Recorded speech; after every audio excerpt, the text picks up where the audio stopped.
I told you guys this would happen. I told you guys this would happen. What did I say? What did I say? I said Nick Rekieta is going to become the subject of a Turkey Tom video. And here we are. Here we are. The man is the subject of a Turkey Tom video. Just today,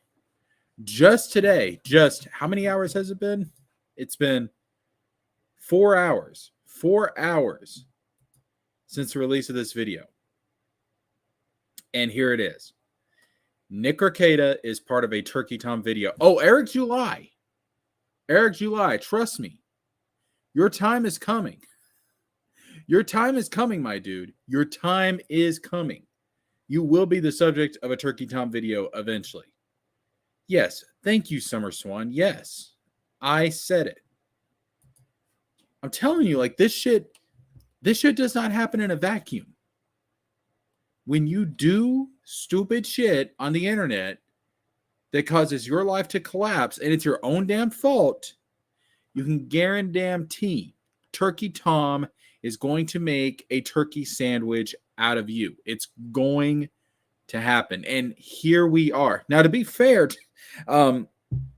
tonight I was actually going to do a slightly different stream. It was still going to be Rekieta focused. I was going to look at some other people defending Rekieta, like uncivil law. I was gonna look at some other people that were defending Nick Rekieta. And we were going to go over that. It was going to be everybody's lost their fucking minds because of Nick Rekieta, Volume 2, and we may still do that. Like that is probably still coming. But when I was at work and I got the alert on my phone that Turkey Tom had put out a Nick Rekieta video, I was like, all right, hold the presses. We got to reevaluate this. I was like, this is the topic of tonight's stream. And lo and behold, here we are. Damn, I had a turkey sandwich today. That's what we call synchronicity. All right, so you guys know what to do. We're going to dive into this video. We're going to watch this video. I have not seen this video yet. This will be my first time watching it. I'm going to be watching it with you guys. What's up, Red Knight? How you doing? I'm going to be watching it with you guys. You guys know what to do. Like, subscribe, click the bell for notifications, all that good stuff. Share the content if you will. It helps to get more people in here. And the chat will probably get crazy at some point given the topic that we're covering. So if you want to guarantee that your comment's going to get read, you know what to do. Send a super chat, and I guarantee you your comment will get read. Because once the comments start flowing, it's hard to keep up. I try and read as many as possible, but if you want your comment to be guaranteed to get read, you got to do a super chat. All right. So before we go any further, I do need to actually send out the link on Twitter. I did forget to do that. So I do need to send out the link on Twitter so that the people over there know what's going on. All right. Copy the link. And tweet. Here we go. Live streaming now to discuss the hashtag Rekieta law drama. We are going over the... I'm assuming Turkey Tom is on the platform. Is he not? Is he not? Is Turkey Tom not? Okay. The hashtag Turkey Tom.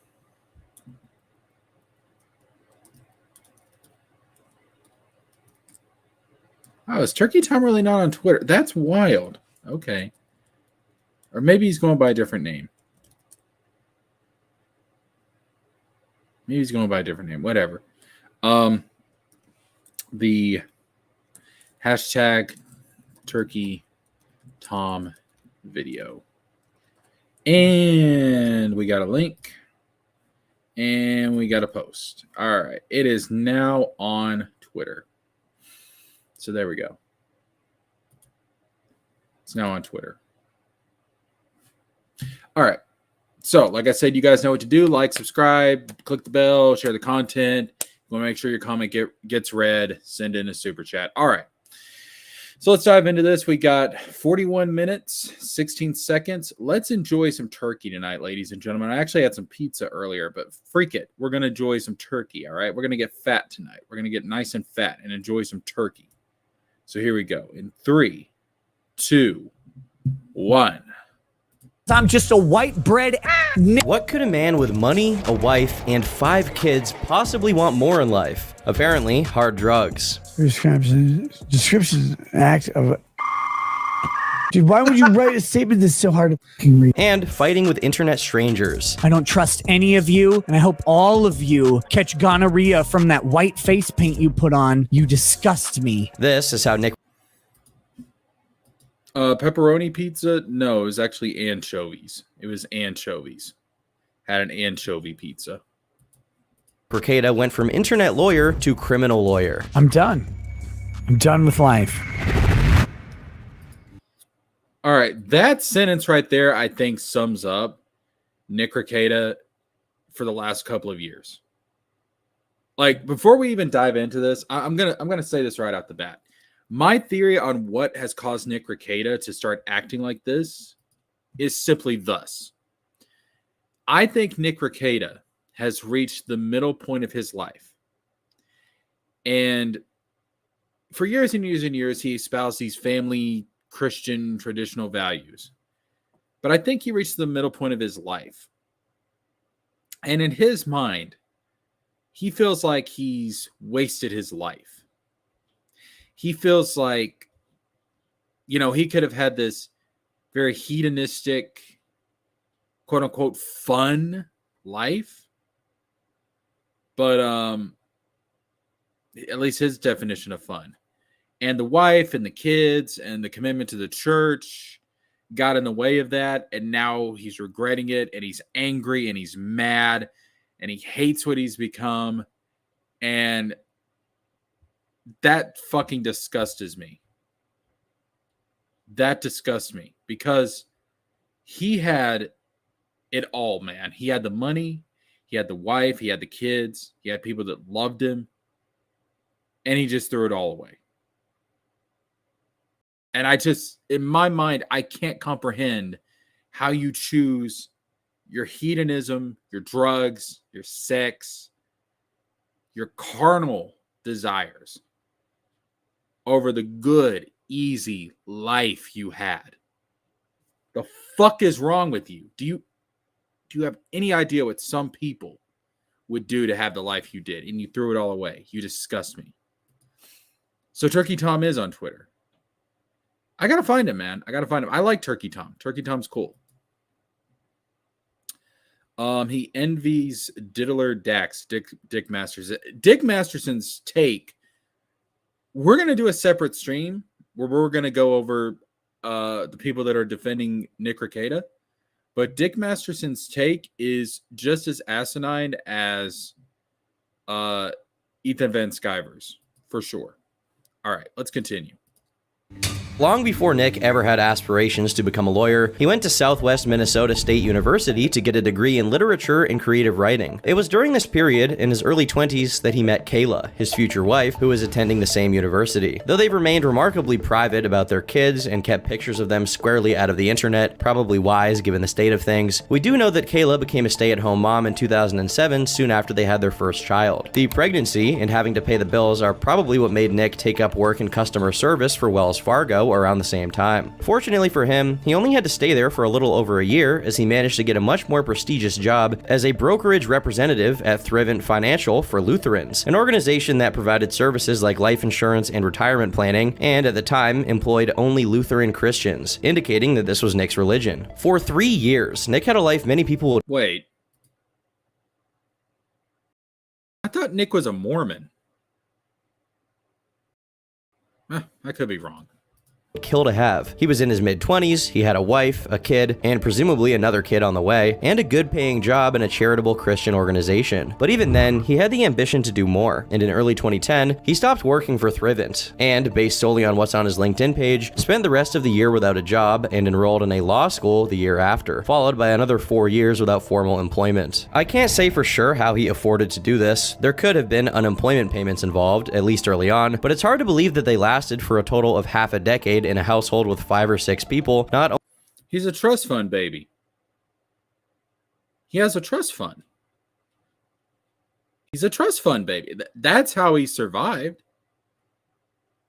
He had a silver spoon in his mouth. He was privileged. Most people can't do that. Most people can't do what he did. He's a trust fund baby. Only having to pay bills, but also pay for law school. On the surface, it's a mystery how Nick stayed unemployed for that long, but it's been speculated that him being able to do this is directly involved with the passing of his grandfather, a veteran from the Korean War who happened to pass away just half a year prior to his enrollment. While there are no documents proving the inheritance, we do know that he had some degree of proximity with his grandfather, since Nick grew up in his grandfather's hometown of Houston. And here's how we know this fun fact. I'm just a dumb motherfucking who's never heard of the streets. I don't know about the streets, right? I don't know where you grew up, but where I grew up was the #1 crime neighborhood in Houston, Texas in the 80s. People got shot every fucking day. Later on, there's another grandfather inheritance theory that's much more substantial. Chris, that is Turkey Tom's whole channel. Like, have you never seen Turkey Tom? That is his whole channel. His videos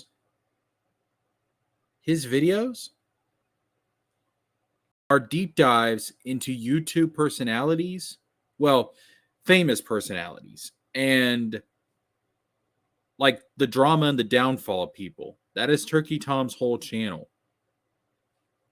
He's not just doing it on Rekieta. He's done it on lots of people. Hell, he did it on Boogie recently. But we'll cross that bridge when we get to it. By 2015, he got his diploma and opened a business, Rekieta Law, leasing out an office and everything. At this point, despite having long left Thrivent, it seemed Nick was still very much a conservative, religious person, as remnants of his now deleted activity on Twitter show him arguing with people about atheism, which at the time was very much in vogue as far as internet controversial topics went. Further bolstering his conservative personality were the posts he made online, occasionally tackling contentious subjects like the Black Lives Matter riots, but nothing too risky or radical. However, by late 2017, those same dead footprints of Twitter activity show that Nick was beginning to engage with the seedy underbelly of alternative internet personalities. Namely, he participated in discussions regarding the brewing conflict between Dick Masterson from The Dick Show and his former associate, Maddox. This conflict erupted into a lawsuit, dubbed the LOL suit by many, due to how incompetently the suit was put together. I'm no law buff, but from what I can glean, Maddox was asking for $20 million while citing Kiwi Farms posts as evidence of the damages Dick supposedly caused him. Regardless of the suit's merits, or lack thereof, Nick, who was already interested in this niche culture, saw this drama becoming litigious as an opportunity for him to further become a part of this community, and so he did. In November 2017, he began posting a series of videos in which he carefully reviewed the files and gave his legal opinion on them. You all by now have probably read this, but I'm going to go through and give you my learned legal opinion, which is pretentious and everything. So I'm going to do that with this bottle of Balmore Scotch, which is fantastic.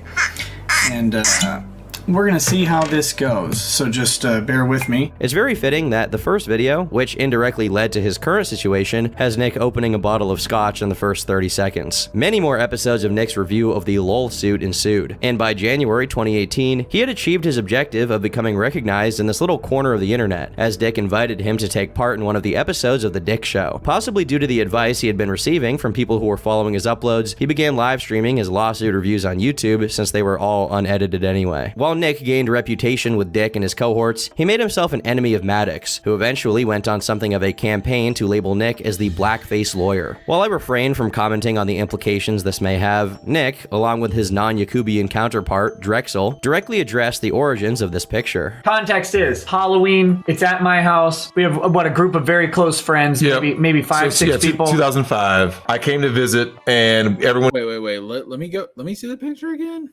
Hold up. Episodes of The Dick Show. Possibly due to the advice he had been receiving from people who were following his uploads, he began live streaming his lawsuit reviews on YouTube since they were all unedited anyway. While Nick gained reputation with Dick and his cohorts, he made himself an enemy of Maddox, who eventually went on something of a campaign to label Nick as the blackface lawyer. Ooh. Wow. Okay, now that's new to me. That's new to me. See, I started watching Nick Rekieta during like the Johnny Depp, Kyle Rittenhouse era.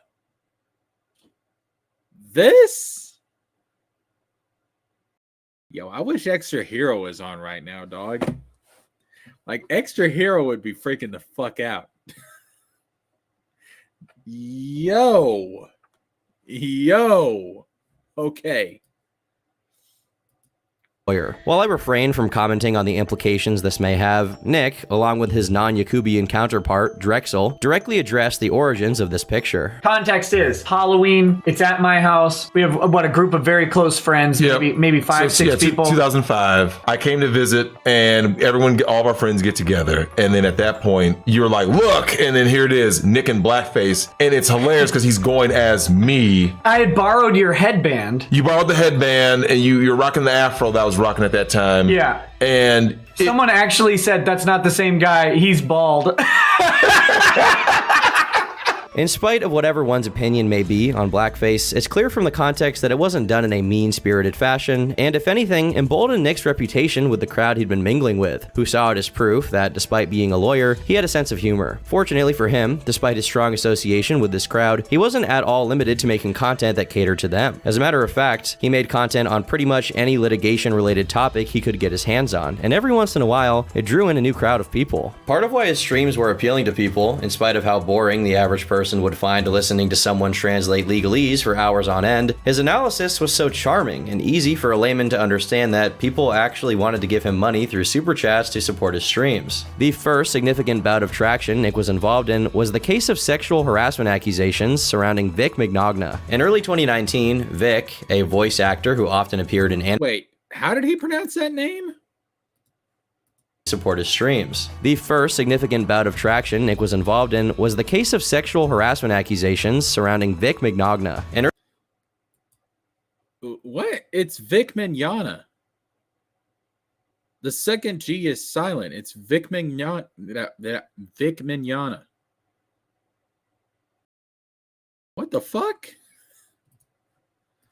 In early 2019, Vic, a voice actor who often appeared in anime dubs, had a series of accusations levied against him, which caused him to lose job opportunities and convention appearances. In response, he filed a defamation suit against his employer, Funimation, as well as other voice actors, and Nick organized a GoFundMe page for Vic's case. Well, not exactly. The actual beneficiary of the page was an attorney called Ty Beard, a personal acquaintance of Nick's who founded and managed a private equity firm and dealt primarily with mergers and acquisitions, not defamation lawsuits. Again, I'm in no way a legal expert, but if you're gonna conduct a lawsuit, especially one that was as high profile as this was set out to be, you better get someone on it who is specialized on that kind of lawsuit, not a random attorney. The thing is, Ty was anything but random to Nick, but in order to really explain their relationship, I'll have to take a step back and make a significant detour here to tell you about a man named Lewis Walter Owen. Lewis was the founder and eventually president of a company called Petrofac, an international company worth hundreds of millions. Based on on one extremely autistic, in a good way, KF user's analysis of stock exchange data, Lewis's shares of Petrofac were worth anywhere from $132 to $194 million, and that's after he donated $3.2 million of his shares to charity. From $110,000 donated to a university to around $800,000 donated through the Owen Family Foundation each year, totaling around $40 million as of 2011, meaning it's probably way more now. Lewis and his wife were very Catholic and donated a whopping $18 million to build a hospital that still carries their name to this day. And these are just a few of their charitable acts. Basically, they were the real-life Martha and Thomas Wayne, true philanthropists who spent their life trying to give as much money as they could to help their neighbor. So why is any of this relevant? Well, the person appointed as So you mean rich people actually doing good things as rich people? That's a rarity. That's a rarity. Actually using their money and influence to help the human race. All right. I got all the warm and fuzzies from that. Hit me with the sad and depressing, Turkey Tom. Secretary and treasurer of the Owen Family Foundation was Lewis's daughter, Celeste, Nick Rekieta's mother. Lewis Owen passed away in 2018, followed by his wife just a year later, but he left behind a will, leaving his inheritance to his children. The executor of this will, who signed his name on the document, was none other than Ty Beard. Oh yeah, it's all coming together. You see, Nick has a history of claiming that he grew up in the worst neighborhood of Houston, Texas, and truly knew the streets as the OG white bread N-word. Additionally, he's claimed that his family's ability to afford all of their kids and homeschool them has nothing to do with having money, because according to him, they were already doing it when they were flat broke and unemployed before he went to law school. This means he's necessarily talking about the time period prior to 2011 when he began law school, but there's a little issue with that. In comments sourced from a Rumble stream of his from October 2023, he bought a house for $269,000 in 2009, 2 years before law school. Wasn't he supposed to be dead broke and raising 2 kids at this point? But that's just the tip of this iceberg. In November 2018, around the same time Lewis passed, Nick bought a house for $650,000, and by the time the Vic lawsuit began, early 2019, he claimed he wasn't making any mortgage payments, suggesting the house had already been paid for. All of this information can be verified by checking publicly available information about him, although I can't. Dude. Trump is not Bruce Wayne. I'm sorry, but Trump is not Bruce Wayne. Trump is not dressing up as Batman every night, going out and fighting crime. All right, that's just not happening. That's crazy. Can't put it here since it would technically constitute a dox. His streaming was doing very well, sure, and being a lawyer does pay well, but he does live in a rural area and probably doesn't have that many clients, especially considering his office never expanded or moved to a larger location. Based on what's available, there was never a stream of income that easily explained the purchase of either of his houses or him paying for law school. Of course, this is all speculation, and he has publicly denied getting any significant amount of money from his grandparents. However, it's really hard to believe or understand how he could afford his lifestyle. But let's get back on track. Vic's GoFundMe raised almost $300,000, all of which went to... Hold up.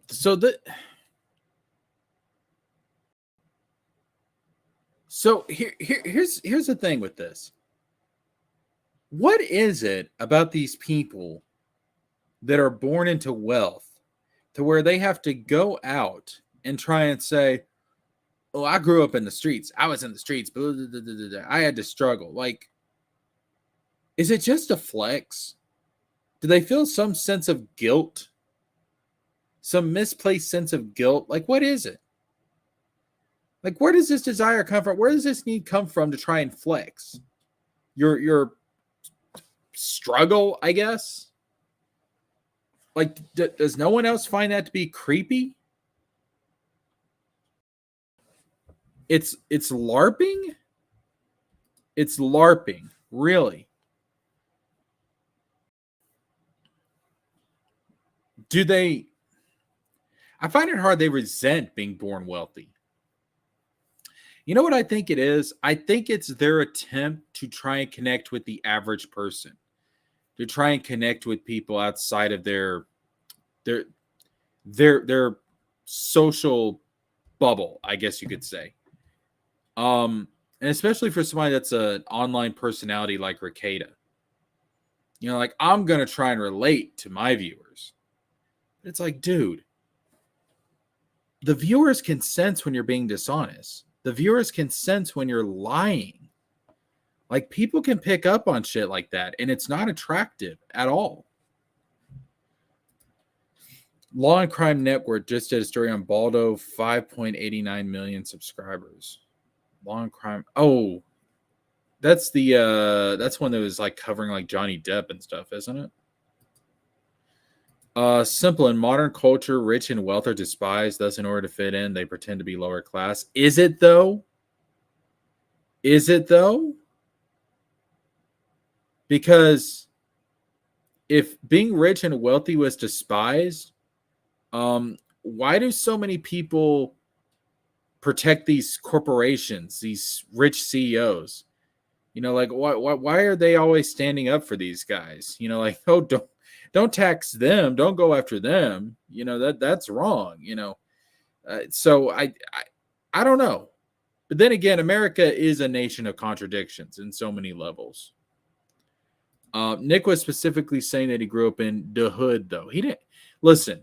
Nick Rekieta grew up in the hood as much as Eric July grew up in the hood. Nick was Eminem. That's an insult to Eminem, dude.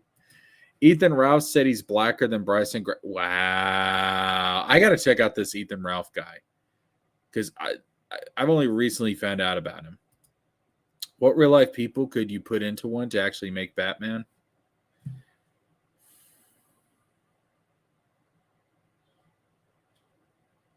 I don't know. I can't think of anybody off the top of my head that's as noble and decent and self-sacrificing as Batman would be, in all honesty. Waste since the suit failed catastrophically. Nick, on the other hand, was doing fine and dandy and went by completely unscathed, moving on to cover the Rittenhouse trial, which gave his online presence another boom in popularity with over 100,000 live viewers at one point. His growth got to Damn. I want 100,000 live viewers. Well, it's just weird. It's just a weird thing. People hate the rich, but also want to be rich. He's LARPing as Eminem. There is a movie called 1776. It's about the founding fathers. And one of them that was opposed to the Constitution actually said, you know, the people will continue to vote in the elite and the wealthy and support certain economic policies that, even though they're detrimental to them, they'll support certain economic policies that do not punish the rich in the slim hope that they themselves will one day be rich. And they would rather hold on to that false hope than to ever admit the truth that they're poor. So that makes a lot of sense. That makes a lot of sense, to be honest with you. Who the fuck is Carl Schmidt?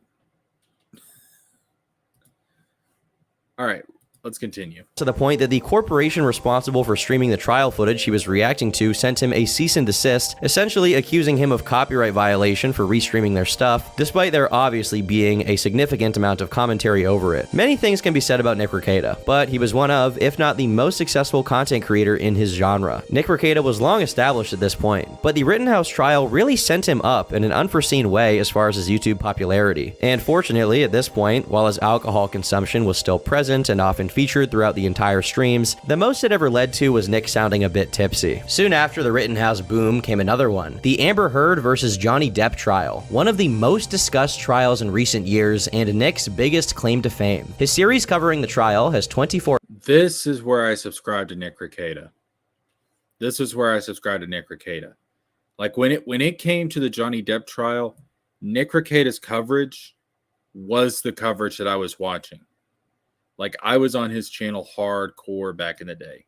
episodes, with most episodes running for well over 8 hours. The very last episode having over 1 million views and a whopping 10 hours of video length. Just imagining the kind of obscene money this guy was making off of AdSense makes me sick, meaning please give it all to me. If he wasn't already rolling in it at this point, he absolutely was now. The insane amount of traction his channel was getting began drawing the ire of other law-tubers, but nothing to write home about, considering his viewership and relevance far superseded anything they could say about him. However, things began getting serious when Nick commented on Alex Jones's trial regarding his statements about Sandy Hook, in which Nick said, "Sometimes it feels like freedom of speech is dead." Right around the same time, one of his Amber Heard videos got copyright striked by NBC, and when he disputed it, he wrote the following message: "NBC is a pile of human garbage. In fact, they use money and power to suppress the voices of the people they attempt to brainwash and spoon-feed."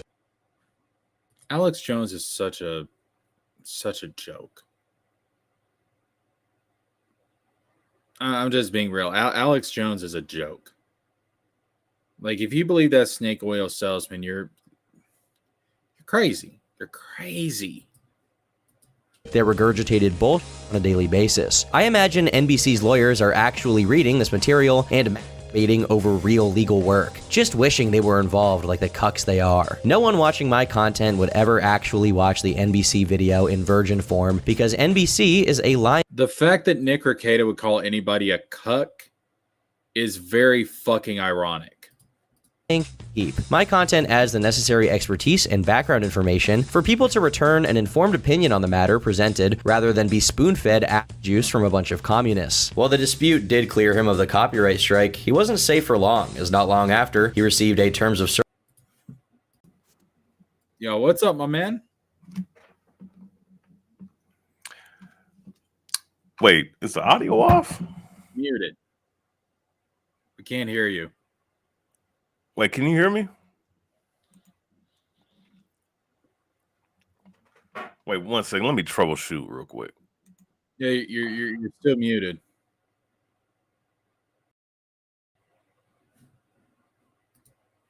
Oh yeah, I heard that April is back with them. Yeah, I heard that April is back with them. He had a live-in harem. I mean, as far as I know, Kayla was getting fucked too by Aaron, so that would still make him a cuck. Service strike for showing blood, which is more serious and will get you banned far more reliably than copyright, and as a result, he was suspended. A while later, while discussing the Kiwi Farms versus Keffels debacle, he got himself in hot water once again when, in a heated gamer moment, he suggested people like Keffels, in the context of distributing HRT for minors, should face the wall. I'm not saying he's wrong to criticize these people, but this was recontextualized as a death threat against trans people, and as a result, he got another suspension in terms of service strike, meaning his channel was. Wait, you could hear Boxing Historian? Really? Okay, because I couldn't. All right, say something, man. Salute, Jess. Did you hear me now?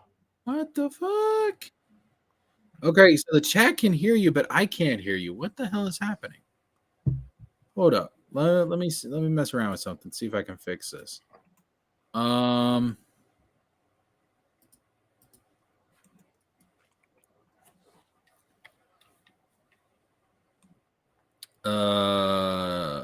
Fuck.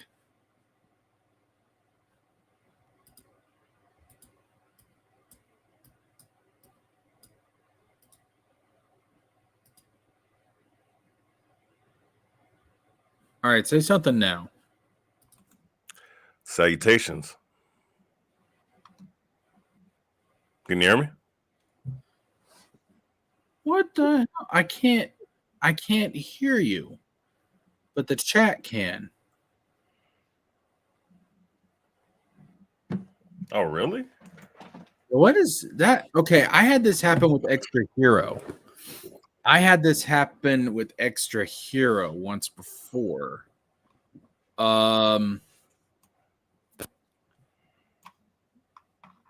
Got another. If you got another mic, try switching out the mic. Try switching That's out what the Extra mic. Hero did, and it fixed it. All right, 1 second.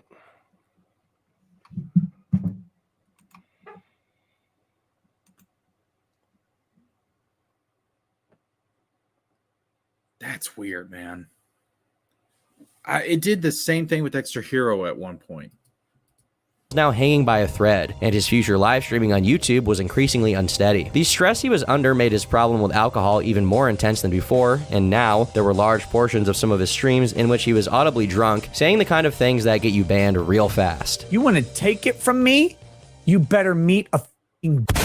Eventually, he did get kicked off the platform for a third TOS strike that was supposedly due to Nick doxing people, but in reality was the result of a mass flagging campaign conducted by Keffel's followers. This event was covered by journalists who, recognizing Rekieta's importance on the platform as pretty much the originator of the genre of law-related YouTube content, highlighted the injustice of YouTube allowing this mass flagging campaign to succeed and lamented the possibility that Nick could even get disbarred for the death threat allegations. Even if that didn't happen, Nick hadn't been practicing law, as he was dedicating all of his time to the channel, which in 2021 pulled in over $700,000 in revenue, which is crazy for content that's completely unedited. Soon after this ban, $700,000 in YouTube revenue.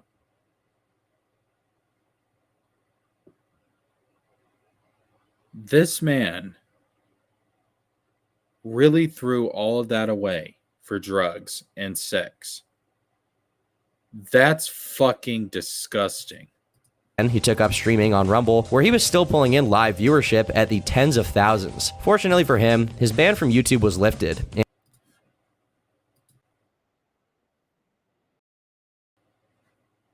All right, try talking now.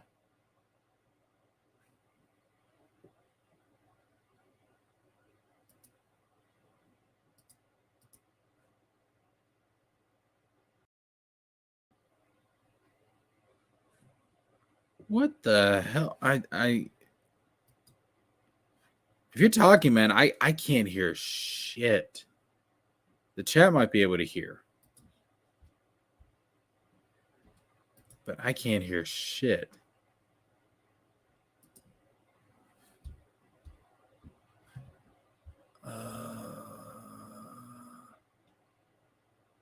No, I can't hear shit.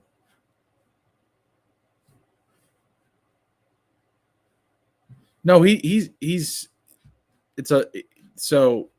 on here. It's just a black square. Like he doesn't have his camera on. Yeah, right there. All right, try talking.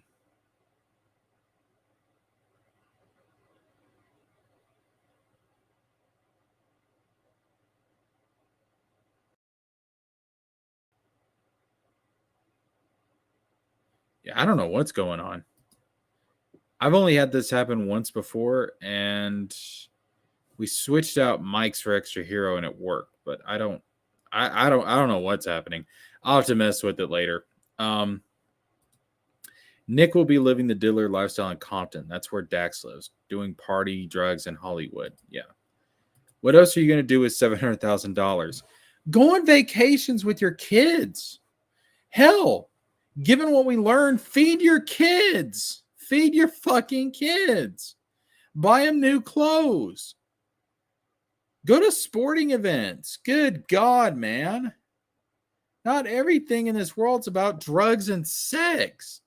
If that's all you have to fill your life, you're a sad, pathetic human being. And he returned in October 2022. Because of his brush up against trans activism and censorship, his reputation as a sort of conservative figure became even stronger than it already was. Oh, how little they knew. As early as July, there were signs that something strange. Yo, can you hear me now? Okay, it shows your audio.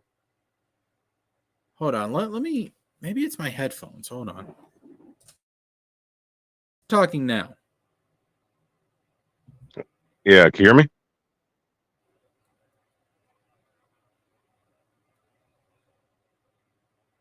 Yo. I don't get it. Yeah, see, I can hear Jesker. He can't hear me, but he, for whatever reason, he can't hear me. All right, hold up. I know one way to fix this. Hold up. Let me do this. If the chat can hear you, that's fine. So just hold up a second. Let me pull up the stream on YouTube. All right, try talking now. Salute. Can you hear me? Can you hear me? Yeah. See, I've got the video pulled up on YouTube. Yeah. Can you hear me? Yeah, I can hear you perfectly.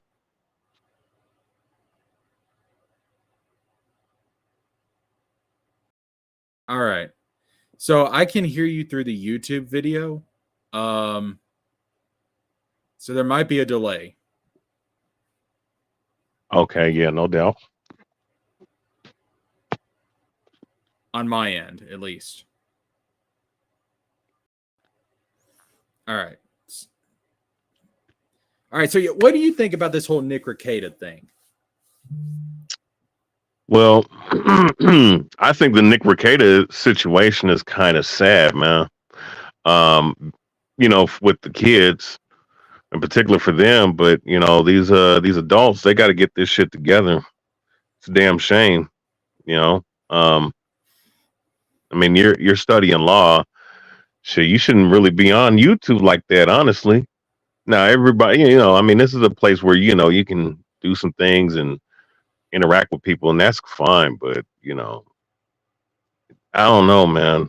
I mean, drugs, and obviously the dude hasn't been looking all that well, you know, throughout the months. And I guess he's spontaneously combust after this situation, man. So hopefully he can get his shit together.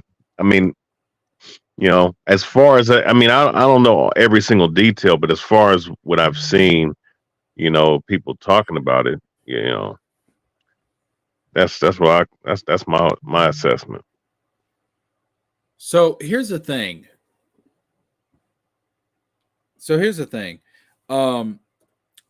I found out just today. So the lawyer that he had for his trial originally was a lawyer that he like dissed on YouTube, like called him like a dumbass and stuff. And then he asked for a change of a did I say lawyer? I meant judge, the judge. So the judge that was going to be over his case, he like dissed on YouTube. And then today he asked for a change in judge, and he got a change in judge. And it turns out that judge is actually very, very strict when it comes to substance abuse and child neglect, all the things that he's being accused of. So by asking for a change in judge, he may have just screwed himself over. Like I was seeing some of the sentences that this judge had handed out to other people. Like these are some long ass sentences. These are some harsh sentences. So I will not be surprised if it turns out that he's going to have to spend some jail time for sure.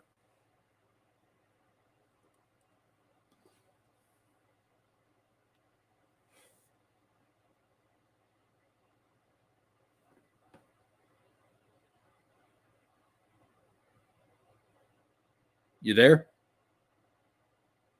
Oh, my bad. Can you hear me? Yeah, I was on mute. Yeah. Okay, yeah. No, I when you think about the child endangerment, the potentiality of child endangerment, that's something that I think the judge might look at. And there's some other situations, that could be aligned with that situation with Nick and his wife. But I think I don't see that how he's gonna walk away from this without some kind of ruling.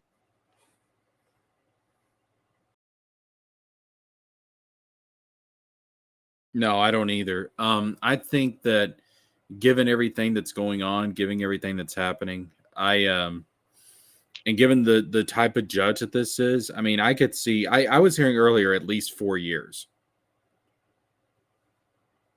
Oh shit. 4 years? Well,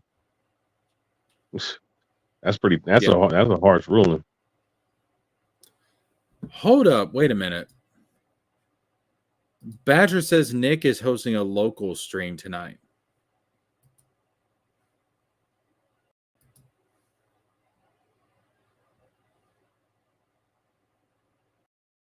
That's really dumb.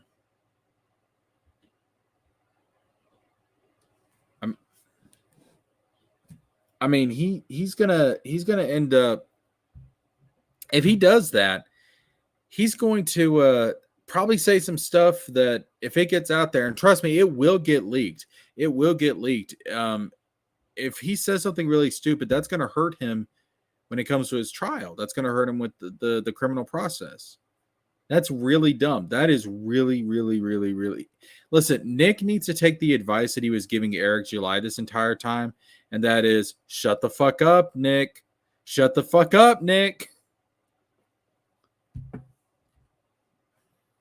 That's what he needs to do. Shit. You don't want to go out like a fool, in court, putting yourself out there. I don't think that's wise, man. I think if anything, he should do, if he wanted to do a video, it's a short video, he should do a short video explaining what the details of the situation is and the dire state that he might be in. Tell people to keep him in their prayers or something like that. That's what he should be doing. But hosting a locals where you're gonna have different other people, like it's not wise, man.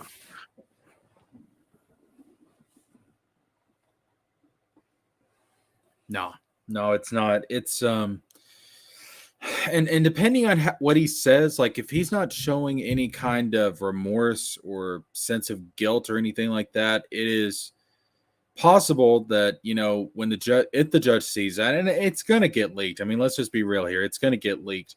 When the judge sees that, the judge is likely to give a harsher punishment because he's not showing any kind of remorse, any kind of sense of guilt or anything like that. And that doesn't play well in a criminal trial. It really doesn't.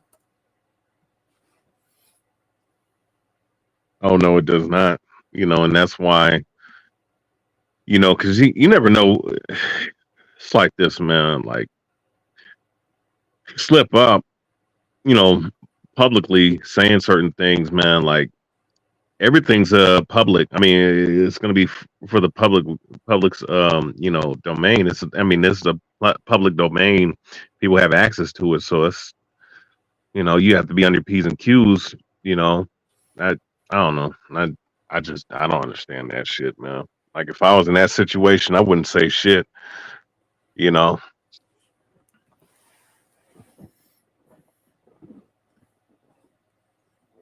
I wouldn't either. Let's see here. Red Fox says Nick's money, trust fund, cars, houses need to be taken away from Nick and given to Nick's kids. I'm fine with that. How is that communist? That's not communist. That's called justice. They're the victims, so they should get reparations. The cops are watching every move. It would not surprise me if the cops subscribe to Nick's social media. Oh, I'm sure they have. If Nick gets Ty Beard or Robert Barnes, Review Law USA, then Nick is getting, well, he's not going to get life, but Robert Barnes is, I am working on video, like gathering up clips and stuff from Robert Barnes and different people that are supporting Nick. I'm working on getting clips and stuff gathered together to do another live stream. It's supposed to be tonight's live stream, but obviously this video came out and this kind of took precedence, but we'll do another live stream talking about the Rekieta defenders for sure.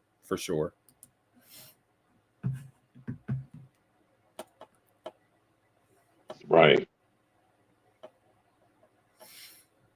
All right. So let's jump back into the video.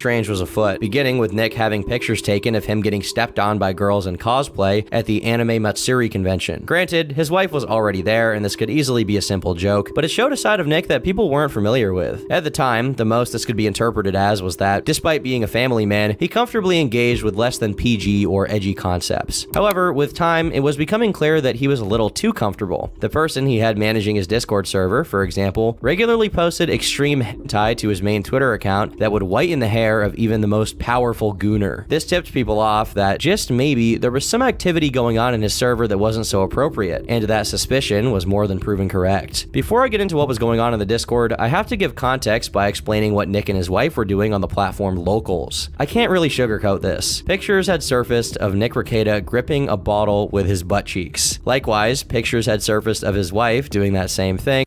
Whoa! Whoa!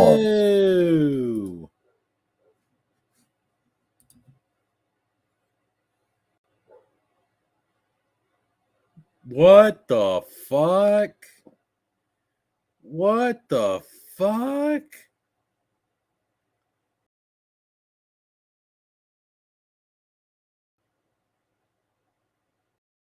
Gripping a bottle with his ass cheeks?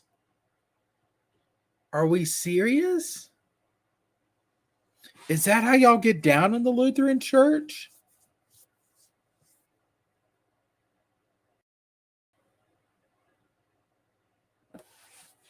Oh my God. As a tax attorney, Robert Barnes got Wesley Snipes 3 years or something, so he's definitely getting the max for Nick. Damn.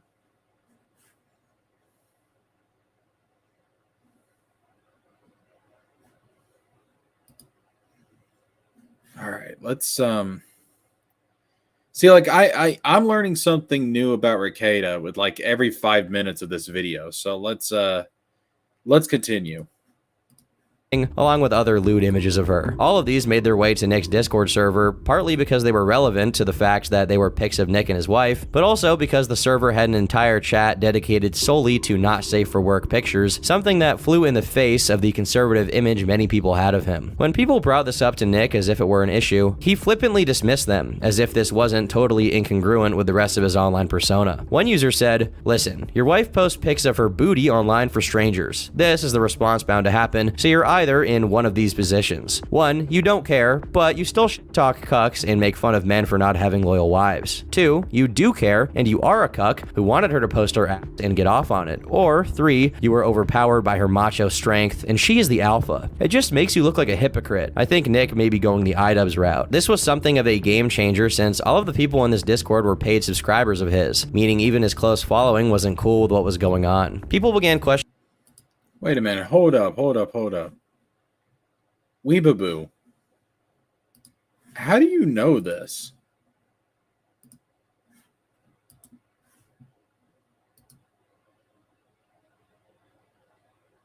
Have you seen the picture? Have you seen the picture? What the fuck? Like, did you subscribe to Nick's Local? And you saw the picture was around. I don't want to fucking see it. I don't want to fucking see it. Oh, that's disgusting.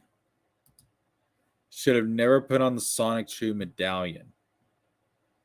I'm starting to think the medallion actually is legit cursed. Like, that's wild. God, man, Chris Chan just cannot leave the internet alone. Daggum.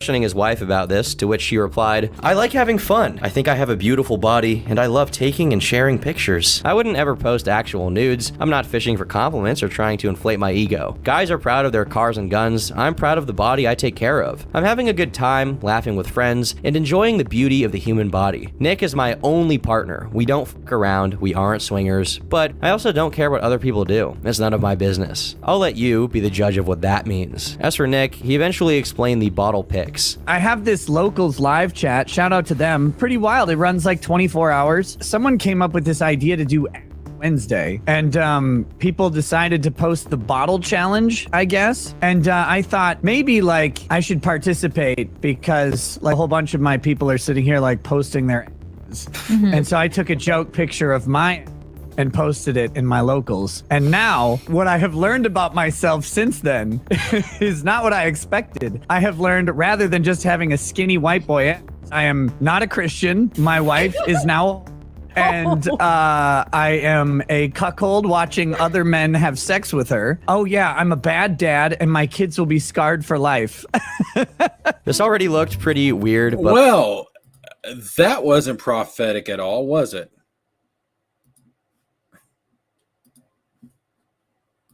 Hey man, that dude's crazy. I mean, daggum.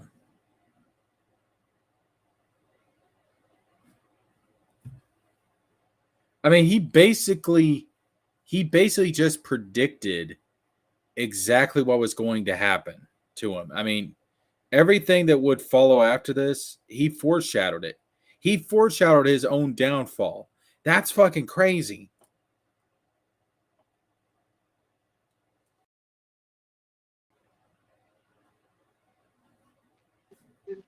I'll be right back. I'm gonna eat real quick. Everyone stays away from that family here in Minnesota.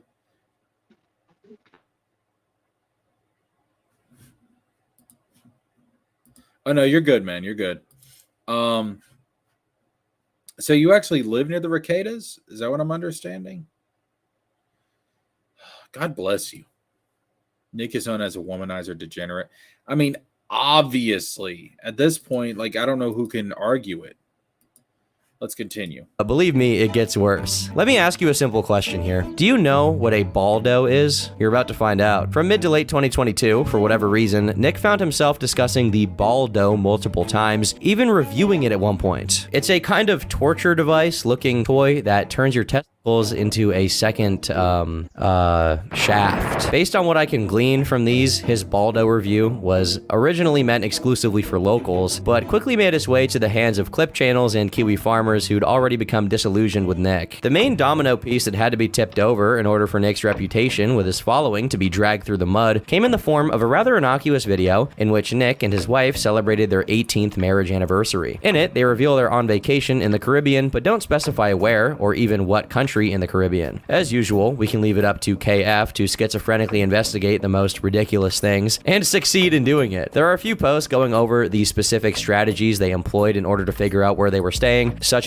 Kiwi Farm does the Lord's work, man. Everyone loves him because he's, of course, it's fucking Minnesota. As somebody that lives in Tennessee, I don't find that to be surprising at all. as comparing nude pictures they'd posted of themselves to the marketing material of a certain resort called Hedonism 2, which was famous for harboring swinger parties. We obviously can't show the bottom of this picture, but the shape of the island on the horizon is similar, and the difference in sizes can easily be explained by photography. Eventually, both Nick and his wife's Instagram accounts began following two male strippers by the names of Ricardo and Romaine, both of whom worked at Hedonism 2, and they followed Nick back. Honestly, I don't think this much... Hold up. Like, is Nick just... I was going to say, is he gay? But I guess bisexual would be more accurate. Is the man just a bisexual? Like, I don't get what it is with these guys. Like, if they're bisexual, just come out and fucking say it. It's 2024, for God's sakes. It's fucking Pride Month. Just stop pretending. Jesus Christ. Schizo research was necessary since Nick was already well on the path to admitting it anyway. One example of his lack of concern about denying it and maintaining his image was when he got asked about hedonism during a live stream, and this is all he had to say. Nick, did you see that conspiracy theory? And I had to know this because, you know, I joke about this all the time. You talk about the Baldo. Did you see there's an internet rumor about the hedonism where you were at a sex resort? I have to know. I've been looking. I have to know if that's the case. It's simple. I don't talk about where I go, but all internet rumors are always true. Okay. Additionally, he... Wait a minute. Hold up. I don't live in Spicer. Aaron's neighbor won't look or talk to him anymore after all this came out. I live in the rich suburb of St. Cloud, Minnesota. Wow. Okay. Let me talk about this for a second. Robert Barnes lives in Tennessee. Nick was in Knoxville for an event years ago. So I live in Tennessee. I'm like an hour's drive from fucking Knoxville. That's embarrassing. These people, if you can call them that, are associated with my state. That's pretty embarrassing.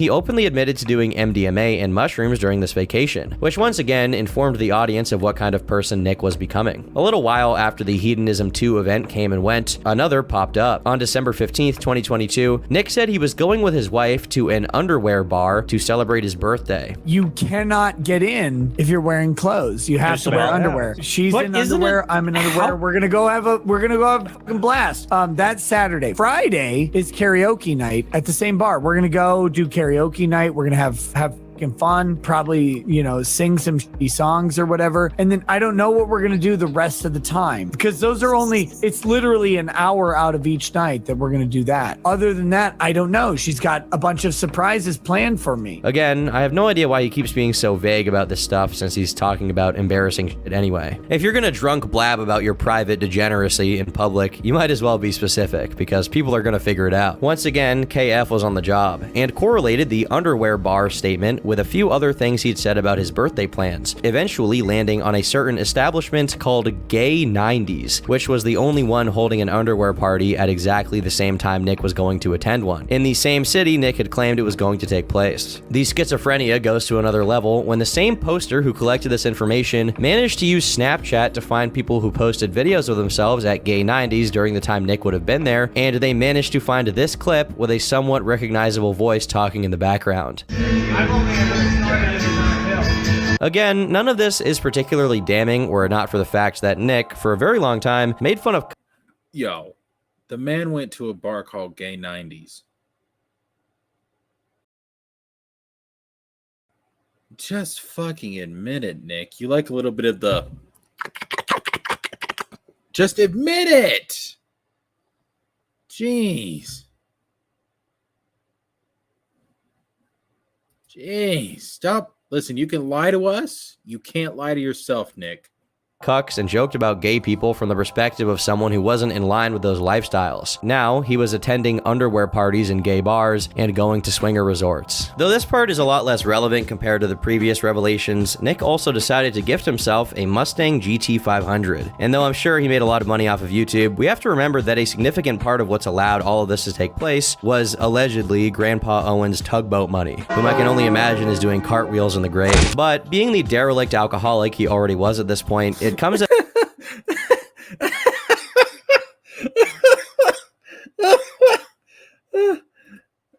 One more time. Remember that a significant part of what's allowed all of this to take place was allegedly Grandpa Owen's tugboat money, whom I can only imagine is doing cartwheels in the grave. But being the derelict alcoholic he already was at the... Do not piss off the farms. They're better than a private invest. No. I'm not pissing. Listen, I'm being dead ass serious. Like when I say that Kiwi Farms is doing the Lord's work, I mean that like in all sincerity. Like Kiwi Farms, as far as like the Rekieta situation, a lot of those stuff with Eric July, Kiwi Farms has done some amazing work. They've done some amazing work. Absolutely. Like, no. I'm not shitting on Kiwi Farms at all, man. In fact, it's probably Kiwi Farms that's going to get us the body cam video. They're probably going to get us the body cam footage. And yeah, I can't. Oh, when that comes out, they were going to be going live. Absolutely. No. I feel you, Badger. I feel you. What's up, Idol? What is up? this point, it comes as no surprise that within 48 hours of him having the Mustang, Dex, one of his main and longtime associates, revealed in a stream that Nick wasn't going to be streaming because he had driven his car off the road, presumably damaging the vehicle since it had to be towed away. Nick himself, however, doesn't seem to have admitted to this happening since his post about not streaming that night never mentions it. Despite having been visibly irritated by people's speculation about his midlife crisis, he tries to downplay it. Nick, you're getting eviscerated by Kiwi Farms. You gotta chill, dude. Maybe you don't know. Kiwi Farms influence?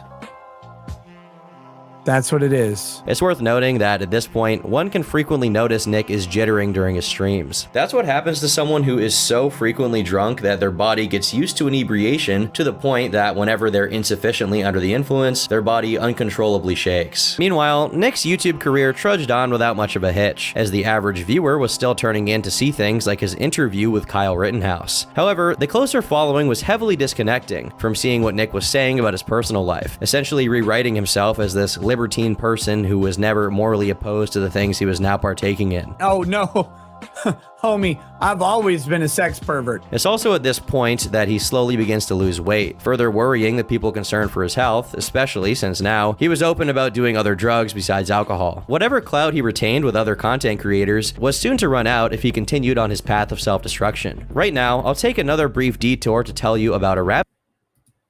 Hold up. People on my street drive Audi, Lexus, and BMWs, as well as GMC trucks. Lots of money in the area I live. They do not like people like Nick. Mine are very... Okay, so the reason they don't like... So you're saying they're very Roman Catholic. So the reason they don't like Nick is because Nick is a Lutheran, and Martin Luther literally divided the church. Like, he separated from the Catholic Church. They still haven't let that shit go. They still haven't let that shit go. You know, the Lutherans will say, well, we're the real Catholic Church. And the Catholics are like, get out of here. So that's why. You know that's what it is, right? That's exactly what it is. That's exactly what it is. I'm joking, but let's continue. Nick would fit in well with his Lincoln Navigator and Mustang 500 GT. Well, apparently he wrecked the Mustang, so he doesn't have that anymore. I guess he still has the Lincoln Navigator, though. Rabbit hole that is Nick's relationship with someone named Mandy. For starters, here is a clip of Nick talking to them. Mandy, if I were single, you would never be single again. Pretty unusual stuff for a married guy to say in a public live stream, but that's just the tip of the iceberg. Mandy had been an avid super chatter since at least 2020, and a former follower of Nick's posted some lore to KF, saying, I can confirm that Mandy and one of the chat mods, C Goody, were flirting, at least as far as them saying it in chat on Nick's night streams sometime around Rittenhouse. While we do have an archived comment from C Goody confirming that they were at least close and on very good terms with each other, Mandy's relevance is made evident in one moment during a very drunk stream of Nick's in which he says, look, Mandy, I'm telling you this right now, Mandy, show up to Anime Matsuri. I will 100%, I will sign your tickets.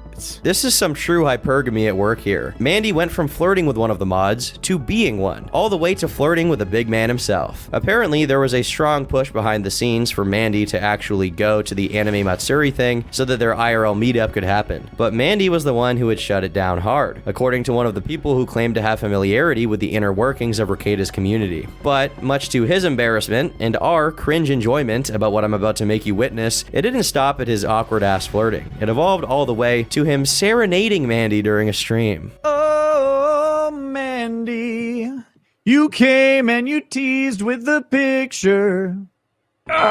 Eventually, all of this culminated in the clip I played earlier, where we can see Nick, a husband and father of 5, shirtless, nipples protruding, disgusting, gratuitously fawning over some random chick who's posting boobs in his locals chat. This was such a move on his part that it even got him to recognize that it was a mistake, and one of the miraculous instances of Nick expressing regret over an action of his. In Discord messages he exchanged with someone who had asked him about the weird, parasocial, and sexual relationship he was developing with his fans on locals, along with with the rumors being spread on KF, he said, "I've made loads of changes in everything I do since December. You know what I learned? No one cares. No one gets unpissed. The majority of people don't notice. Trying to fight people's fictions is exhausting and unproductive. There's a genre of fiction created about my life now, and it's wildly interesting, but reality is much more mundane. I'm a busy husband and father who has to balance the realities of a crammed family schedule with being an accessible member of new media." You bring up the Mandy thing. Yeah, it was a bad couple of minutes, and of course, I asked Alyssa, the owner of the Clips channel, to take it down. I was in a real shitty slump for a lot of reasons and exceedingly intoxicated. The fun side of streaming is that your worst moments have the same chances of being recorded as your best. That was a bad one, and it hurt a lot of people. I could try and wrangle excuses for it, but I never have. My wife does not have an OnlyFans where she sells nude pictures or videos. Some people have a problem with pictures we post in locals, and that's fine. But frankly, I never found those pictures to be sexually suggestive or even that risque. For a brief moment, he seems to have become lucid about his excessive alcohol consumption harming his judgment. But the same cannot be said for the pictures he and his wife posted to locals. Again, not to...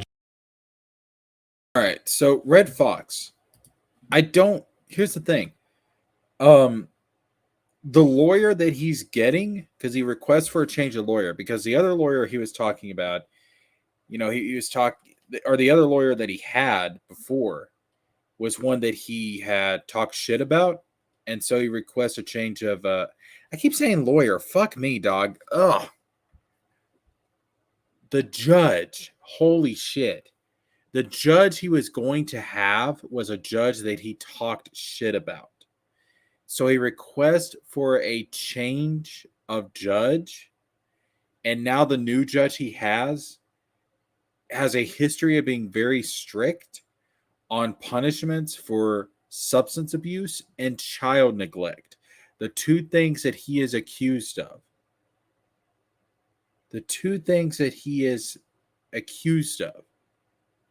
And the judge is very strict about punishing those things. So to me, that says that he has fucked himself. He has fucked himself over. Like, I've been saying, like he needs to go fuck himself. Well, he just did. Now, is he going to get like the 25 years that everybody is talking about? Probably not. But I've been hearing rumors it could be like 4 years or something, which is still a very long time, dude. And it wouldn't surprise me. It wouldn't surprise me at all. Weebaboo says Nick crashed the Mustang for the dumbest reason. He didn't want to wait for the dealership to deliver it with winter tires, so he went there to collect it himself and drive through this. What the fuck?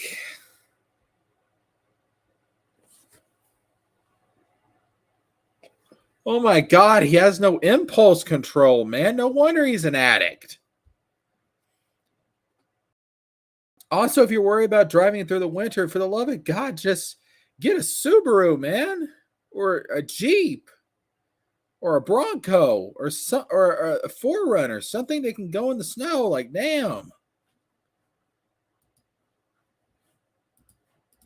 Judge, but I think you'll have a hard time saying that an up-close picture of a woman's butt in lingerie isn't risque. It's sad enough that Nick stooped this low in the first place for essentially no reason. He had nothing to gain, and everything to lose as far as his reputation went. However, it gets a little more sad and embarrassing when you discover that there's more to Mandy than meets the eye. Red Fox, can he request a new judge again? I don't know. From what I understand, as far as the legal situation the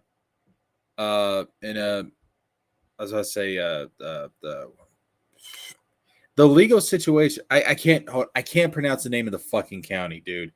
Kinda. I can never pronounce the fucking county. The county in which Nick Rekieta resides. As far as I know, one of the laws there is that if you request a change of judge within like a certain time frame, the request is automatically granted. As far as if he can do that again, I don't know, but I want to say no. Because if you can just keep requesting a change of judge, I would think that would clog up the legal system big time. Weebaboo says, no, Nick is a legal genius that outsmarted law to because Minnesota automatically grants it once. Yes. Okay, so he requested a change in judge, and then he got a judge that is known to have a history for punishing the crimes he is charged with very, very severely. And people are calling that a win? No, the dude may have just fucked himself over big time. And he's supposed to be a legal genius. Yeah.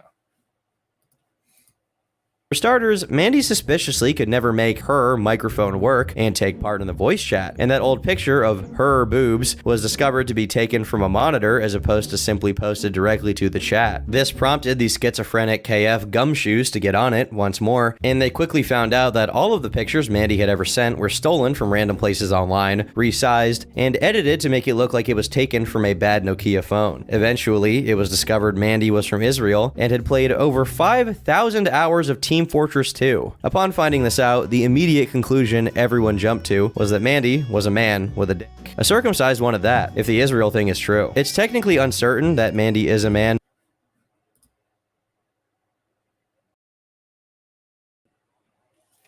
So the quote-unquote woman that Nick was flirting with has a dick, has a penis, is a man.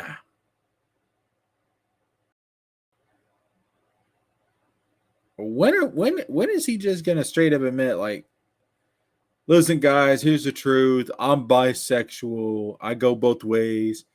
Sometimes I like putting the dick in the pussy. Sometimes I like the dick in the bussy. You know what I'm saying? Happy Pride Month. Like, just fucking say it, dude. That was a stupid move by Nick. He should have stayed with the first judge. I mean, he was probably fucked no matter what he did. Because the first judge was probably thinking to himself, like, yeah, who's a stupid son of a bitch now? Who's a stupid bastard now, huh, Nick?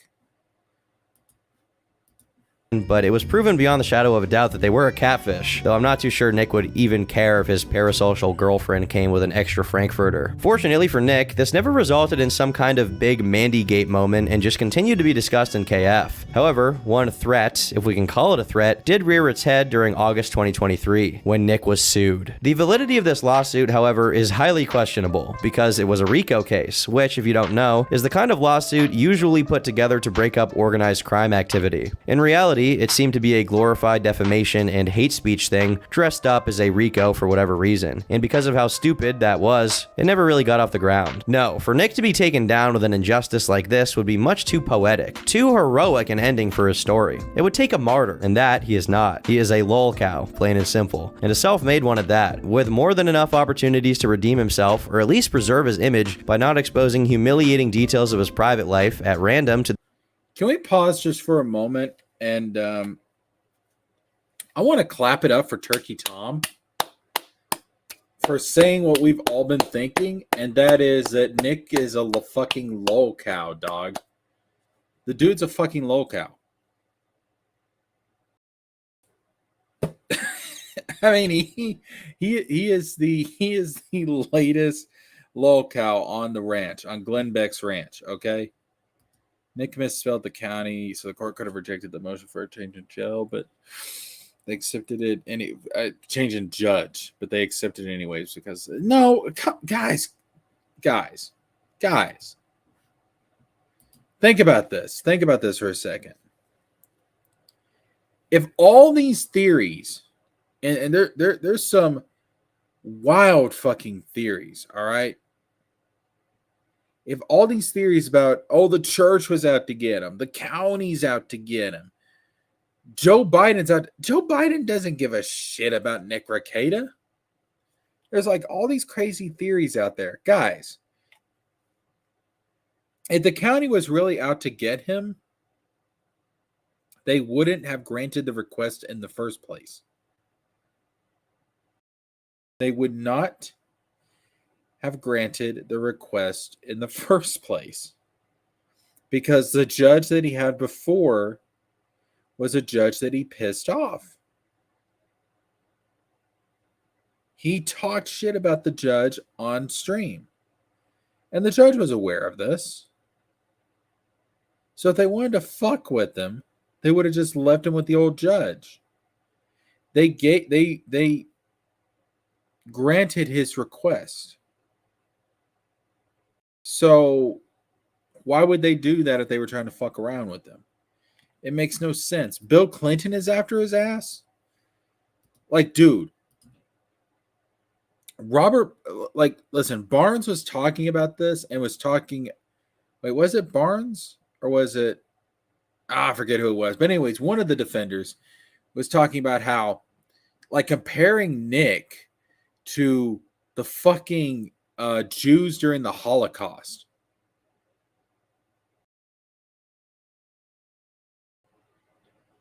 Like saying that the people that ratted Nick out, apparently they are equivalent to the people that turned in Jews to the Third Reich. Are you people out of your fucking mind? Like, the theories y'all are coming. I mean, Jesus Christ. Like, y'all really don't believe that the government or the cops have any role whatsoever in protecting innocent people. They should just let the chips fall where they may. Even though we're talking about fucking children here that have no way to protect themselves, that don't have a voice. That's why they're fucking there, you idiots. Oh my God. Like, people are fucking crazy.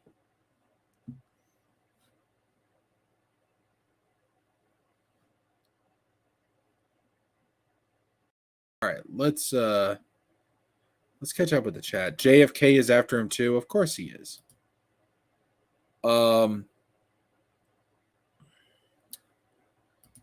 Yes, they're calling everyone George Soros. Yeah, it's a whole fucking George Soros theory bullshit. It's like these people.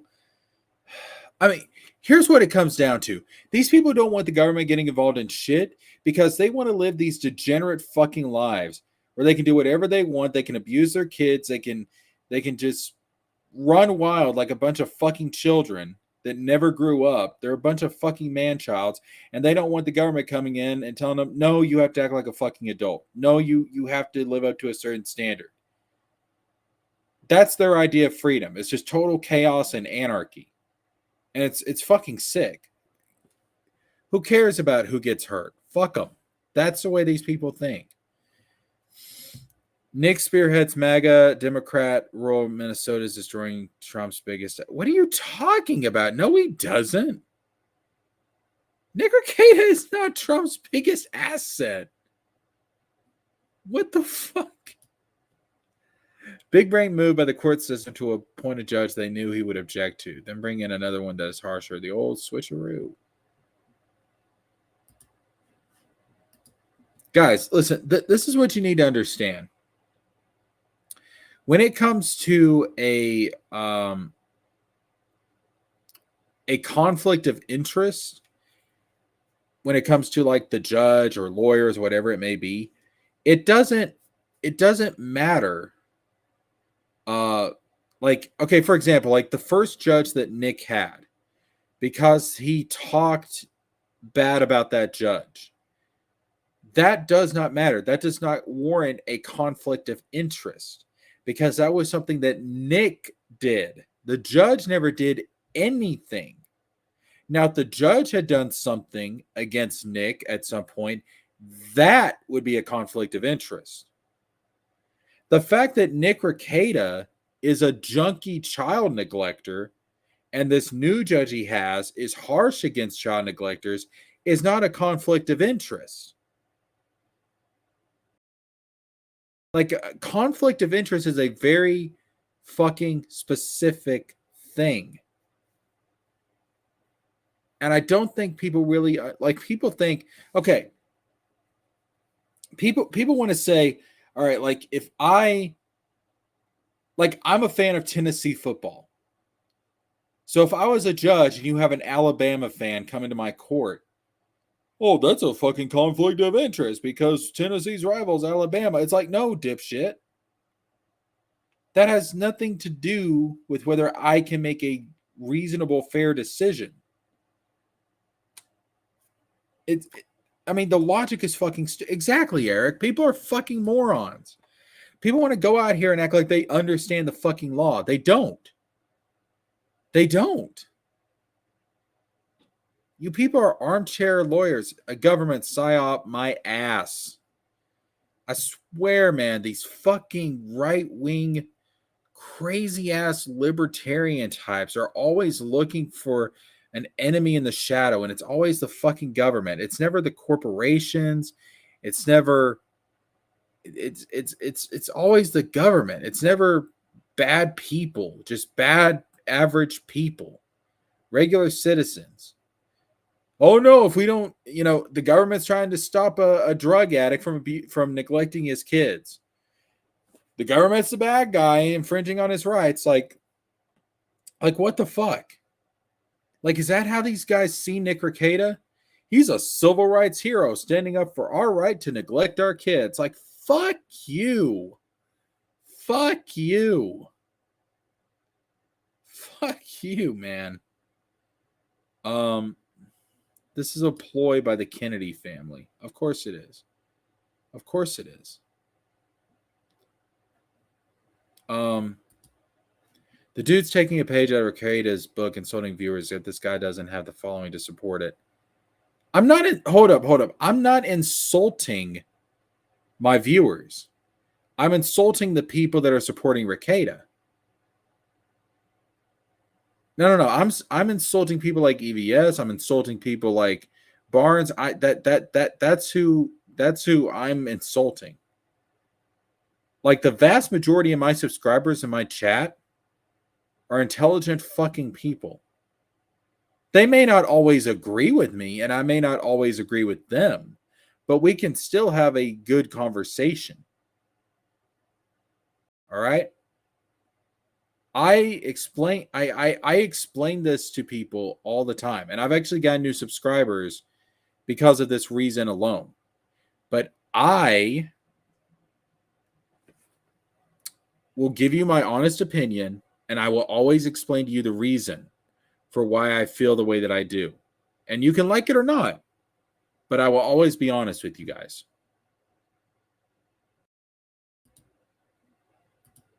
I'm a JJK fan. I'm not actually seeing JJK. Sorry. I'm a One Piece fan. I've been doing One Piece content. I'm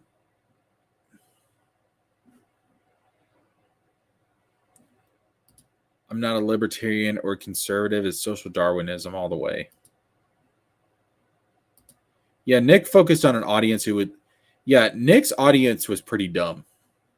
They wanted him to reconfirm their own ideas and ideology. They didn't want to be challenged. They didn't want to be challenged at all. All right. Let's continue.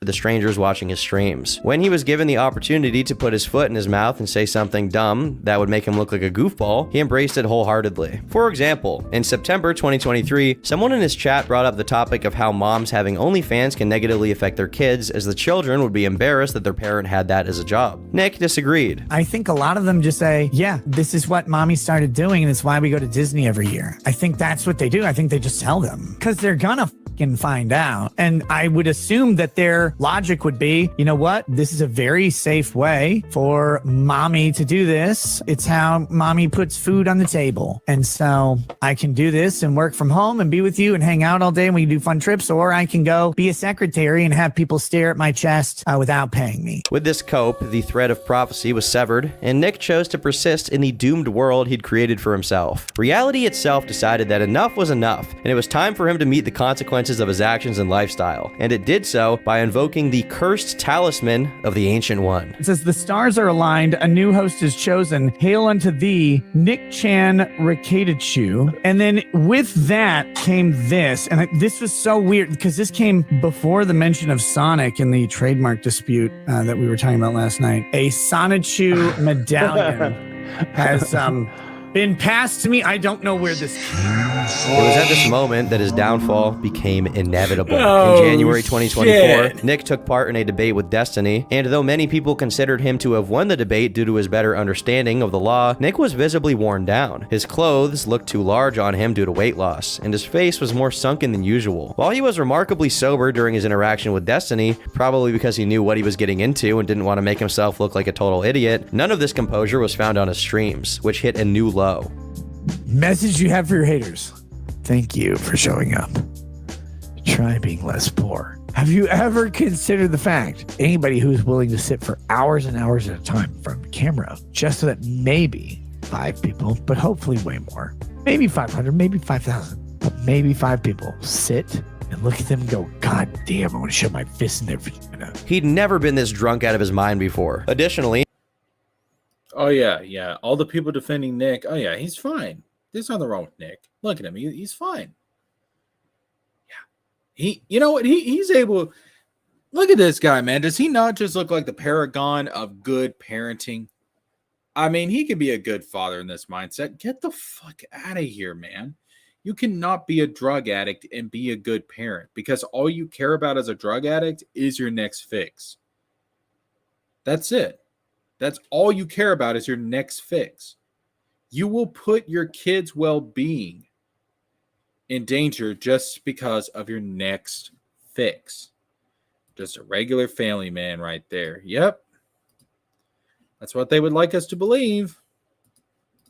around the Mandy incident, it seemed like he actually tried to back off from the alcohol, but evidently this effort wasn't very successful. He's incoherent, talking about random insane shit, almost like he's hallucinating. To add to the general sadness of this situation, he was now pretending to have some kind of deal with Rumble to make money off of his streams. Though it's very dubious this was the case, since at this point, his online presence was a shell of its former self, and even the normies had turned out, since his general wet-brained drunkenness turned every stream into an insufferable slog. In May, all of this came to a head, literally, as we're about to find out. Nick fires up the Nightmare stream, where he's in complete disarray, completely out of his mind, slurring his words, and constantly moving around in very strange ways. Many people thought back to his claim to have done, among other things, during his stay at Hedonism, since there's some correlation between hard drugs and sensorial stims like rubbing your own skin. At one point, Nick received a super chat that contained a link to furry inflation fart porn, but due to being drunk past the point of recognition, he developed a kind of temporary form of Alzheimer's and went on to open this link 6 different times, reacting to it in a different way each time as if he was just seeing it. Unlike many of his streams that go on for almost 10 hours, this one fast approached its end at a mere 4 after this happened.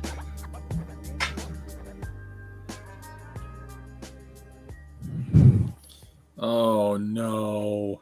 Oh, great heavens! Funnily enough, even after this, he struggled for another half an hour to successfully shut his stream down. But obviously the damage was done, and his shameful moment was destined to be permanently immortalized. Nick had done a DSP, or had he? You see, the immediate assumption was that Nick decided impromptu to feel himself up, but the truth seems to indicate otherwise. Andy Worski, of all people, decided to do a deep dive into this catastrophic stream and managed to enhance the audio enough to catch that someone entered Nick's office, a woman who may or may not be his wife, but we'll get into that soon, and decided to give him, on stream. Tragically depressing and insane as this stream was, it may have actually been the straw that broke the camel's back, as immediately afterward, the not-so-unthinkable happened. Nick was arrested due to a mandatory reporter's concerns regarding child neglect. The search warrant that led to Nick's arrest has since been published, and I'll be reading its relevant parts right now. Nick resides with his wife and 5 children, ages 6 to 16. The reporter indicated that 4 people from the church had gone to him, reporting neglect to the children, possible controlled substance abuse, and a questionable relationship with an additional couple. It was reported that he and his wife Kayla had befriended hosts from a different local social media blogger. Those individuals were identified as Aaron and April. It was reported that this couple may have been staying with the Rekietas, and the home was in disarray and cluttered. It was reported by a church preschool teacher that the children had complained of being hungry, not being fed, and wearing the same clothes for 3 to 4 days at a time, and would start to smell. Nicholas was reported to be lethargic and appeared high or drugged driving a car around. Another individual advised the reporter that Nick will walk out randomly during sermons at church and has noticed behavioral changes in him. It was alleged Kayla looks anorexic, and Nicholas has lost a substantial amount of weight recently. One individual described Nicholas as having injection or track marks on his arms. While reviewing Aaron's social media video blogs, Aaron goes on to say that he has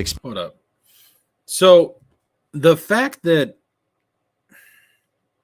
when you look at how much weight that he's lost and how much his health has degenerated, Nick was dying. Nick has been killing himself. And I'm going to be honest with you. I think the man wanted to die. Like we saw the clip earlier, like he's just sick of life. That's what he said. That's what the man said.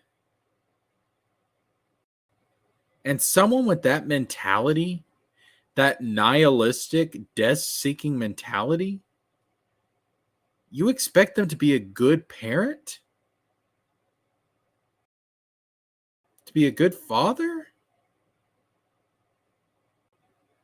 No fucking way. He's a danger to himself and everybody around him.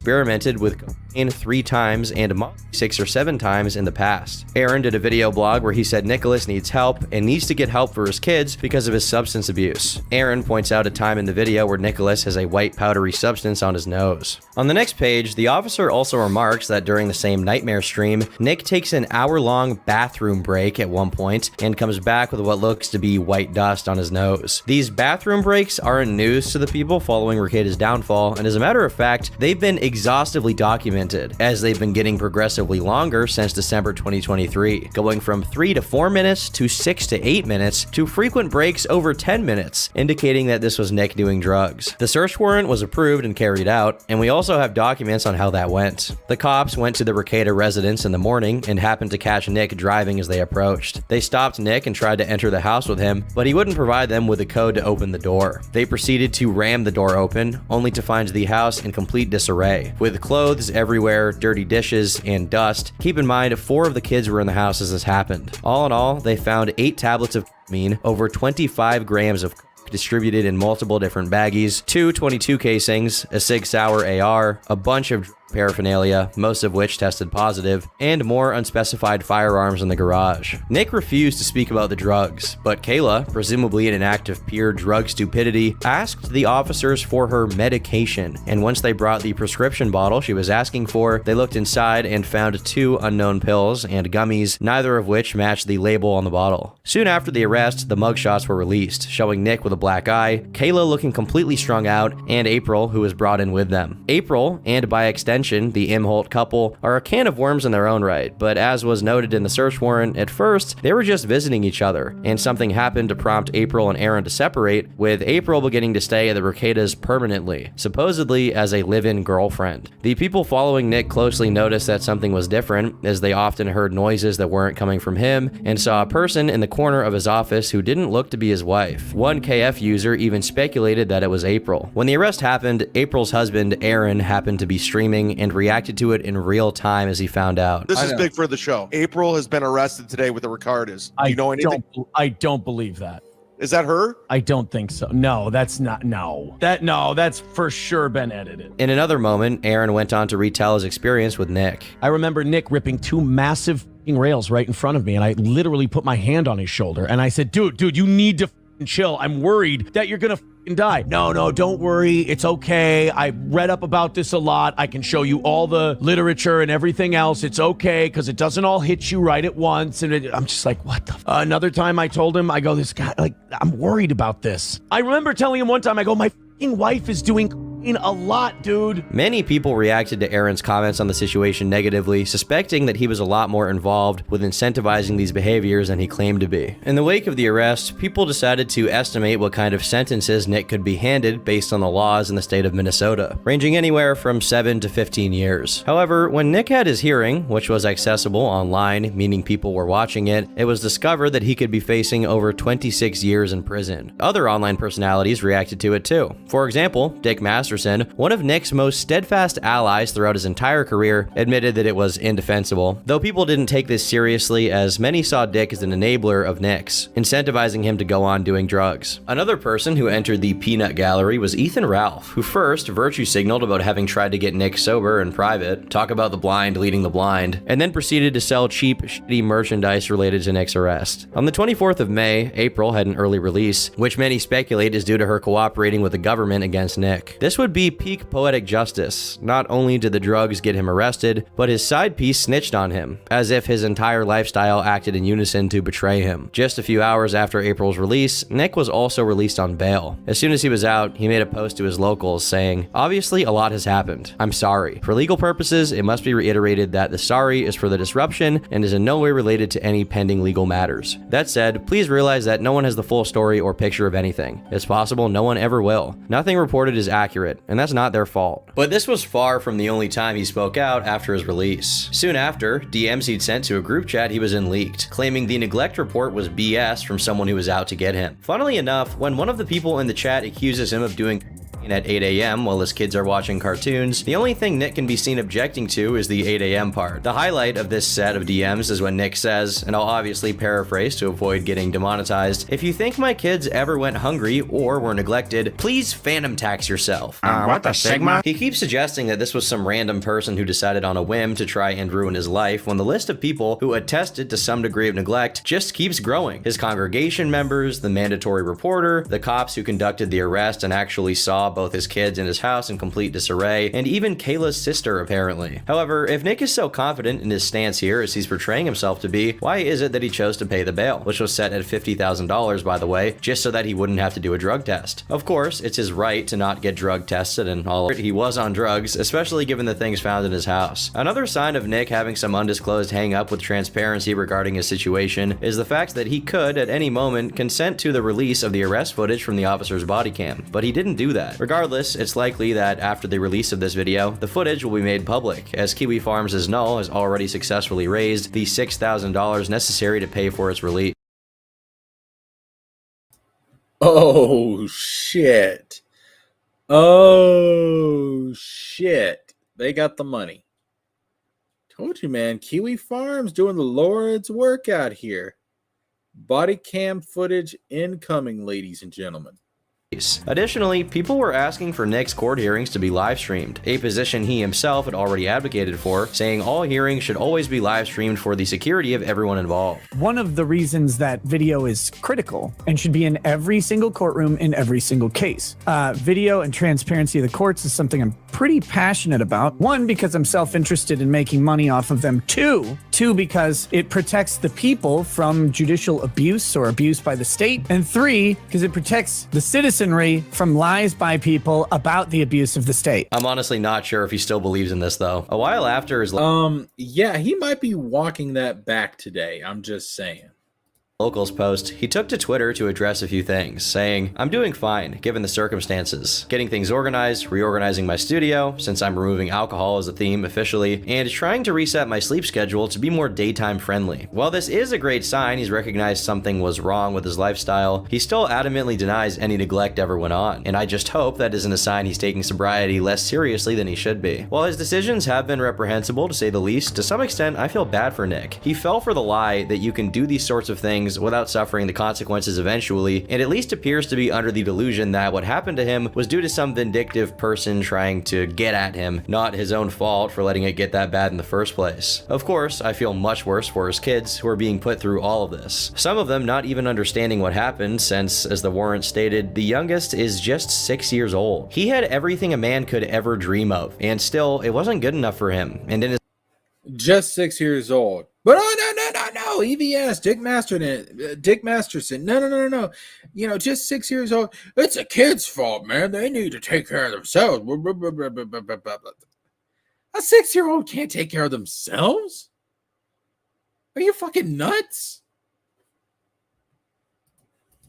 His pursuit of ultimate pleasure, he came dangerously close to his ultimate demise. Even if he doesn't see a day inside of a prison cell due to whatever legal ramifications may come from his trial, he may get disbarred, and his legitimacy as a lawyer and content creator is definitely tarnished for good, even if he does return to making the same content he used to make. I've been Turkey Tom, thanks for watching, and until next time, leave me alone.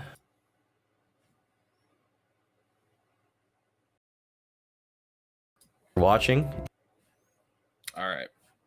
So, Jesker needs to react to Dear John by Nick. It's on Elisa Clips. It's pretty keynote. I'll check it out. So that's the Turkey Tom video. And I gotta say, man. Right off the bat. It's over, man. Like, stick a fork in this turkey. It's done. I mean, when you've hit the level to where Turkey Tom is doing here's the thing. Turkey Tom did a video on Nick Rekieta before he did a video on Eric July. First of all, didn't see that coming. Second of all, once you do have a Turkey Tom video made about you, it's pretty much over. It's pretty much done at that point. It is so obvious to everybody that is willing to open their eyes, to not just hide from the truth, hide from the fact. It is so obvious to everyone the truth of this situation. He was a neglectful father. He was a junkie, an addict who put his pleasure, his lust, and his greed above the well-being of his children. That is obvious. He is a hypocrite that spent years and years and years promoting these traditional Christian values only to abandon them. That is obvious. That is clear. And yet there's some people that refuse to see it. Why?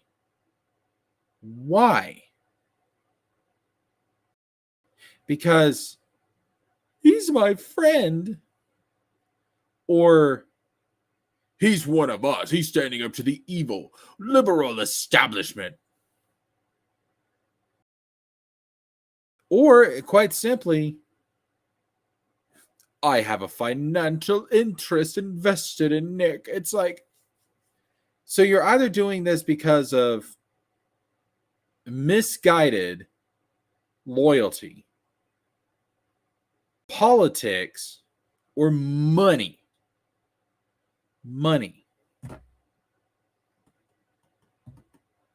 Fuck morality. Fuck principles. No. Fuck all that. He's one of us, so we got to stick by him. The people that turned him in are like the people that reported the Jews to the Third Reich.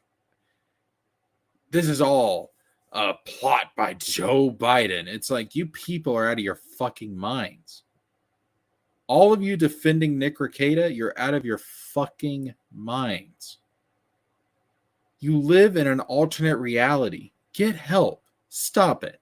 Get some help. A lot of people are writing to the bar to get Nick Rekieta's law license taken away. To me, I was listening to some lawyers talk about this, and they were saying, well, the thing that's really going to get his license taken away is if he was stealing money from the clients or something. So, again, like, our stupid, fucked up, greedy-ass, money-obsessed fucking system, you can lose your law license over a money issue before you can lose it over neglecting your own fucking kids. What the hell is wrong with this system? We are so fucking money obsessed. It is ridiculous. It is ridiculous. whatever happened to morality? And on that note, the same people that are trying to shield Nick Rekieta when it comes to child neglect are the same people going out there saying, "Oh, they're trying to trans the kids. Oh, you've got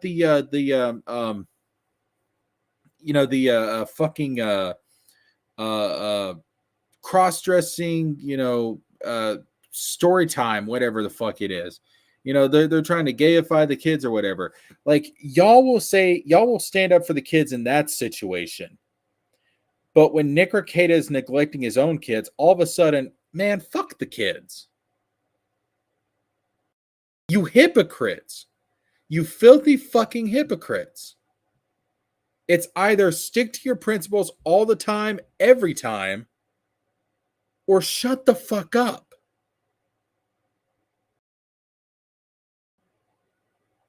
Is it so hard to ask for some fucking consistency? I don't care if he's your friend.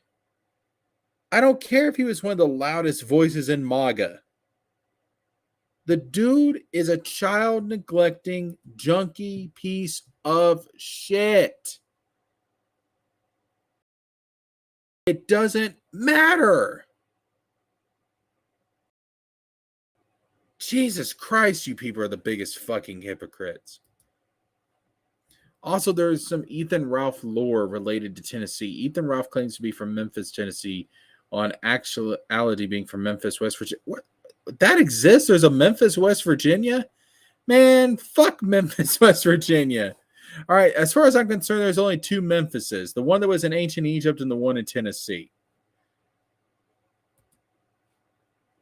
Tennessee is a vector point in the dimensional merge. Yo, can all the freaks please stay out of my fucking state? A good friend will call out your bullshit no matter what. Exactly. Straight up.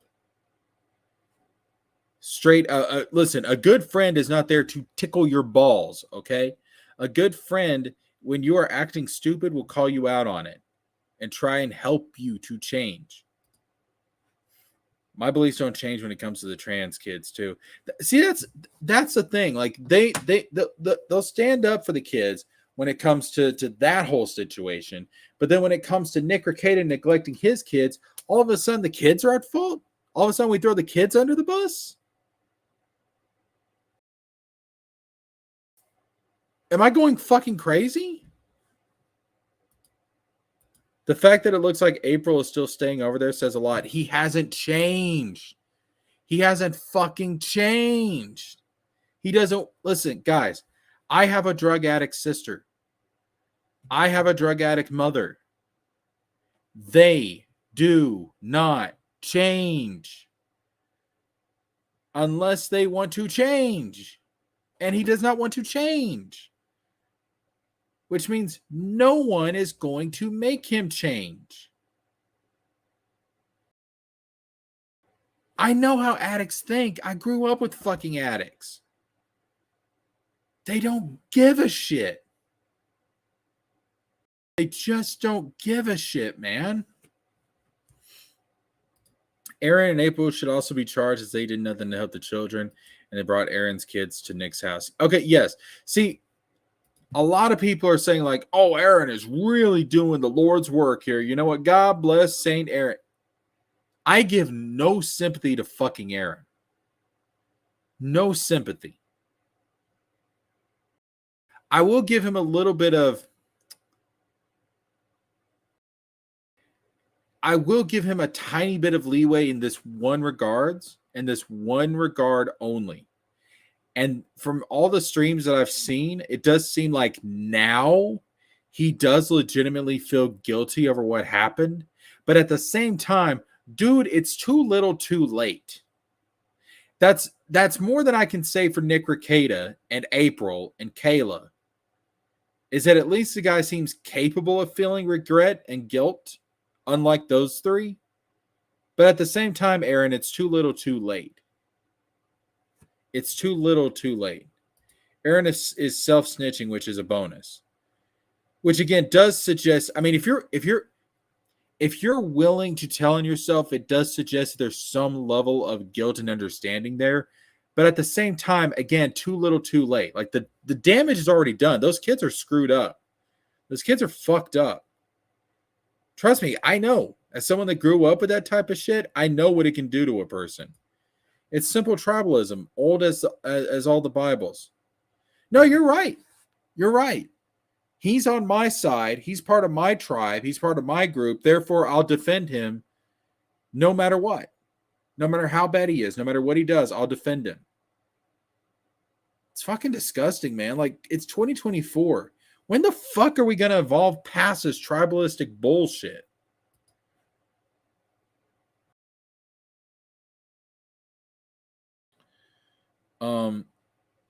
It's always for the money and the grip. They all make up narratives to hide behind it. I mean, listen. I feel like if you are honest with people, and even if they don't agree with you, as long as you're honest and you come to them with actual reasons and logic for why you feel the way that you do, I feel like people should respect that enough to help you, to give you money, to support you. I would hope. I mean, damn, is this really it? Like, is this? I mean, it's no wonder this country is so screwed up. We get in our little camps and we stay there, and we're not willing to be open-minded. I've said it before, man. I'll say it again. We are not a serious country. We're not a serious country. We enjoy the clown show more than we do actual intelligence and discussion and debate. I was watching a guy making fun of him for about a year before this happened. He is garbage. What, Aaron? No, like I don't deny that Aaron's fucking garbage. Again, like I'm giving him just a very tiny sliver of some positive recognition. But like I said, it's too little, too late.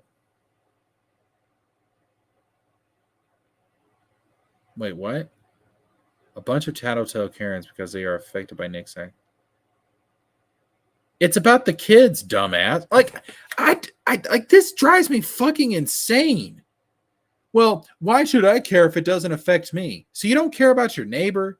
You don't care about the kids down the street. You don't care about what's going on with children, with innocent people. Nope, I don't care. It's all about me. If it doesn't affect me, I don't care. Like, how egotistical and self-centered can you be? Like, that is such a stupid fucking mindset.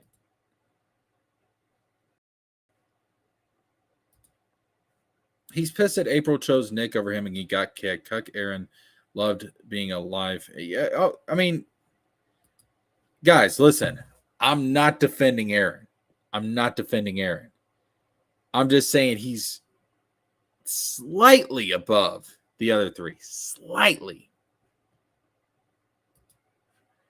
Queen Victoria, one of the most powerful monarchs in British history.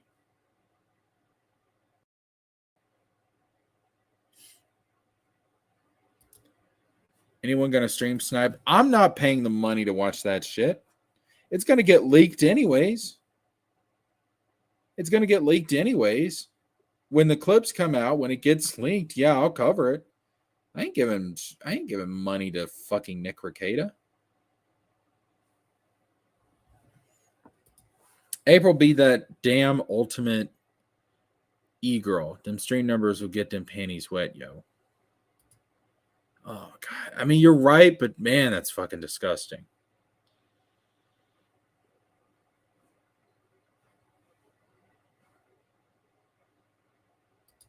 What do you mean put up the other one? What the fuck are you talking about? Yeah, okay, so Locals is basically right-wing Patreon. It's an alternative to Patreon that right-wing people go to so they can boycott Patreon. That's what it is, all right? It's the parallel economy, as Eric July would say.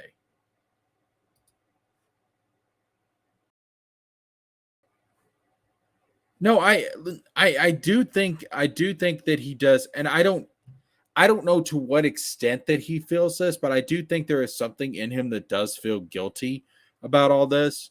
But again, it's too little. Like, it doesn't fucking matter anymore. It doesn't fucking matter anymore.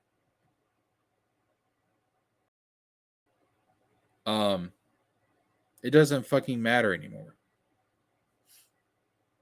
It's too little, too late. Parmesan, what the hell are you talking about? Like, the one. Like, what do you... Like, I haven't skipped anything.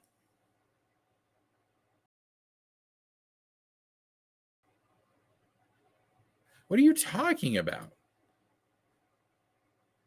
I can't... Listen, we've got like a bunch of people come. All right, Parmesan, that's enough. Like, I'm not feeding this nonsense. You're just being a troll and you're just being antagonistic. If you're not willing to have a honest, sincere debate, then you're not getting recognized. No, I skipped the lightsaber comment because it was a joke. Like, I'm having a serious discussion right now. The lightsaber comment's funny, but like I'm like fucking mad right now. I used to subscribe to Nick, but I got annoyed with his drinking and drug use, so I canceled my subscription to Nick's channel. Yeah, so I have, like, before all this went down, I had not watched Nick Rekieta for like a year, with the sole exception being the Eric July stream. And the reason why is because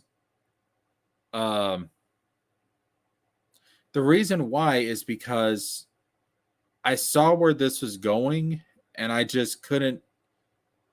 I just couldn't deal with it anymore. And I think part of that is also because I dealt with addicts in my childhood. I was just like, I'm not going on to fucking YouTube, which I come on here for enjoyment to watch this shit repeat again. He skipped my point about why Rekieta going to prison is enough. No, I think it should be both. He needs to go to prison and needs to be disbarred. He's a piece of...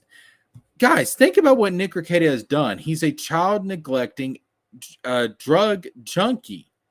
Why should that type of person be practicing law? If we allow people like that to practice law, it delegitimizes our legal system. Do you guys not get that?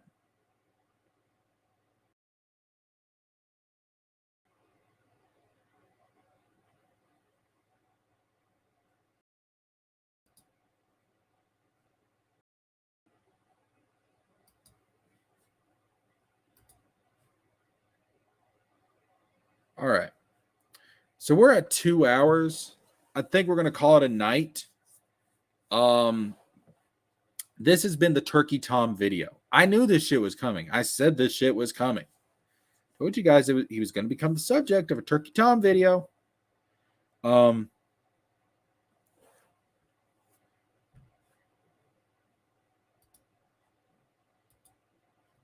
I'm sorry you got butt hurt, Parmesan. But I can't keep up with every single fucking super chat or every single chat. If you wanted to get noticed, that's what the super chats are for. I've said it at the beginning of the fucking stream. I cannot read every fucking comment. When the chat starts getting crazy like it is tonight, I cannot read every fucking comment. If you want to make sure, I will try to, but I can't always guarantee it. If you want to get noticed, that's what the super chat's for. The Dear John clip, let's see.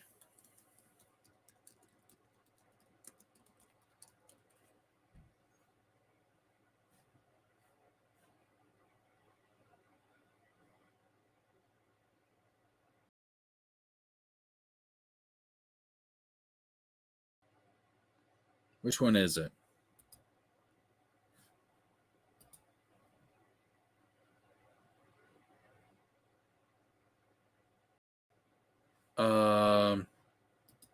Which one is it?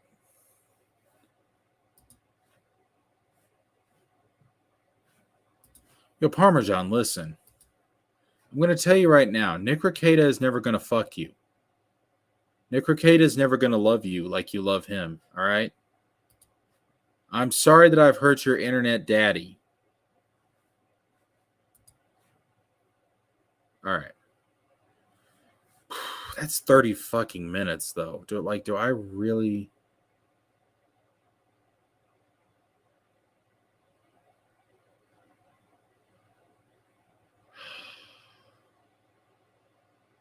All right, fuck it. Some of these Kiwi farmers, some of these commentators. Here we go. This is fun. Not only do I know them, do I know their failures? Do I know their social security checks? Do I know their inability to even contact their own family for help? Actually, that's a good idea. I am going to do 2 times speed. Fuck it. Fuck it. Because I can't stay up all night. I have an actual job I have to get to. Another desire to leave their own state. Oh, man. I cannot fucking imagine being. Ugh. Hold up. That 2 times speed shit, like that's it just sounds unnatural. Let me do 1.5. In the place that this man is, that he has to go to a YouTube streamer to beg for a shred of attention. Say, please, Rackets, I love you. Oh, man. Begging is embarrassing. I love you. My family hates me. I can't get a job. I'm so mentally handicapped. I can't do anything. And my name is John. All I want to do, I want to die. I want to put a bullet in my mouth, but I can't afford a gun. Texting me this, by the way. I'm like, hey, holy shit, brother, you want to kill yourself? Like, that's not good. No, I deserve to die. Well, I mean, probably, but seriously, no, that's not good. Can you buy an Uber and go to the hospital? No, I can't afford an Uber. You can't afford an Uber. Like $8. You can't afford one. Why? I'm on Social Security because we use a piece of shit. But I'm so successful. Oh, man, that's fucking embarrassing. Man, that is embarrassing, right? I'm such a piece of shit. My family hates me. Nobody loves me. I'm just going to kill myself. You're messaging me. You're texting a fucking YouTuber. Oh my God, man, that's embarrassing. Right, John? You're texting me. And I said, I'm like, holy shit, please don't kill yourself. First of all, you can't afford bullets. You've already expressed that. You can't afford the Hardys that would kill you either. You're just you. You're just a useless pile of garbage. You can't afford an Uber to the hospital. You're texting me, begging me, please. Oh, man, I'm spiraling. Don't kill me. Don't let me kill myself. I'm like, why? First of all, I can't control you from killing yourself. Only you can do that, brother. Have you tried calling 911? No. I can't spell. I'm Korean. Literally just 911. No. How far are you from the hospital? 4 miles.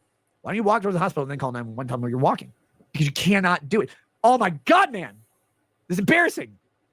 You can't get to the hospital. Or you buy a limo or a private jet to the hospital like a normal middle-class person. They're like, oh, I can't make it in the middle class. I have crippling disabilities and anxieties. I love you, though. I love you. You're the greatest streamer of all time. You're the fucking best streamer ever. Oh, my God. I love you. Please teach me how to do life. Like, I can't teach you how to do life because you're retarded. But what I can teach you right now is that you probably shouldn't kill yourself. And this is taken away from my life, my evening, and my wife and children in my normal middle class, upper middle class home with real things. And I'm talking to a fucking retard, a literal, goddamn, by definition, suicidal retard. And all I'm trying to do in this entire world is save this person's life. Save this person's life from the most dangerous person they have. Right, John? Right, John? Right, John?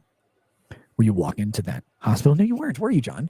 You were sitting in your shitty Section 8 apartment that you could not fucking pay for because you can't hold a job. And your relatives all told you were an embarrassing reject and disowned you.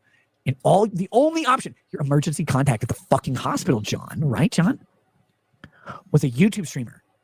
You paid to be your friend. The YouTube streamer you paid to be your friend. Now, John, what happens in most cases when you pay someone to be your friend? And then you tell that person, right, John? Tell that person, holy shit, I'm going to end it all. What do they say? What does the person you pay to be your friend say? Say, sorry, brother, I don't know how to help you. What do they say? Hey, John, here's my personal phone number. I hate you're doing this, John. I hate that you're an embarrassing waste of a human whose entire family has disowned him from his crippling mental disabilities, who can't fucking walk to a hospital, who can't call a cab to a hospital, who has to call a YouTube streamer to cry and say, I'm not worth living. I don't know what to do. So when you pay $5 a month, and that person like, hey, dude, please literally don't rafter yourself. Please don't do that, John. Right, John? Please don't do that. As you begged me to save you. Because your family wouldn't save you, because you were garbage. Because you couldn't save you, because you're garbage. Because you don't have any friends to save you, because you're garbage. Only person on earth you can reach out to, John. I've got to I got to pause. I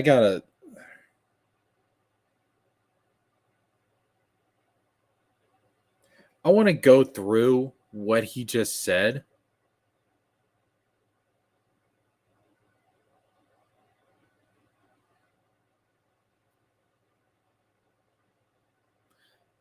I want to go through what he just said, and I want to talk about how many different people he just insulted.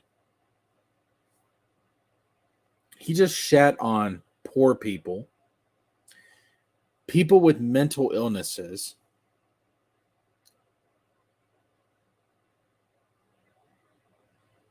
he took a shit on people that have anxiety disorders, people that are, I got to be careful how I word this here,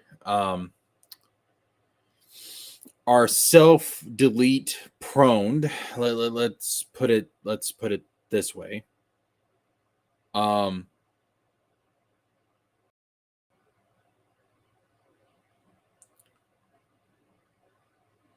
I'm fucking disgusted. I mean, this tells you so much about people like Nick Rekieta, these weird alt-right, money-obsessed, uber-capitalist sycophants. They really judge a person's morality by their wealth. If you're poor, you're automatically a bad person in their minds. If you have a mental illness, something which you do not have control over, then you're a bad person. Like the way that he looks down on people, I mean, I don't understand it. It comes from such a dark place of just extreme cruelty.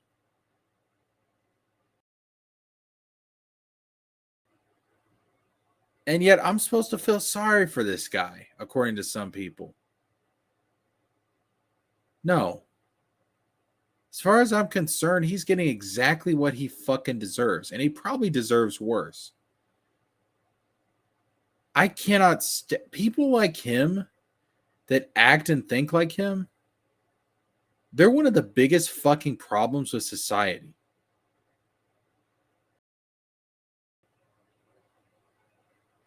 I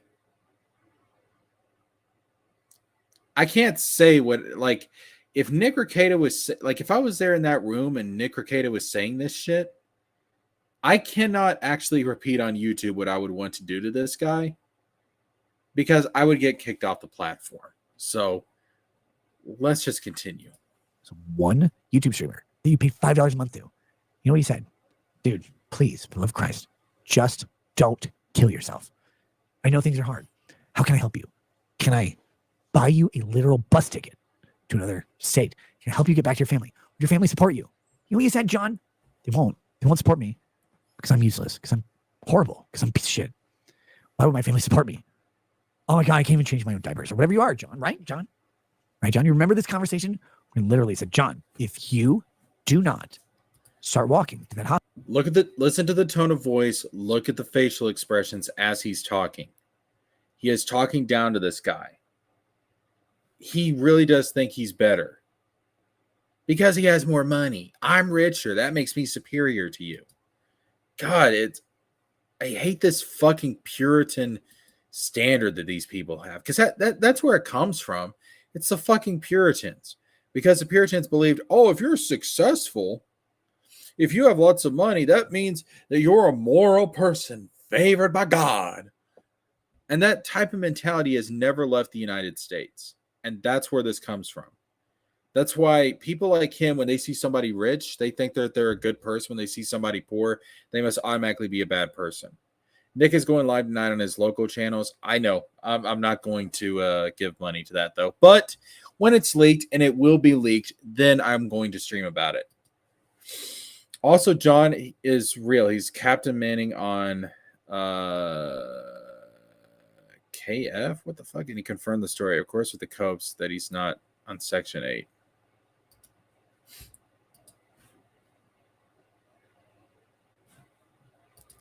Yeah, I'm not giving Nick Rekieta a dime. Fuck this dude.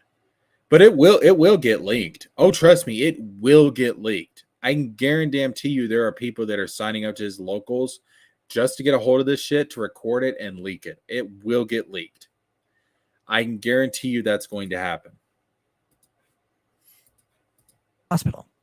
Ask for some help. I will call 911. And to the people that are doing that, we thank you for your financial sacrifice. Because you are too incapable of saving your own life that you will call the only friend you have on this fucking earth when your family and friends have disowned you. And you're sitting there. And what was it New Mexico or Arizona? I don't remember. John, you tell me. You're sitting there in this Southwest state full of illegal immigrants. This state will save every person on earth except you because you're white, John. Because they expect you to save yourself. And you had no one to call except when someone paid $5 a month to be your friend. And then they did give you friendly advice all the time they talk to you. Right? Because you reached out. So I'm so embarrassed. I'm so pathetic. So I want to kill myself. Then I'm going to go to the clinic. John, I have to put Nick Rekieta in Minnesota. To put Nick Rekieta of Minnesota is my emergency contact. I'm still his fucking faggot's emergency contact. Still there. Here's why. We're going to go through this. I will stream it, not tonight, however, because I'm not giving this bastard any money. I'm not giving him any money. But I will stream it. Like when it gets leaked, and it will get leaked, then I'll stream it. I'm going to stream this, and when the body cam footage comes out, I'm going to stream that as well. Like, there's a very good chance I'm going to be streaming tomorrow night about this whole story again, because there's probably going to be some shit. I would not be surprised if the stream gets leaked before tomorrow night. Would not be surprised. Would not be surprised at all.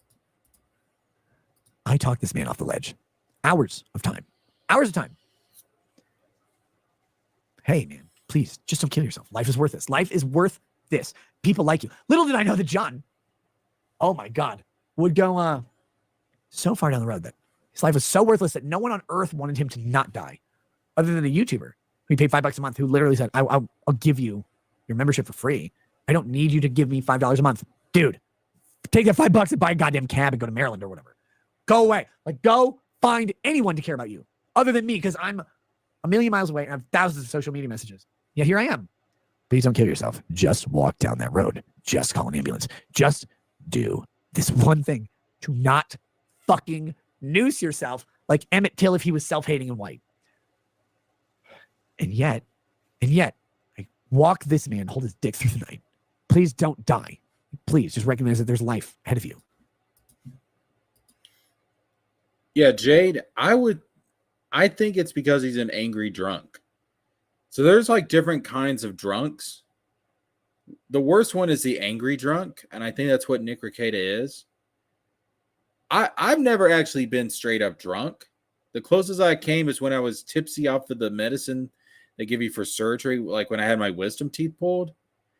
But given that experience, like apparently, like I don't remember this at all, but apparently, like after I got my wisdom teeth pulled, I just looked at one of the nurses and I said, "You're so beautiful." So apparently, like if I did get drunk, I would just be an honest drunk.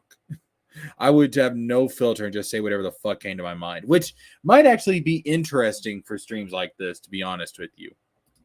But it might also get me kicked off the platform. What's he do? Right, John? Right, John? You embarrassing piece of shit. Racket's not what I thought he was. He's just not this, that. John, are you judging people, John? The guy that his entire family disowned him. The entire sector of employment of the United States disowned him. And the U.S. government was so embarrassed by him that they didn't give him enough money to eat. And he was so embarrassed by himself. And when he looked at all the money he had in the world, I could eat one more McDouble and French fries. Or I could pay a Minnesota lawyer drunk to be my friend. And when he was the friend, I thought, why would this man save me from death? Death at my own pathetic hands. And John, look, I got it. You were probably going to try to commit suicide like a woman because you could never succeed at committing suicide because that would make you a man. You couldn't have a job. You couldn't have a family. You couldn't even fucking be in basic society without the government's help. So we know being a man was tough for you, right, John? We know that was embarrassing for you. So while you're crying to me on the fucking phone, I'm trying to hang out with my wife and kids and go on with life. You're crying to me on the fucking phone. I'm gonna kill myself. My whole family hates me. Nobody in my life, no women in my life, nothing in my life, just you. Like, John, dude, it's not that bad. Please, go to a fucking hospital. I can't afford a hospital. John, you can't afford a fucking Taco Bell burrito, right? You can't do that. Go to a hospital that will help you.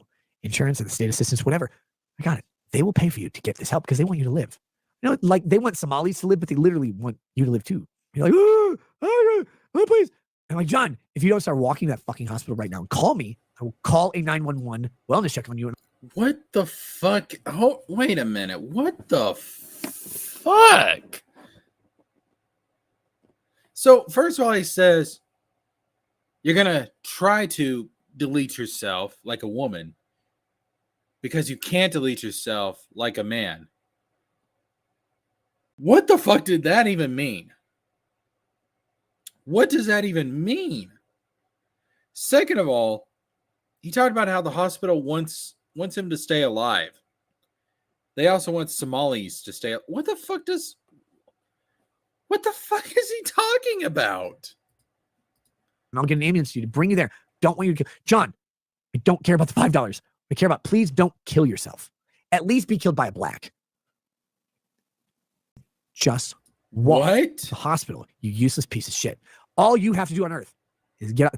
Here's how you not suicide, guys. Let me get some fucking advice to you. You know you not suicide? Instead of putting the gun in your mouth, you just set it down.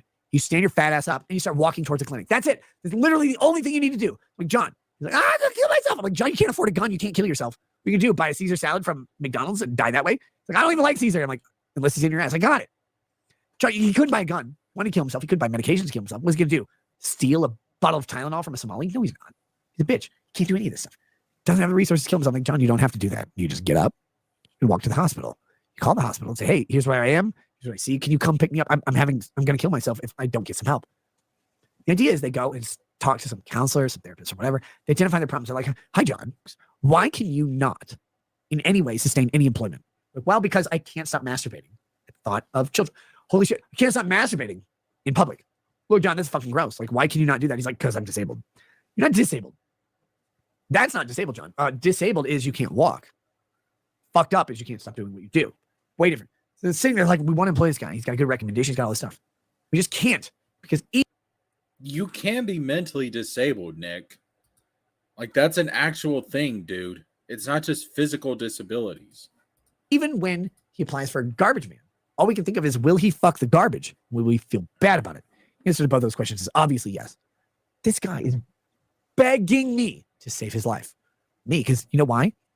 His dad won't do it. His mom won't do it. His girlfriend won't do it. His ex-girlfriend won't do it. I don't know if he has a girlfriend or an ex-girlfriend. His boyfriend or ex-boyfriend that he met at Super America or whatever, they won't do it.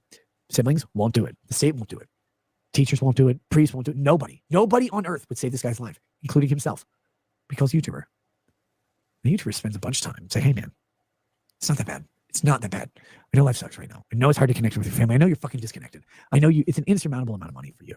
Yeah, I guess so. Can I help you? How do I get you connected exactly to what your he's family? saying. What is it? What is it? I mean, it, I $1,000 understand. bus It's ticket? hard to follow what he's trying to get across here, but to damn. buy this guy a bus ticket to the family that disowned him.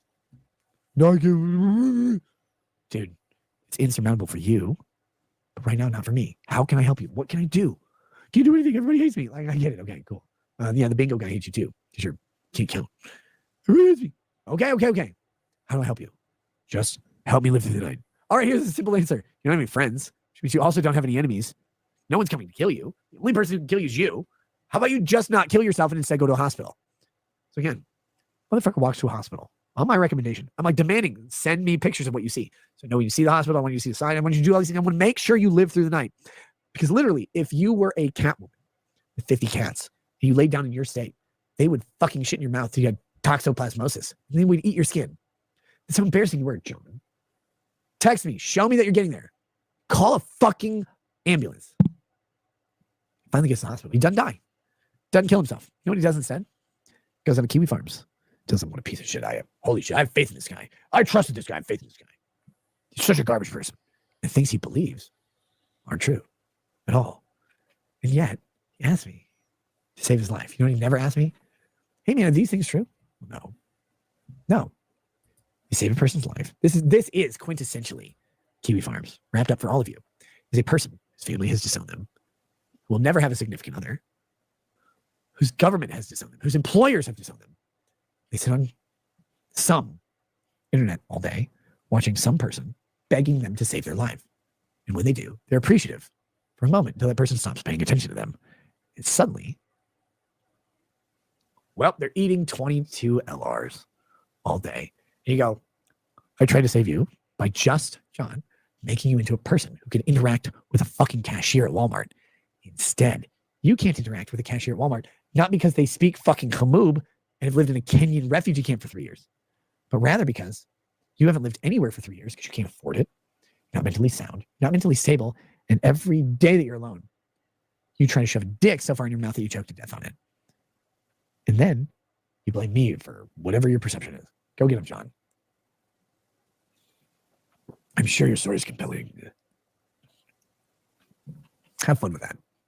Always remember who the critics of you are, because the critics of you are generally embarrassing. You find this out. This is the thing you don't realize as a non-streamer, a non-professional online person. The people who reach out to you as a normal person are normal people. The people who reach out to you as a professional need professional help often. They'll beg you to do the thing. Ask you, please, please, please save my life. And you're like, dude, I can't save your life. I can't do anything. I can barely go to a grocery store. Please save my life. And so you try. And you work it out. And then they're like, oh, no, this is good. Thank you. Thank you. Thank you. They offer the fucking world. All of the Vaz deference licking they can get. Please, thank you. Thank you. Oh, my God. Like, this really wasn't that expensive of whiskey, but okay. They'll do that. And then when it's gone and they can't have another sip, they go, motherfucker, you betrayed me. You betrayed me. You're like, I didn't betray shit. Like, I just offered you a nice thing. Took it or you didn't take it. You'll always frame it as betrayal. You know why? Their failure stems from their inability to take accountability for who they are. Their demand to blame everybody else. So, of course, they're not going to start blaming themselves when you call them out. I hope you have a good day. John, I've always meant this sincerely. No, you're right. You're absolutely right, Jade. Mental illness is serious. It destroys lives. You can't just not have an illness. But it's because of people like Nick Rekieta that we as a country, we don't take mental illness seriously. We don't. We still have this whole, well, you got to just pull yourself up by your bootstraps and get over it there, boy. Like, first of all, that fucking phrase, pull yourself up by your bootstraps, guys, it's not possible to pull yourself up by your bootstraps. I'm not talking about in the metaphorical sense. I'm talking about literally. You can't, if you're wearing boots, you can't pull yourself up by the bootstraps. That was the whole point of the phrase. It's not meant to be taken seriously. It's an ironic phrase. You literally cannot do it.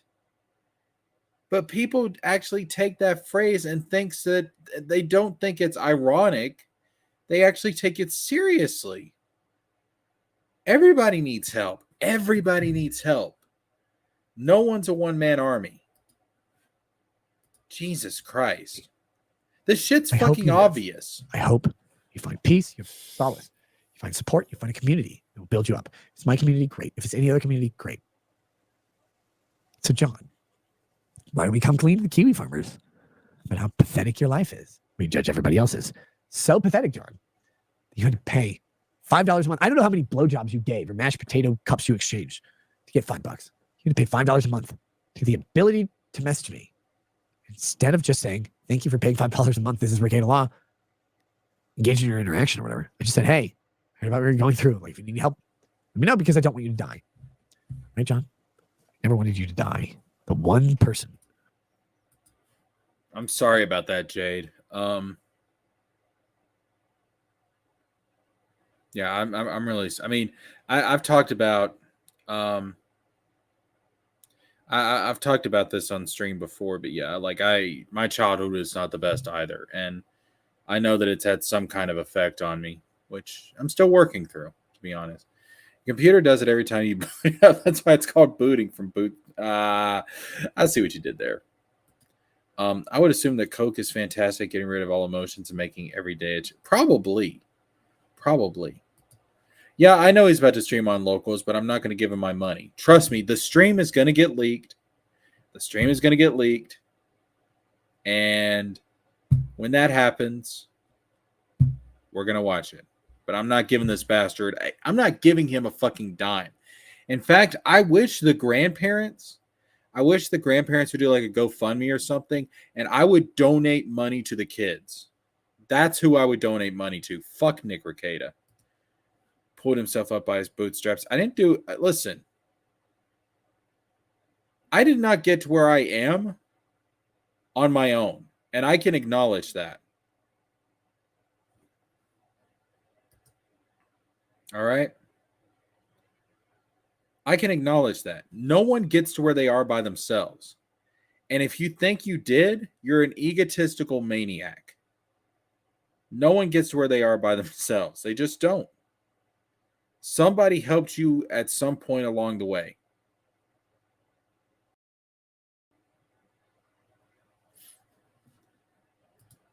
No person is ever a one-man army. Ever.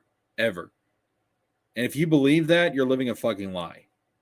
I became resourceful and I've been homeless a number of times, but I've never resorted to child abuse. And that's what makes you a good person. That even in the face of hardship and struggle, you didn't lose your moral compass. That makes you a good person. Nick, however, Nick has never fucking struggled. Little trust fund baby never fucking struggled. And he intentionally threw away his moral compass. And I'm supposed to feel bad for the guy. Fuck him. Don't worry about me. I'm 43 and survived cancer 3 times. Damn. Yes, exactly. First of all, congratulations. Congratulations on beating the shit out of cancer 3 times. Good for you. I had to take care of my grandmother for 3 years while she was dealing with cancer. Cancer is a horrible, terrible thing. I watched her deteriorate. It was awful. But congratulations for you for beating it 3 times. And yes, you can only get so far on your own. And then you have to have people there to carry you forward. Nick literally grew up in the hood in Houston. Yeah. Yeah. Nick's from the hood. Nick is as much from the hood as Eric July. On this earth who never wanted you to die, but you know what he did? John, you engaged in lies. Specifically, you know why? Because you couldn't afford friends. So you had to buy them with fake clout. I don't know what Southwest state you're in anymore, John. I just know you're still there because you can't afford even a taxi cab to the grocery store. And yet here you are. Moral condemnation on other people based on falsehoods, but also based in part, according to you, on your moral and ethical and personal superiority to those people. Well, you couldn't keep a family, couldn't keep a job, couldn't keep a government check, could not keep yourself from putting a gun that you couldn't afford with bullets that you borrowed in your mouth until a streamer told you, hey, John, maybe you should just go to the hospital. And well, you didn't respond, John. It's like the person who saved your life demanded you to save your own life. You say all of the lies about that person without ever even having the decency to say, hey, is this true or not? That's what you did. You traded someone who saved your life for internet clout from Kiwis who are probably just like you. They're just like you because they cannot do anything. But enjoy the company, John. One person kept you from eating a bullet you would have had to borrow from homeless. One group of people would have laughed. Yeah, genetics are crazy. I've lived in a tent in the fall in Pennsylvania until it started snowing. Then I slept in my friend's car until her boyfriend felt bad and made me sleep in their living room. Yeah, talking about, see, this is why I'm not a libertarian. Because in order for you to believe in libertarianism, you have to believe that free will is absolute, that every single thing that happens in your life is a result of your independent choices and willful actions. Now, that doesn't mean that I don't believe. That doesn't mean that I don't believe in free will, but I don't believe that free will is absolute. If you have a genetic predisposition to something, it doesn't matter how much free will that you exercise over a situation, that can fuck you up royally. The idea of freedom that libertarians espouse can only belong to one entity that is totally and absolutely independently free of all other factors. And that entity is what many people would call God. Well, I'm sorry, but none of you are God. I'm not God. Nick Rekieta sure as hell isn't God. So you are not independently free of all other factors. And the question that we have to ask is, if things occur to you in life that create a negative position for you in life that are out of your control, that you had no control over, such as genetics, such as injuries, like if you're in a car accident or something, you can't work anymore. Are we just supposed to say, screw you and let you rot? Well, that's survival of the fucking fittest. I mean, is that what we're supposed to do? Is that moral? Is that just? I don't think so. I think it's evil. Generational wealth is real and genetics are crazy. I have hypermobile Ehlers-Danlos syndrome, postural or static something syndrome, mast cell activation syndrome, and more. Yeah. Genetics are like the ultimate proof that free will is not absolute. That doesn't mean it doesn't exist. It does so to a certain extent, but it is not absolute. You're not God. That isn't true. Libertarianism does believe in charity, but that's the thing, though. See, listen, you're making the assumption that your average person is going to be good enough and charitable enough to voluntarily give to those that are less fortunate. And what I believe is that most people are not that fucking good. They're not that fucking good. If you believe that people are inherently that fucking noble and righteous, I would like to introduce you to a history book. Have you read about our history? We're evil as shit. Okay? We're evil as shit. It's like Alexander Hamilton said, if men were angels, no government would be necessary. The reason that we have government is because humans are not fucking angels. There has to be some kind of system in place to keep human degeneracy in check.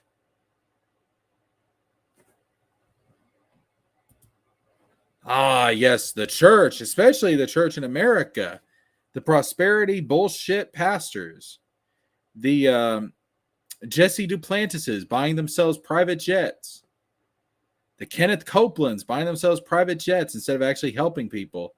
Hey, grandma, give me your social security money so that I can get me a private jet so I don't have to get on that tube with them demons. Like, yeah, those people. I have state health insurance and it covers my treatment stuff, but I can't make more than $1,900 a month or they drop me, so I stay poor. My boyfriend helps me or I'd still be... Okay, see, this is why I believe in a single-payer universal healthcare system. You do not have control over what happens if you get sick, okay? You should not go bankrupt because you get fucking sick.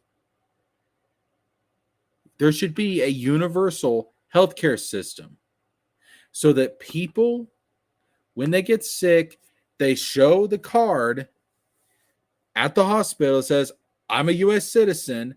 I'm enrolled in the government healthcare system. Help me.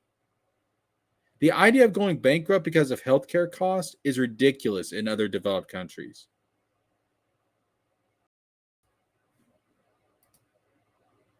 Listen, if I'm getting free healthcare, paid college tuition, all this other stuff, I don't mind paying taxes. I just want the taxes to benefit me and everyone else. Period. End of story. It's not about paying taxes. It's about how the taxes are used.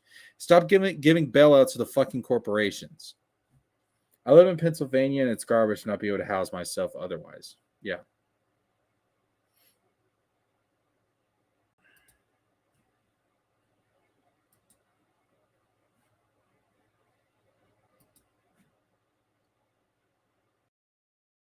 Yeah, Jade, look, just don't bother arguing with people, because if there's one thing I've learned, these people have there's people in this country that have this very skewed idea,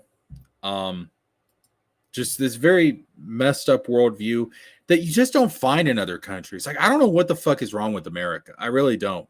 Like, people in Japan, people in Sweden, Norway, people in other developed countries, they don't fucking think like this.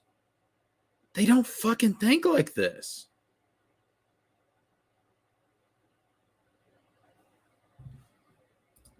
Listen, Weeb, I'm going to tell you right now, the boomer generation was the worst fucking generation. And the quicker that they're out of power, the better. Boomers fucked this country over. And yeah, what's wrong with Denmark? It's one of the happiest countries in the world. The people up there love it.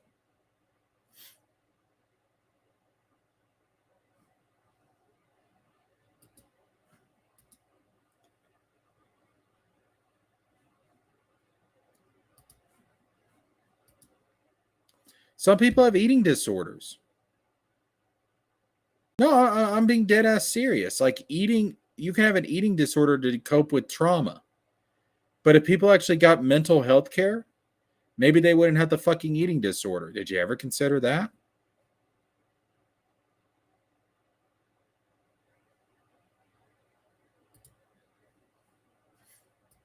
Listen, I want to tell you how screwed up the healthcare system in America is. All right? Let me tell you how screwed up the healthcare system in America is.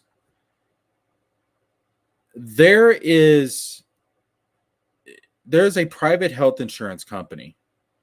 And there are these women that work for this private health insurance company. They sell health insurance, but they are not getting paid enough to be able to afford to buy the very health insurance that they're selling.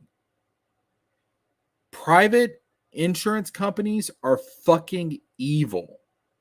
I despise them. They're fucking evil. Think about that. You can work for a health insurance company and you still can't afford the health insurance that you're selling. You can work for a luxury car manufacturer and you can't afford a luxury car. There's something wrong with that. You're still fine with paying for the inflicted problems. Yes, I am. I am. I don't want people to suffer. It's that fucking simple. They're my fellow Americans. They're my neighbors. They're my brothers and my sisters. They're my fellow human being. I don't want them to suffer.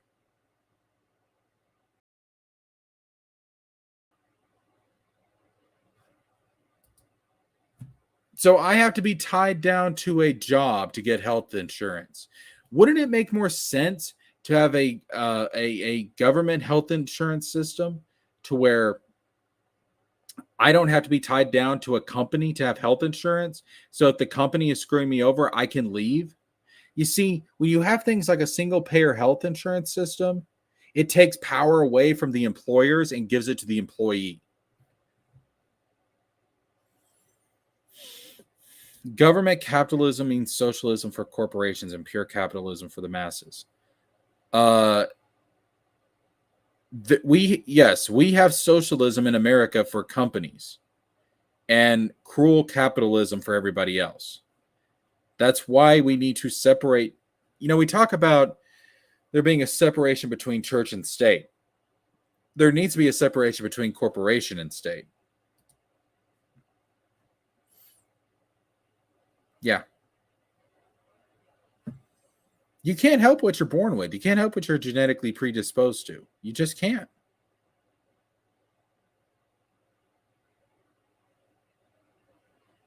Yes, exactly. I want private health insurance companies. I want them to go into the fucking ground. They're evil, man. They're evil. All right, Nick is live on Locals, but again, I'm not giving this fucker a penny. I'm not giving him a dime. Fuck this guy. When it gets leaked, then I'll stream it.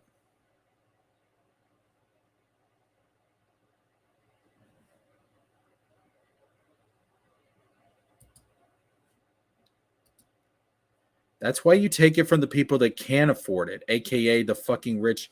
Listen, I showed this in another stream. If you look at how much the CEO of the American car companies are getting paid compared to the CEO of the Japanese companies, it's ridiculous. These fuckers are getting paid way too much. My dad was a veteran. My dad was a veteran. He got free health care, and thank God that he did. He didn't have any issue with it. The VA treated him great.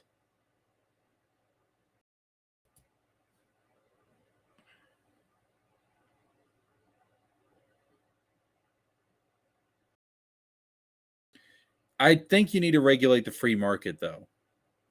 Because if you just have private companies doing whatever they want, they will screw you over.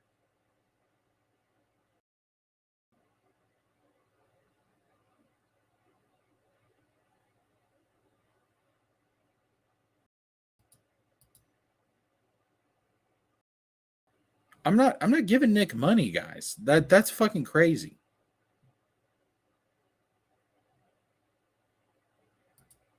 But that's the result of natural. No, what? Listen, libertarianism is chaos. And I don't believe in chaos. I believe in order. Oh, really? Okay, we might check that out in a minute.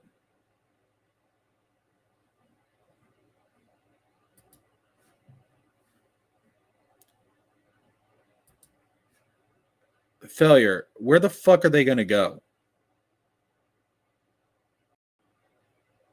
Why would the rich stay if they're taxed more? Where the fuck else are they going to go? The rest of the developed world has universal health care, has higher taxes. Where the fuck are they going to go? Where are they going to fucking go? They're not going to go anywhere. Number two, you're making my point for me. So you're saying that we have to be beholden to the rich. They get to decide everything. No, fuck that.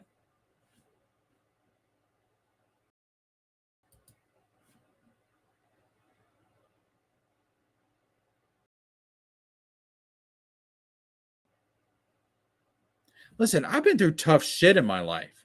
And the one thing that I got coming out of it was I don't want anybody to go through what I had to go through.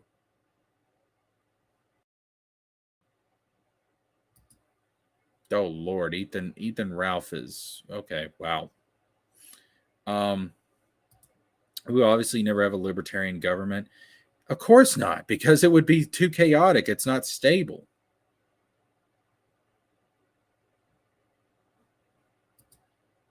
Yeah, America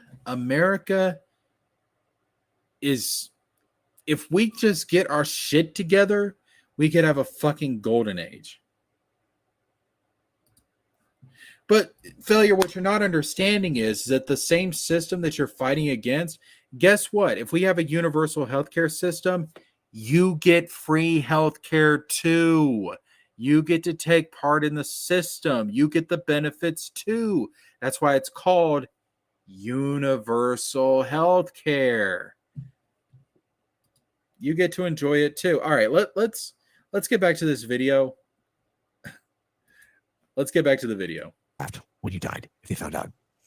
Cheers for picking the right side on that one. Now, take John's story and apply it to the majority of Kiwis. You'll figure out why nobody cares what they think. I hope you have a nice night. I hope there are no Johns in your life who demand you to save them from the fucking world that they can't navigate and then ask a fucking can of beans to kill them just for acceptance. John, that's embarrassing, but go be British. Cheers to you all. Cheers to John specifically. Cheers to the Kiwi Farms. Cheers to Josh Moon, the most autistic person on earth with zero human interactive experience, telling everybody on earth how humans interact. Piss people off. Most importantly, pisses John off in your life so much that he wants to take a discount razor that he can't afford and chop it to his wrist because the government gave him a Section 8 razor. He's like, I'm going to kill myself. I'm like, you, John, this is how fucking pathetic you are. All you had to do today was suck dick for $20 anywhere in a metro area. You couldn't do that. Instead, you went out to a rural area, got down on your knees, and you couldn't raise $2. You know why? Because your lips look like mine and mine are manly. This is weird shit that goes on. The internet is the weirdest fucking place. In normal life, all day, every day. And then someone's like, oh my God, did you see what Reka said? People are like, what are you saying? Like, just go watch the stream. It's not there. Anyway, as for your professional opinion, I don't want to kill myself, but I want myself to be punished. What is the appropriate punishment for 60% liquor? As for your professional opinion, I don't want to kill myself, but I want. He just licked the bottle like it was a penis. This dude's gay. He's bisexual, man. I'm telling you right now, he's in the fucking closet. Myself to be punished. What is the appropriate punishment for 60% liquor on a lonely, lonely night where my favorite John is still, in my mind, walking down the road to the hospital because it's basically like watching Stephen Hawking walk. If you ever... Whoa, wait. Failure. Compared to who? The corporations? The private insurance companies? Compared to who? So if the government doesn't do it, who will? You see, this is what I'm talking about. The way that this shit is supposed to work, the government keeps the corporations in line. The people keep the government in line. The problem that we have right now is that the corporations and the government are in bed with one another and they don't give a shit about the people. The problem is both. Now, what people misunderstand, what people don't really understand is that the problem is not government in and of itself. The problem is the American government as it currently exists. The problem is that the system has become corrupt.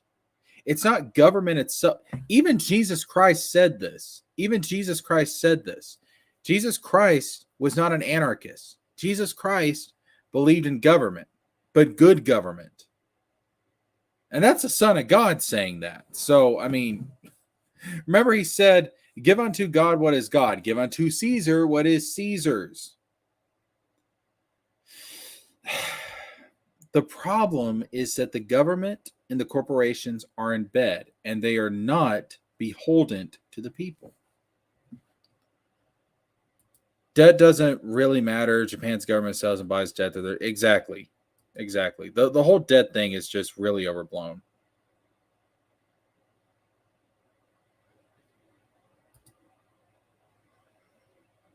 I want the private insurance companies gone. Federal government has never been good. You can make a good argument for state.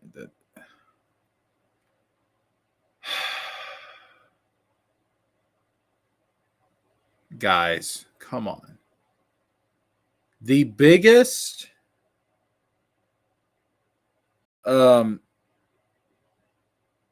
interference, involvement of the federal government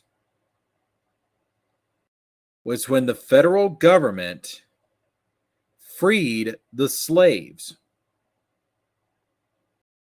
The federal government ended slavery. And that was them overriding state rights, overriding the rights of the plantation owners. And no one fucking complains about that. Or at least they shouldn't. Government intervention gave us a civil rights legislation. It ended slavery. It's not always a bad thing. But again, we had a better government back then.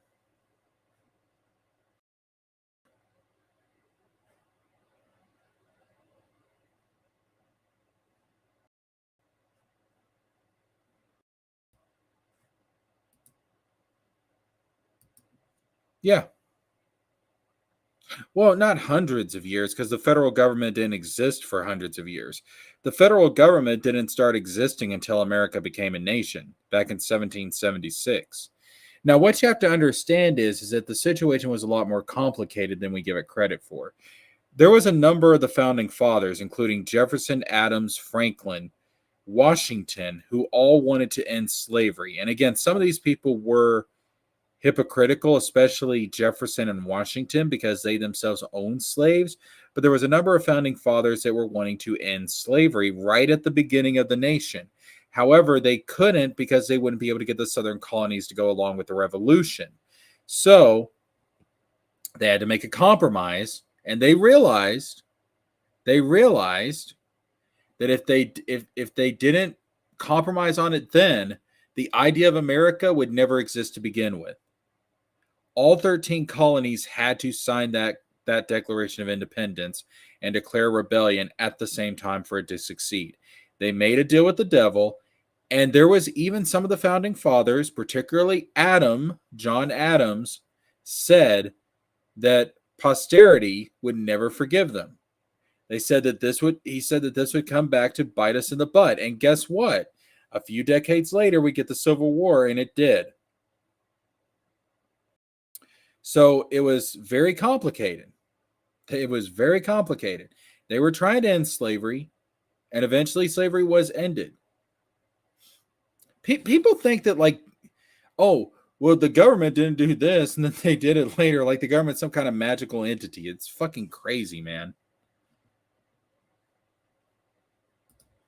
No, I agree with this. I think we need to evolve past money.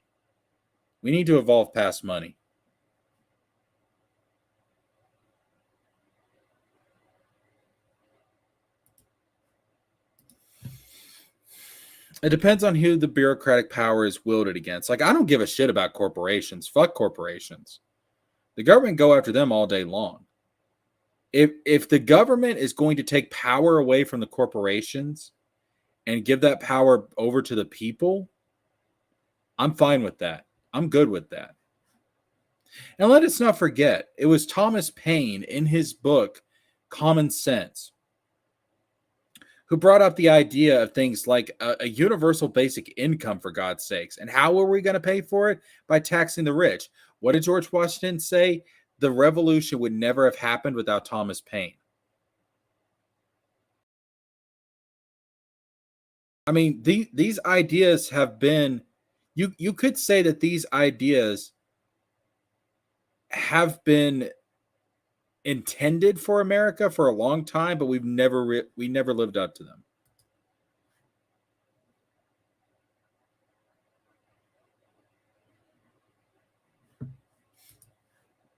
I just want a government beholden to the people.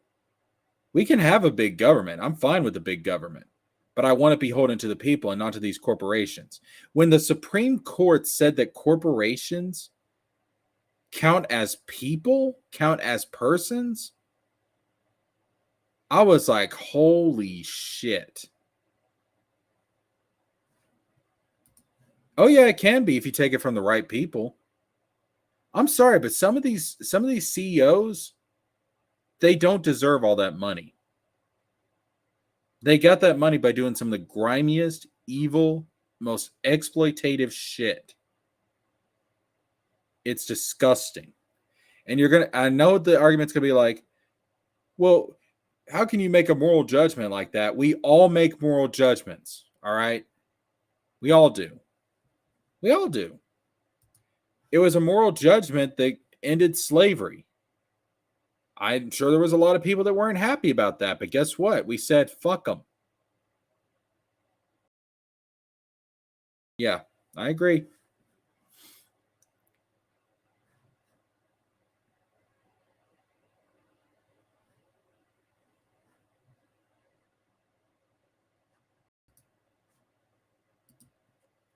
Texas wouldn't survive if it succeeded. Secessionist movements are crazy fantasies that people like Eric July come up with. Yeah, no, it was.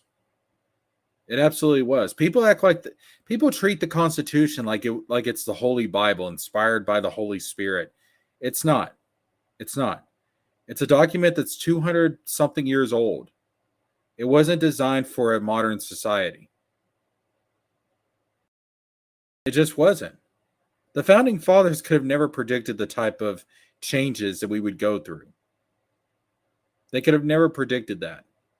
So to say that the Constitution as it was written back then can still function with a society as updated and modern as ours is just absolutely asinine and ridiculous. Anyways, I do have a political channel, guys. It's in the description box below if you want to go over there. This is supposed to be a pop culture channel. Let's get back to the pop culture. Watch Stephen Hawking walk. It was really simple. He didn't. Best part. All the chats like, this John guy's fucking weird. What was that about? Hey, John, I know you'll watch it. I know you will. And I know you'll sit there and go, I literally begged a YouTube streamer to save my life because I couldn't end my own. John, buddy, you could have just hired an 8-year-old to kill you. But you didn't. You know why? You couldn't afford the 8-year-old. John, get out, brother. Not for me. It was never for me. I told you, I can't save you. I can't save you. You're like the only friend I have. I literally cannot make your life better. You're the only friend I have. I'm not your friend, John. I never was. But you do pay me $5 a month. That's nice. I can't afford $5 a month. Well, you're gonna. Because I want you to know, John, fake love don't last. You're an embarrassment to yourself and humanity, John. All you had to do was look at yourself in the mirror and see what every other masculine man sees. Look at yourself in the other and go, fuck. I'm way harder than I thought, and I'm still fucking embarrassingly ugly. And then you walk away. John couldn't even do that. You know why? We'll figure it out. Okay, here we go. You cannot believe the guy, by the way, who says, I'm going to kill myself unless my favorite YouTuber messages me after seeing the thing. And then goes on to tell you about how well-adjusted they are. How unadjusted the YouTuber. It's a pleasure to have you here, Jade. It really is. It's true. It's just John. Hey, John, live in your own shame.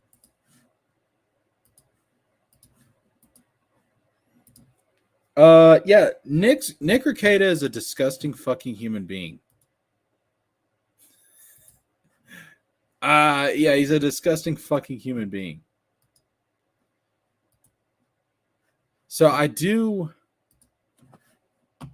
Is somebody sniping the Nick stream? Nick Rekieta stream.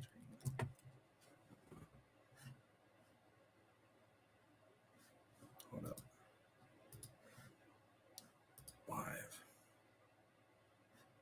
Hey. Am I the only one live right now talking about this shit? Really? Really?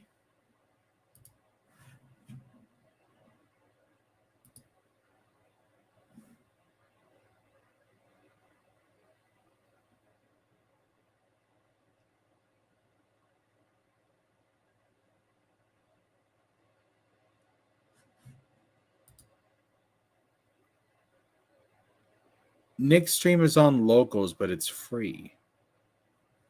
Is it? Hold on.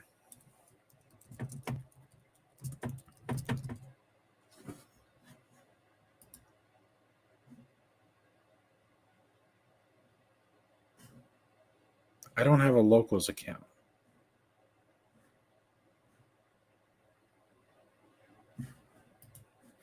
What the fuck?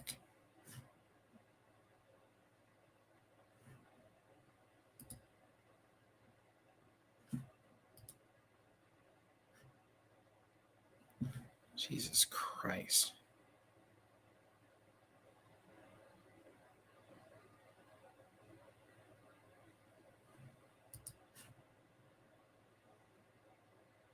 Like I don't have a locals account, period.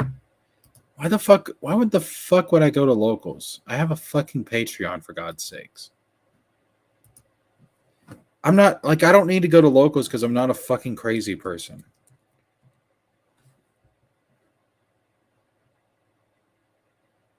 Let's see. Rekieta local stream. Oh my God, Law and Crime really did talk about this shit. Wow.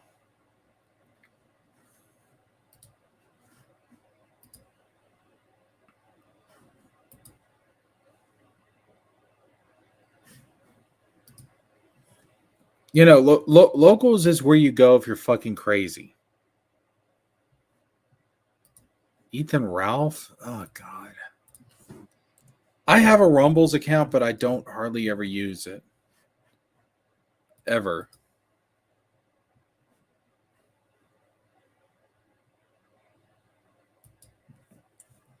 I mean, maybe I should... Wait a minute. They have like a new layout. Like, this is new.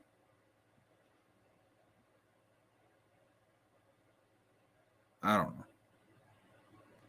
Maybe I'll start putting more stuff on Rumble just to have it there, but Rekieta, let's see what we get here. Okay, let's see. Let me just put in Ethan Ralph.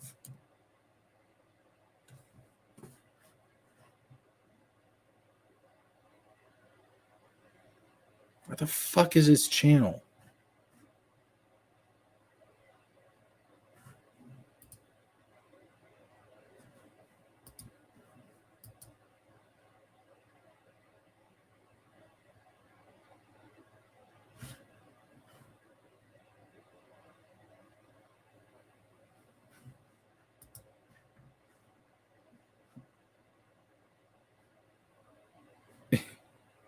The fuck is that, dude? That's his fucking mugshot.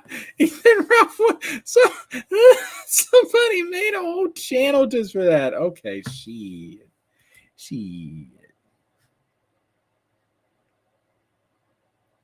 Ethan Ralph. What the fuck are these names? Ethan Ralph meth dealer.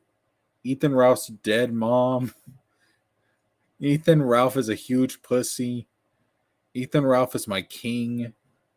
Ethan Ralph is a fat... What the... This is why the kill stream... Wait, what?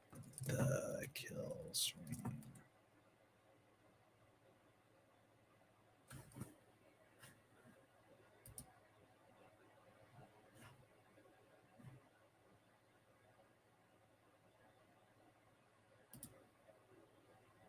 from you. It's not, and the government isn't actually taking it away from you, but people get very overly cautious, and that's the right move.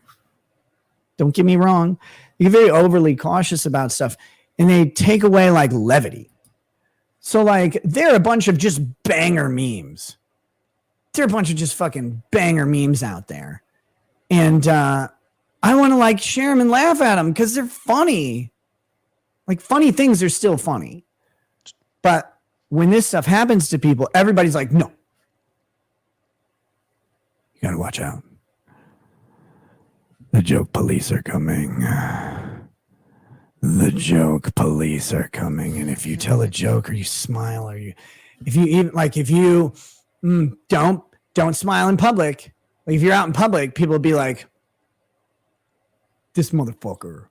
Like, well, what are you supposed to do with every part of your day? He still sounds fucking crazy. You can't enjoy a show or a listen movie. to him. You Like can't he do still anything sounds like he's on drugs, because, man. Someone's like, they should be doing something else. Like, well, okay, calm your tits there, chief. Is that right? Fuck. I think I got to say it like Pro Pride Month. Calm your tits there, bro. People will have momentary emotions, and I get to go through the full gambit of them. By the way, Medicare, I hope you die couple soon. minutes. I know you're watching this channel because there's nowhere else for you to see it, faggot. Okay. Did I go to church this weekend? Yes. Yeah, I go to church pretty often. Yes, James. Apparently, this is live. Yes. You know, it's that's part of the old routine. But yeah. I think so. People. I think I don't know. People are really concerned about my health. It's amazing what happens when you're not sick and you can eat. But I have been putting the weight back on, and I'm right around my target weight. It's great, which is really cool. I am going to try and get to all the tips that are there. I really appreciate them. I don't really have a friendly setup for grabbing all of them right now. The same church? No. And that's actually has nothing to do with anything other than in the summertime, we tend to go to this other church. Just scheduling and shit. Lolicon loving Medicare. Yeah. But yeah. What the fuck? Your whore Pippa's taking the week off. Just don't drink and sure. Oh God. Why would I do that? Show us a fucking dog. Nobody believes you. Why is this the only now I won't. fucking stream I can find of this guy? Shit. I don't Now give I this won't. guy views. So it's someone says not sick. Yeah, that's it. No, seriously, like it's funny to me. Like this is one of those moments of levity that I can go ahead and share a little bit with you is like events converge that are unrelated and people are like, see? And it's like, no, actually, I really did get sick for 20 days out of about somewhere between a 40 and 60 day period. There were 2 10-day periods where I couldn't fucking eat. I could barely get out of bed. And I ran a fever most days between 101, 102, and 104. And there was one time, this is a true story, by the way. People are like, oh, he's lying. There's no reason for me to lie about this. It was goofy. I think it was actually just a result of how we do the, they have the type of thermometer that you use. But I did have a 107 reading on a thermometer one day. And I think it was because I was bundled up in fucking bed while I had a fever and I was probably just sitting there overheating on the surface. I don't think I was actually dying with my brain cooking. But once I got cooled down, my fever there was 104. Like that's true. But people are like, see, this happened. That's what the weight loss was. Like, no, I literally couldn't eat. I'm sorry. I wanted to. But yeah. It's again the way the internet works, and you can't like blame people for it. Again, they only have the parts of the story that they have. And even if like I can tell you whatever part of any story and you'd never know I was being honest or not. Like you never know anybody is. You just have to make your judgments based on character of the person you know. You guys will do that to me, and that's that. Like that's how it's always been. So there's. Dude, he sounds like he's on drugs. It's always trust me, bro, and you have to now. decide yes or no. Jesus, and you have to do that Christ. forever, for everyone. Start an eating substream, Griff the food stuff. God. I still have my 4,000 calorie ramen that someone sent me. I gotta cook that fucker. That's what I need to do. Need to do that. And just say like, you're not getting done with the stream until you eat it all. Cause it's absolutely do not eat alone.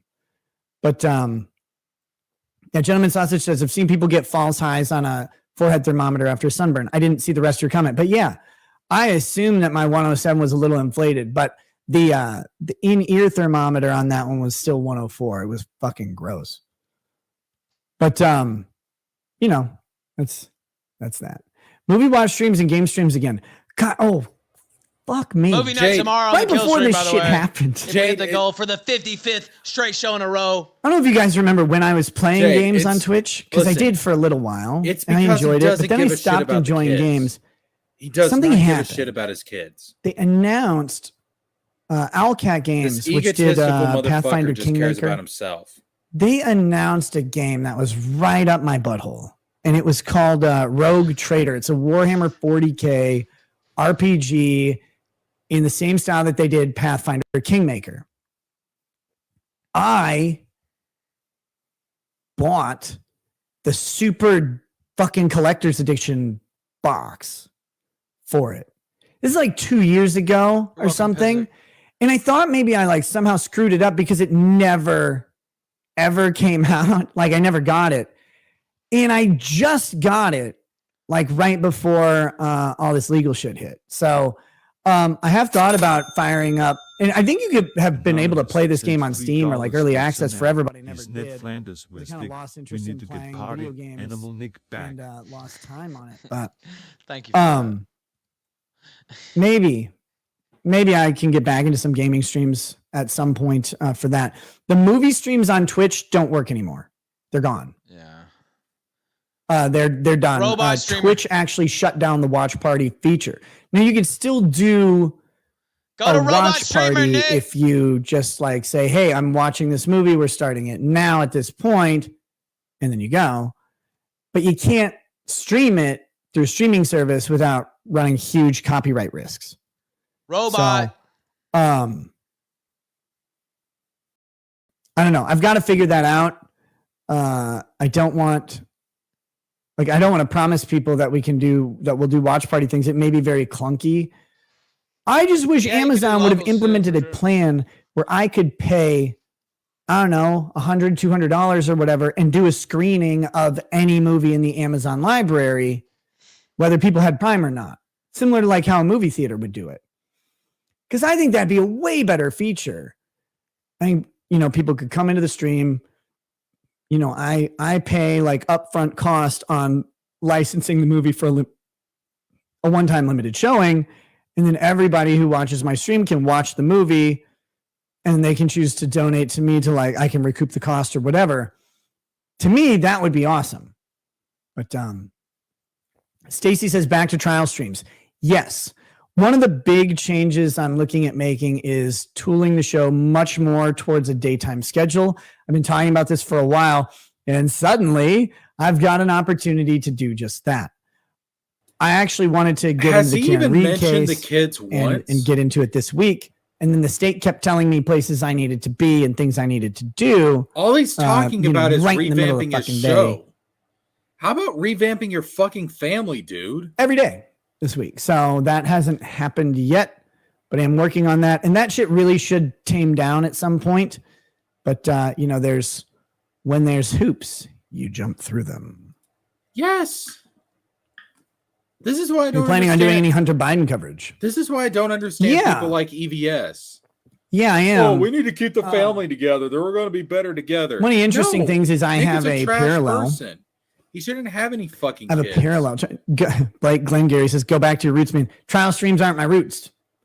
I don't know where people got the idea that they're like, oh, trial streams are his roots and trial streams are where he grew so much. Like I did grow quite a bit during trial streams, but the major growth portions on my channel were not always trial stream related. And some of the biggest growth based on percentages was not done during trial streams at all. Like they hadn't been invented yet by me by accident. Like that hadn't happened.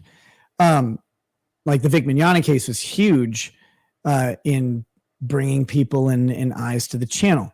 Well, the Dick Masterson case as well. In some ways, the Google case, Poppy, like there were like moments where growth happened. A big boost was the fucking political coverage in the 2020 election. Like there's all sorts of ways. Going back to my roots goes well before Rittenhouse and well before trial streams. I like trial streams. I want to get back to doing them.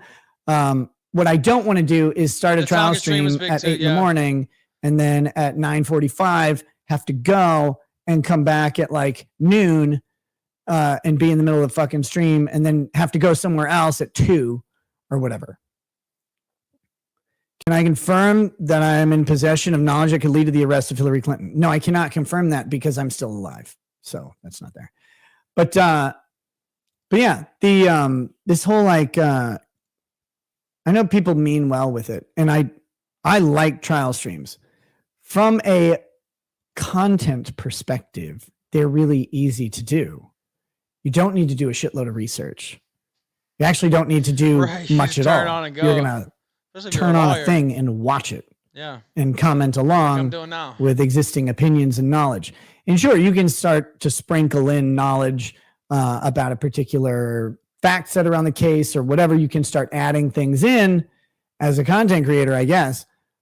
But the secret that the law tube or whatever community doesn't want to say out loud is like, trial streams are fucking easy, except for the amount of like time that they take.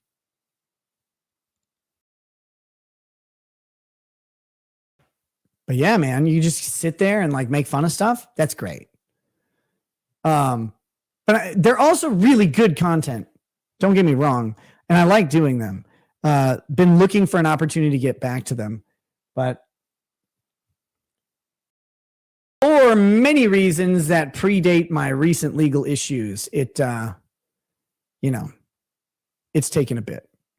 Hey, AJ, I mirror it. You can say that. You could just, like, if you just say it like slightly less so it isn't so spammy, you can say it all you want. Like, I'm not going to stop you. But if you keep like taking up the whole fucking chat window with the spam, like I'll just throw you out because fuck you. Go take your free speech onto that cock you want to put in your mouth. Oh my God, he's still on this fucking attitude, man. Dude, you have no right to act like this. With how's the book coming along? Well, let's hit a roadblock. After everything you've done. Yeah, I could see. But yeah. Look, all of this has been very, very tumultuous. It's not fun. It's I gave Maddox a win. Look, I am a giver.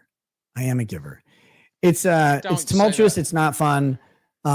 People say the worst shit about you. It's not true, and you can't really do anything to do otherwise. I will say this. We'll say it. I'm going to be a little harsh in this statement.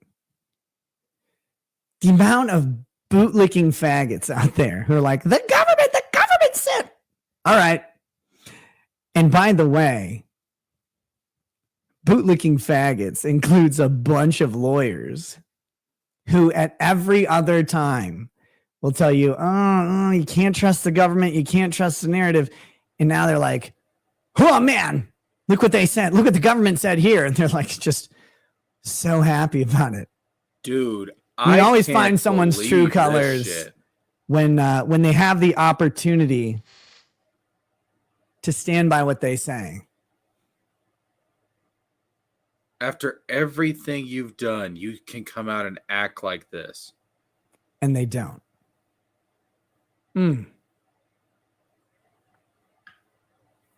What? We used to have mental hospitals for people like this until Ronald Reagan shut them all down. Nick needs to be in a mental fucking hospital. That request is for a puppy. I am a giver. I'll go grab the puppy, bring her on camera for a little bit, put her away. The stream, I was planning on streaming for about an hour tonight. I am looking to return to Rumble and YouTube very soon. Maybe tomorrow if my studio's ready. Oh, I have a bunch of great topics to discuss. If he comes back to YouTube, it may not be till Saturday. We know what we're streaming about tomorrow. It really depends. I'm trying to find the right time. Give people enough of a heads up. I have a feeling the comeback. It's not the comeback stream, please. Like, oh, fucking don't call it a comeback. It's literally not intended to be that. I'm going to be streaming kind of as per normal, especially on Rumble and YouTube for some time. We're going to get into more of a normal show rhythm. I'm not going to sit here and run a Rekieta drama tour. I think it's been done by a lot of people, and they can do that. No one's ever tried to stop anyone. That's another fun one. When you keep finding out that you were trying to stop people from doing stuff, and you're like, holy fuck, I don't even know who that retard is. Like, if there's anybody out there who says, oh yeah, Nick tried to stop me from doing this, or Nick said this, or Nick asked me to do this, or delete that, or remove that, that has never been true. Except for one time when I politely asked someone to take one thing down. And I said, I'm not going to be a dick about it. I'm not going to DMCA it or anything like that. But if you just please take this one thing down, I'd appreciate it. A couple other times I asked on behalf of other people, like, hey, that's a thing that might cause someone some hurt that wasn't intended. I would appreciate it if you if you could consider taking it down. I've never threatened anybody or told anybody that they had to take something down or been a bitch about it. And if people left it up, like that's up to them. I don't like, there's no like, anybody who says any of that shit. Okay.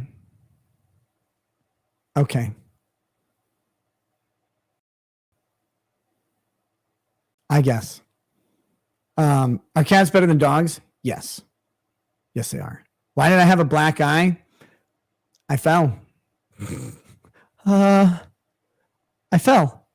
No, I legit fell. It was the night of that really bad stream, and I wish I could have blamed it on the liquor, but I actually slipped on a dog toy. Fucking hit my eye on the it hit right here across the countertop in my bathroom. But like, I was torched. If I did not slip on a dog toy, I probably would have otherwise fallen because of drinking. Now, okay, like some people no might not believe this. It was just that fucking stupid. Again, this is the thing where it's like the circumstances play out. He was pretty. If I fell from the liquor, I just tell you, because I had ingested more than enough liquor to fall and hit my face. Yeah, I was about to say like that was true. That's happened. I did that on stream. Holy shit, guys! I didn't even remember most of that damn stream as it happened. I was way too intoxicated.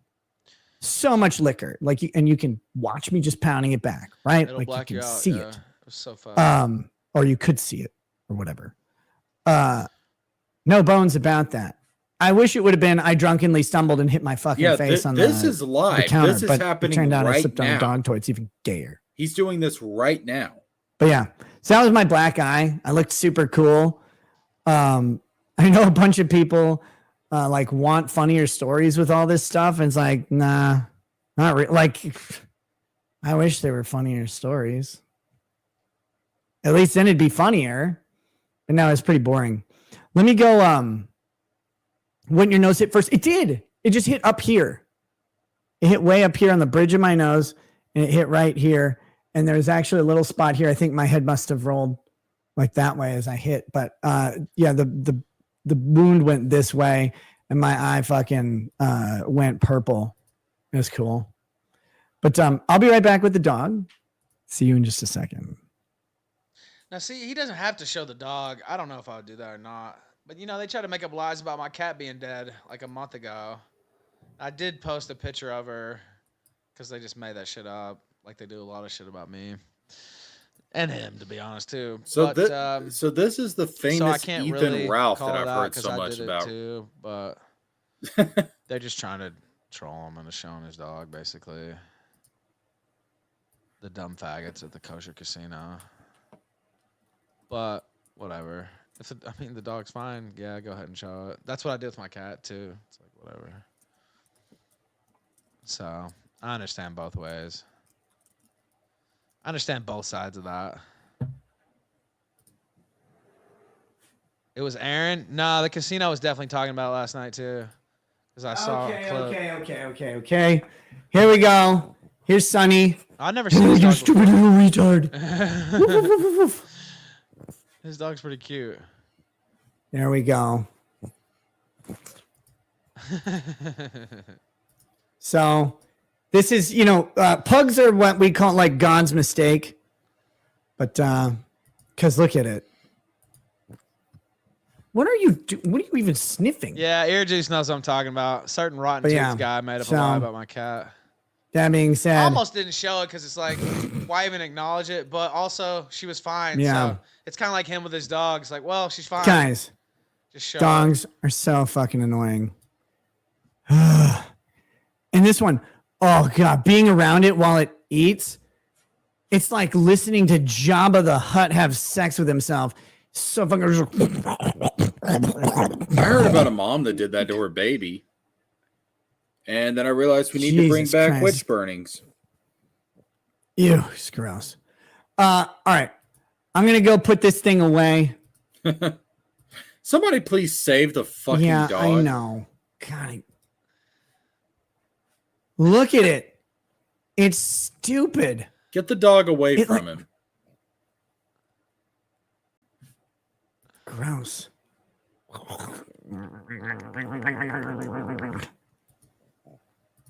Just snort at people. The fuck, man. Have you guys ever had like have you ever been in a room with like a really obese person?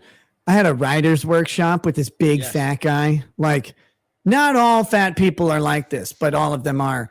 This guy was just like a big guy. He just, everything was a noise. I hope the dog like when bites he moved, it made sounds like straight up, Jello I hope the being dog like bites sloshed through a fucking That slip sounds and like slide PvP. or whatever. And his breathing was just like, Sweat's always pouring down his face. oh my God. That's what this dog is like. That's what having a pug is like. They're just, you go, So we're all in agreement he's on drugs. it's like an right? asthmatic, but it has Like 4 right now, legs, so he's it on won't drugs. die. God made you to not survive. Why did you live? Anyway, He's on. I'm he's gonna go on take drugs, this thing back. Jade. I'm telling you, the I'll be dude's on right back and we'll drugs. finish up the show. Ow! Damn it! I just kicked a fucking rocking chair.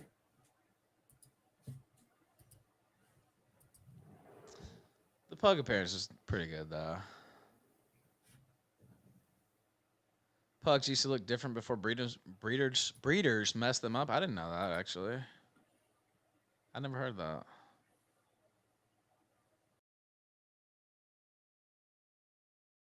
Jesus, man, this Chain guy. Reactionary says they are a mockery of nature to appease cruel and fickle. I'm not gonna read all that. Not a fan of pugs. Man, I've been streaming forever. This is almost 10 hours. Hit like, follow the channel if you don't already. I'm planning to be live again tomorrow at 2. Jesus. I did not plan to be streaming this late though, but Hey, hi. Hashuv says your jokes are shit. Well, good. Your jokes are There you shit go. because you're high as fuck right now. It's yeah. I don't know, man. I don't know, Shamu. Like,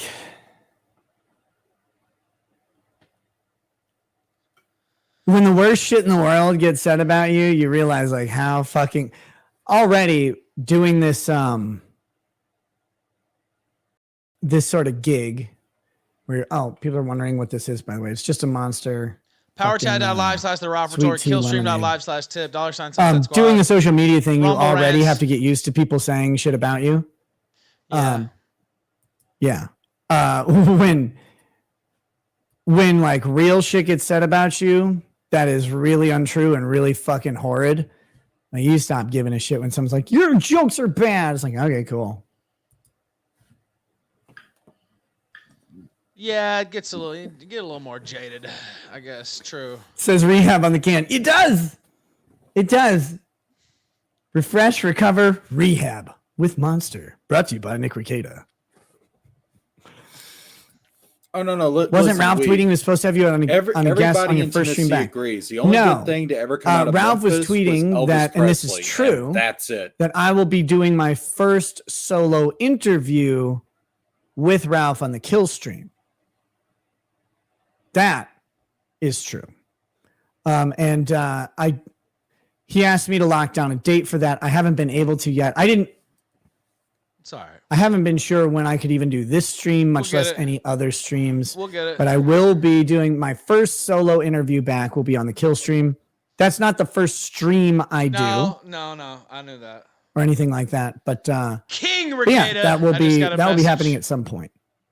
So Honored It's, to do that, by the way. people can say whatever they want about him. That's fine. I don't care. I don't care. There's some personal poeticness to all of it that helped me make that decision. It's good. Yeah, a little bit. Amelia Locke says, why? It doesn't matter to anybody else in the world than me. Good Logic is, 1,700 people away from 100K? Get that, man. How does he not have 100K yet? Stay mad, A-Logs. How does he not have 100K yet? You read Tips Yet, Gaywad? No, I have not. I might need to pull up my phone to do it. So give me a second.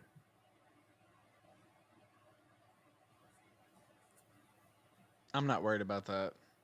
Oh, I was out cleaning my hot tub chat. today. Yeah. Which is cool. I'm not worried about that. I'll probably bring back some hot tub streaming at some point here. But it had to get its spring/summer cleaning in, which is a full one. Got to replace all the water and everything because it starts to get just a little bit fuzzy. I don't know if you've ever had like a hot tub or a pool or whatever. Because they suck. Like you can purify the water over and over and over, but eventually it just starts to feel chemically. He's like, no matter how much chlorine I put in here, it doesn't get out all the semen. And so you have to just that's a joke. It's true, your juice. Definitely gets it all out. But you have to just replace the water from time to time because it starts to get awkward. It just doesn't feel like good water. Chichunia says, ew, all the sex in there, gross. Guys, I don't have sex in a hot tub. I have a heat allergy. Bullshit. Do you understand what that would do to me? Yeah, they thought I made up I that can interview barely exclusive. be in a hot tub, especially in the summertime. I can barely be in a hot tub more than about 20 minutes. Now, we don't have the date. I'm not fucking anything in a fucking hot tub. I will die. It will be the worst. Oh my God. First of all, sex in water sucks. Sex in a hot tub, particularly for me, no thanks. Yuck. Not in the actual all right, tub. let me pull up this. Let me pull up my own stream. And that ain't gonna work. Here we go. Yes, he's a narcissistic. Oh, I'm being stream sniped. That's cute. He is a narcissistic egomaniac. That's what Nick Rekieta is. Oh shit. Did he end it or did he? What the fuck just happened?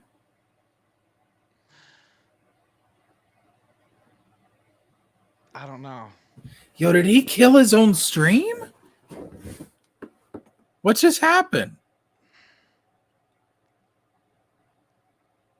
I'm not sure. F. Yeah, it definitely did go F. Oh, it's a police. Imagine the police are like, nah, man, we got to put an end to this shit. So I don't know what happened. Yo, just like his entire life, Nick Rekieta fucked up the stream. Something in. Now wait a minute. He North 4343 sent $8 on Rumble. Fuck Nick. Fucked up his. Oh, there we go. All right, let's see if we come back. We're back. Are we back? Cool. Okay.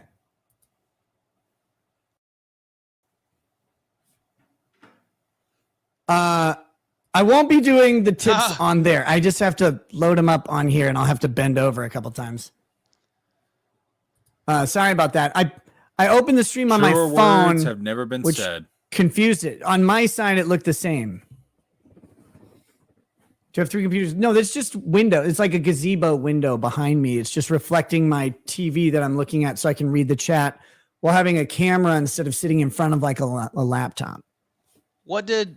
Yeah, I can't even keep up.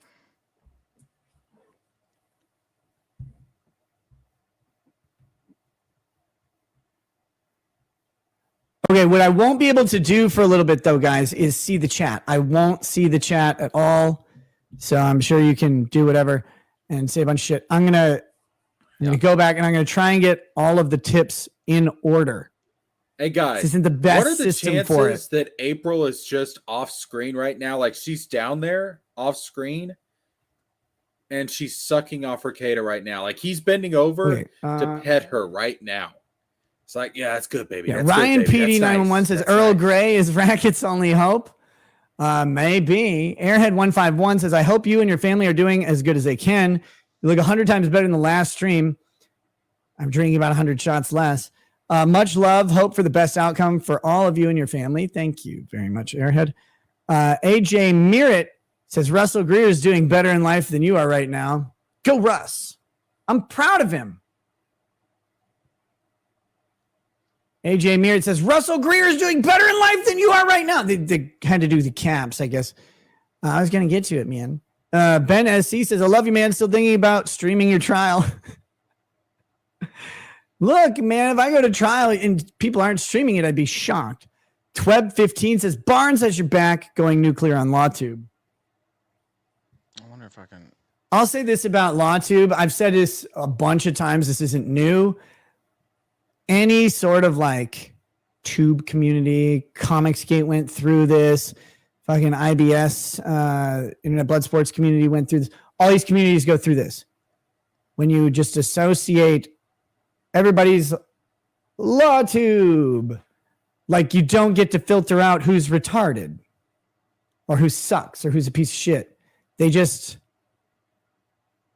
are there. So it's like, oh, there's a lawyer who's streaming. That must be LawTube or whatever. And there's no way to like keep them out. No, you can't join the club. Who fucking cares? That's why I always said I don't want to be in LawTube. People ask me legitimately, this is a long time ago, like after Rittenhouse, to create the LawTube entity, whatever that would be. I don't like even know get how people together as a business venture can... with like stream splitting and revenue sharing and all this stuff. And I was like, that sounds like killing yourself slowly. And I don't want to do that. If I'm going to do it, it should be quick. Not that. Can you imagine trying to run the accounting on like all these lawyers? Well, I streamed 13.2 hours that day. It's like, oh my God. They'd be doing it in tenths and billing you. Ugh. No, thank you. Super Nerd says, hey, Nick, hope you and Lady Raggets are doing better. Thank you very much. Tweb, I read your one about Barnes saying the search warrant's a total crock. I can't talk about it. Super Nerd, yeah. Trump's guilty verdict and the prison time. I didn't answer that one. I still don't even.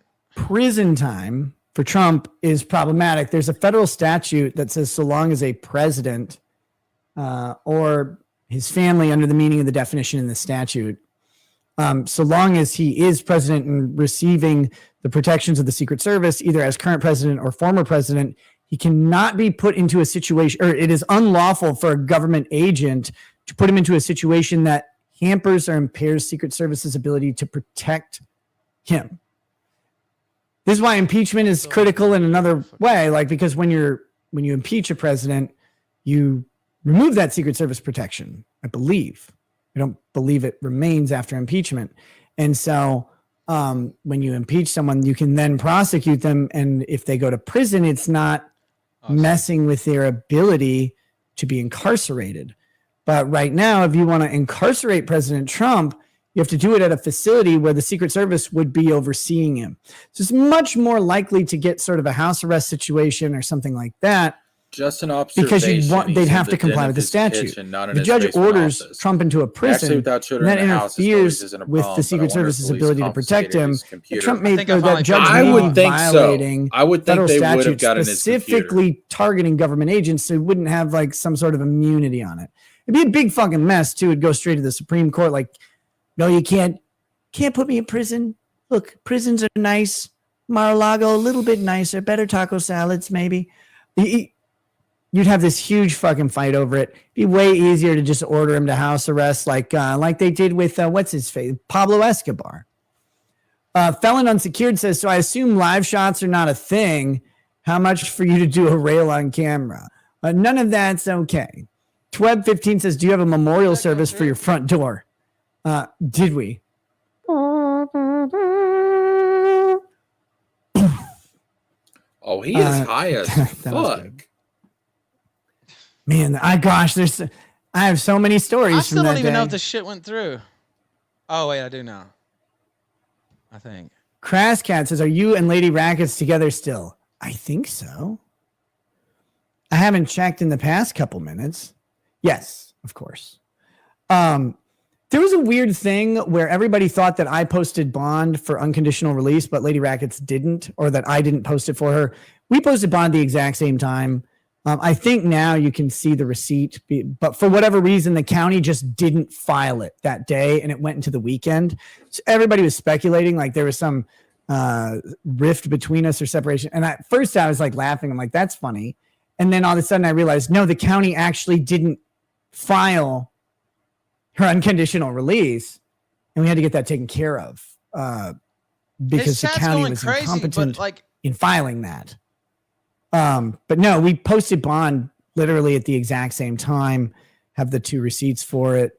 And I just had to go down to the courthouse and be like, hey, wave the receipt. And the lady's like, it's already taken care of. I was like, because it wasn't like you guys didn't do it on Thursday or on Friday or whatever day it was that we posted. I can't even remember. But you didn't do it last week. So it's done now. And she's like, yeah, it's done now. I'm like, are you sure? Can I check? And she's like, yeah. So I checked and it's done. But yeah, people like made, and this is the fun of the internet, right? Like that story became fucking snack. Lady Raggers threw me out of the house, or I threw her out of the house, or setting her up to fail or something. And I'm like, the fuck are these people talking about? Holy shit. That was just the county fucking up. Hope Lady Raggers is doing better. Me too. Super Nerd says, look, Nick, even though you're gay, don't drop the soap.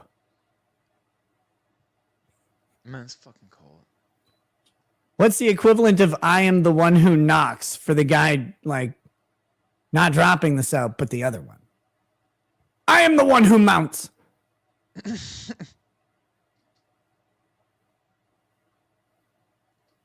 Billy the Kid Law says, I'm sure Greg Doucette, Mars Girl, Jamie Markey, Shane Holmberg, etc. reached out in support, right? Yes. They all said they send their deepest sympathies. Robin Sage says, I hope you and the lady are doing okay. That's what we really care about. Look, we're in a shit situation, obviously. And all of that will be what it is over time. And right now, a little bug. Right now, in light of all that and in consideration of that, we are doing relatively okay. I mean, it's not fun, but we're alive. And, that's happening. I don't know what else to say. It's like, it's not the best circumstance, but all things considered, we're okay. Davis Mark says, having dealt with a criminal case before, I know these things take time. It's often in the defendant's best interest to delay things as much as possible. So I get it. Take care of yourself, Nick. And that is, what I'm doing. DT Poch says, show us the medallion and Red Bar's watching. What's up, Red Bar? I don't have the medallion up here. I'll bring it out sometime. I don't actually know where it is. It's somewhere in my office. But I'll bring it out. I don't care. It's just not up here. And I don't know where it is. Probably put in a box of miscellaneous shit for now. Indiana the Dog says, Miranda does not fuck. Don't wave her, right? I guess. Chichunia says unbreaded. Not tonight, but that'll be part of the show still. Like, I'm not getting rid of the unbreaded segment. Phoebe Gigantor says, but have you seen Ratatatata by Electric Callboy and Baby Metal? Nope. Nick Naylor says, what was your reaction to the trolls in the Zoom hearing? You can see my reaction. There was someone who told me to kill myself, and I kind of just went, what do? I was mostly laughing because, so I was the first hearing at the arraignment, I believe. And they're like, okay, we're going to clear all the rooms and bring them in. And I started seeing a bunch of fat, ugly people, like with their cameras on, like panned into the, like this number.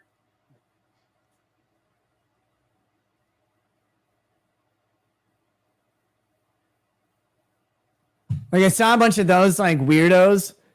Believe me, if you've been to, there are places you can go to see these people, but you start seeing a bunch of them and you go, oh no, the court has no idea. The jail has no idea.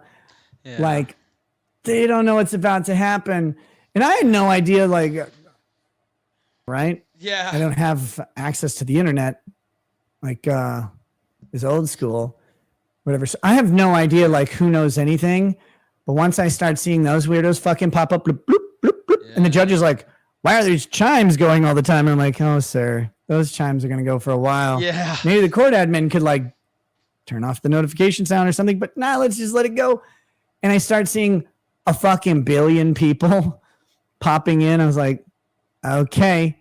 And then when someone came on, they, like, had a giant, like, they had a dildo on the screen, just like, I was like, that was kind of funny. And then someone comes on and drops the N-word a couple times, That and did that's when happen. it was that one. The Nick Rekieta kill yourself. That didn't stop anybody, but the court's like someone's like N-word, N-word, N-word, and the court's like, "Whoa, we got to stop this." And I was like, "Wait a minute, like why do they get special treatment? They're not even here." That was rude. But I mean, once I realized that the news is out there, people have found out about it, and they're in the arraignment hearing. It's like, what do? You just sit here and laugh because the court has no idea what they're in for. The jail staff Also, like, retweet this. we Medicars usually admitted see the a Gator's a decent amount of people in pedophile. these things. I'm like, oh, you usually do? It's like 9 pages of extra names on Zoom. You have he's no live fucking on idea what's Locals, going on. That's cool. which is like Next, alt-right Patreon, essentially. Indiana the Dog says, can you do the other half of the SCOTUS oral argument Trump immunity case as a comeback stream so we'll get mad views and no ruling yet and showcase your mad skills? Maybe. There's been a bunch of really good Supreme Court shit going on. The NRA did something useful. That was cool. Good job. Ian B says, can the cat picture stay? I'm actually hoping that the background, I have to frame out the shot on the camera and stuff like that. I'm not exactly sure how everything's going to look yet and what pictures will be in there. The Joker painting will be in there very prominently. Depending on how the shot is framed, the Johnny Depp and the cat painting may make Alex Jones quite agrees a to big appearance. liquidate. I have to kind of Oh, put shit on the wall Alex and Jones then is done. frame the shot in the camera before I can say what will be where.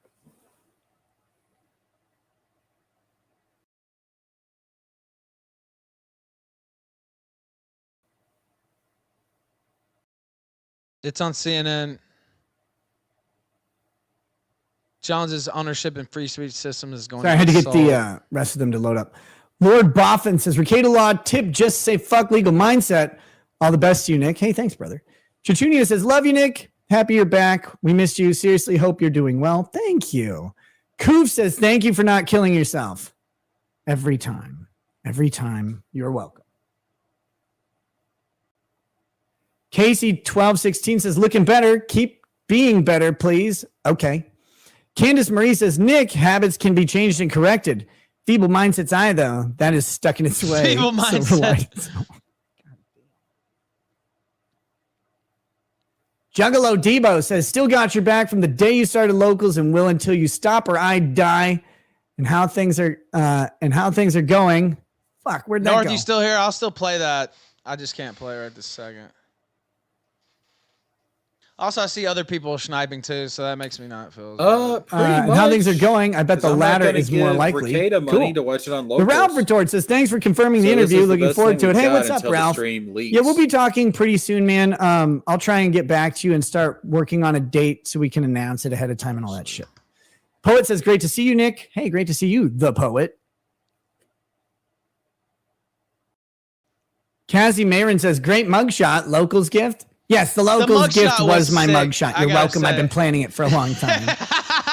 No, the Locals gift is still coming. I've actually, again, resumed talks with a new source for getting that done. It's no one needs to believe me. And I say, don't believe me on things I say. Just when I do them, you'll know.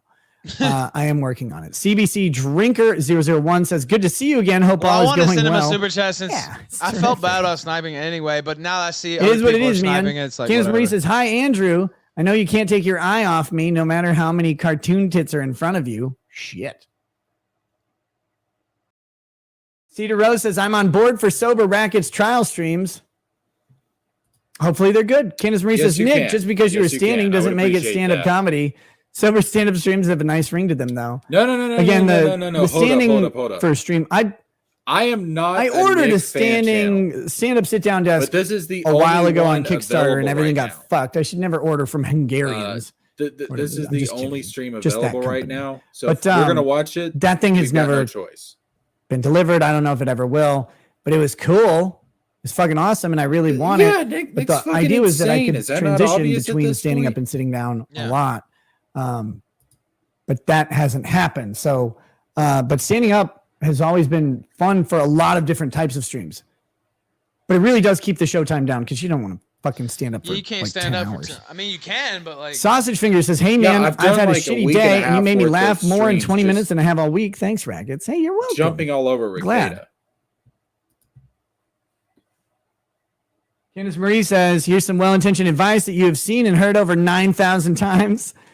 Candace Marie says, you talking to cops is beta, but throwing the warrant down saying it doesn't mean shit was top-tier response I hope for. Again, at some point, maybe all of this can be talked about. Right now, you know, I did what I did, and I have and had my reasons. And as far as hold your tits, county attorney, what I'm talking about is I did what I did in regards to the warrant and all that stuff. And all of that, like, obviously you do what you do in the situation that you're in. I'm specifically talking about the day of the execution of the search warrant. Yeah, like, people will criticize it or people will agree with it. It is what it is. And we'll see. We'll see how everything pans out, I suppose. I don't think he's going to jail. You know? Chili Cheese J says, it's good to see you back and looking healthy. Thank you. I have missed your old streams pre-Keffels craziness.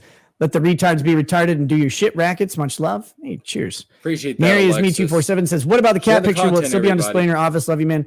It will be on display in my office, hopefully more prominently. Of But again, I got to frame the course, shot, it's so I don't always know. the deep state. New York Renal MD says, praying for you. If you need medical help, DM on Twitter. Yeah, share this, Renal guys, so we get more that's people kidneys, in here. right? Like, mine's good for now. I'm sure I'll fuck it up eventually. But thanks, man. Candace Marie says, Dick has been begging for the Sonichu. Are you planning to send him? He hasn't sent me a message asking. Dick just asked. Maybe I'll bring it to him in person. Well, it depends on what the plea. Again, we don't know, but it depends on what they offer him. I mean, who knows? Really, it depends on how determined they are to fuck him. A lot of different factors. Doc F1 says, "Fuck you. How are the kids you've devastated?" I'm not aware of any kids I've devastated, but I hope they're okay. SEO Vibe says, everyone here at SEO Vibe and Palmyra Productions, nothing but the best for you and Lady Rackets and kiddos. 3 members on our team actually know you personally, and I'm sure they'll be in touch and in due time to wish you the best. It says and due time, which in the context, I don't think you want to say. In due time to wish you the best. I won't mention names here. TC, hey, thanks, man. Appreciate it. Billy the Kid Law. I don't know, man. It's like he's a lawyer. No other record. Says, I don't know if you recognize my name when I chat sometimes, but you got me through some dark shit when my mom died in 2019. You always have my support, brother. Hey, happy to be able to offer just a little bit of light in the, in that tunnel. Depends. And I appreciate it very much. Doc F1 says, does Aaron still have visitation with Kayla? I don't know. I haven't checked with the county. Doc F1 says, plug youtube.com/Contra Indian 92 cut band. Get better and take care of your kids. Okay, God. Aloha from Kansas says, Nick, I believe in you. Can't wait to have trial streams back. Me too. Yo, these simps for Rekieta are fucking disgusting. And then we've got 2 more, and then we're going to wrap up. So the way Logos works, it gets kind of hard to keep track of these. So don't send any more in. I appreciate them, but for now, just don't. Well, there's 3 more now. Lazy Bastard says, at least you weren't accused of trying to smoke Parmesan cheese you found on the carpet. 4 more. 5. God damn it. I said stop. Stop sending me. Yeah, no, that would be weird. Nick Naylor. Nick Naylor says, you might have already answered this or refused to, but any comment on what Aaron said? Not the legal parts. Why does he keep bending like down? I said, all of this stuff will probably be addressed in time, but the best I can say and the simplest I can say is that if you want to pay me with super the chats, true story, I promise I will not take a shit on you. Divergent from I'm just saying, pretty much I will any not take a shit on orated you. story. Pay me with super chats. As for Aaron, he'll say what he says. Supporters are People dumb. can assess him for who he is without my input. To be fair, I've met rednecks with more honor than what I'm saying right Tiffanol said, I bought a super awesome standing sitting desk. Cool. They would probably pay him money to shit on them. Like literally. Like Dustlight says, will you go back on the road circuit when you can? I would love to. Straight up. My whole I wasn't lying when I said like my life got fucking right now, condensed and crunched, and the stress of right now. That's what happened. That's what's happening. And my inability to even have fucking time to do the streaming schedule that I wanted was all real. Like, and that hasn't really changed. It was supposed to lighten up as the school year wound down. Fox is now I have currently really? Some new obligations to deal with, but hopefully that'll loosen up a little bit and timelines will become more predictable. Because like I said, the show is going to, I'm not abandoning nighttime streams, by the way. But not all streams will be at night, and there's going to be a much bigger daytime presence, and then hopefully more flexibility on trial streams and shit like that. But along with that, going back on the road circuit, right now I have more pressing issues than, going out to places. It already pissed people off when I would go out and like meet people in public, but like the people who weren't there would get annoyed. Right now, that's kind of way on the back burner, but I love going out and meeting people. I love going and doing live shows and hanging out with friends on the internet, as like Camelot and Dick and stuff like that. But I also love just like meeting you guys and stuff. Ridiculous. And I would love to do some meetups. We may be able to do some Minnesota ones here pretty soon, pretty soon, whenever that is. At some point, maybe able to do Minnesota ones, but going further out than that right now, I'm going to have to be around here a lot. I want to be very clear. Like I'm not on restriction. I can technically leave the state. I just have to make all court appearances. Yeah. Okay. It's just, I have shit that I have to do here as well. Yeah. In relation to my case, as well as in relation to life. So, we'll see. As soon as I can go and like be out and meet people and do events, I'm doing them. Absolutely. And there's some events this year that may still happen with. It just all has to be kind of woven around everything else.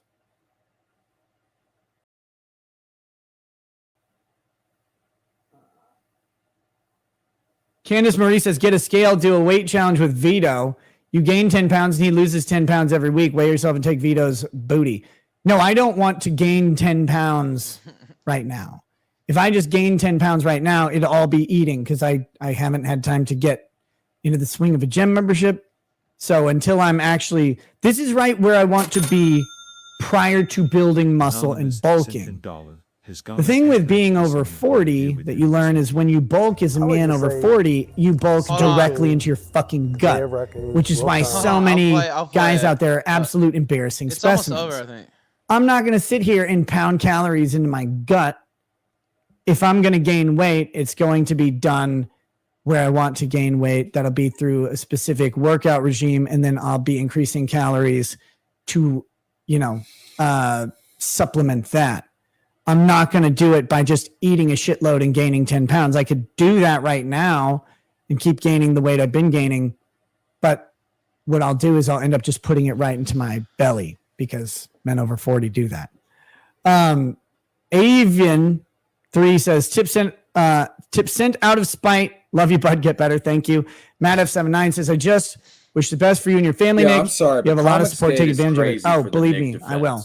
Creative Lawyer. I mean, this shit is fucking ridiculous. Welcome back. Best in your absence. We had a fun to hire Bruce Rivers for you. Bruce Rivers is probably a great attorney. I don't know if he's the right attorney for me or not. I have never spoken to the man, but he seems really cool. A lot of people like him. There are guys out there talking trash and true says, don't send anymore. Don't tell me what to do. Xander's Rand says, how is Jim doing? Like, what do you mean? The Jim that I blamed, that was my favorite headline, I have to say, is like about that stream is like mysterious blames unidentified man named Jim. The Fox 9 fucking article that said I blamed an unidentified man named Jim. I was like, really? Oh, that's so fucking funny. God, I wish this was happening to someone else just so I can make fun of that. God, that's great. Faust IXV says, why would you let another man come in your wife? Why would you let another man come in your wife? That's a philosophical question. Who else is sniping? There's some A-logs out there sniping as well. I even sent him a message. Now, of course, he might not be able to see it. Avian3 says, what's it like being a black man? Like, it's great. When he cut the stream, I sent him a message like, hey, the kid lost says, when and if shit settles down later, you should try getting an interview with Ronnie Radke following in reverse. So I think that'd be fun. High on my list of people I want to talk to and do an interview with. I want to talk to him about art and creation, of course, navigating the criminal justice world in the context that he had it. Ghost of Recon says, I'm still trying to figure out what in that warrant was actually probable cause. Again, I'm not going to talk about it online. If I make any comments about the warrant or the probable cause or anything like that, you'll see them filed in court by my lawyer at the time that happens, if it's going to happen. That's I can't talk legal strategy or anything like that. You guys hopefully can appreciate that by now. All right, guys, with that, we're gonna say goodnight. Okay, good. Let's get the chat back up. I'm so tired. We're going to say goodnight. MR Publius says, I had a bomb-ass take on the warrant, in my opinion. Look, I have a bunch of personal opinions about the warrant. I have a bunch of legal opinions about the warrant. I can't share them online. Ghost of Recon says, fair, take it easy.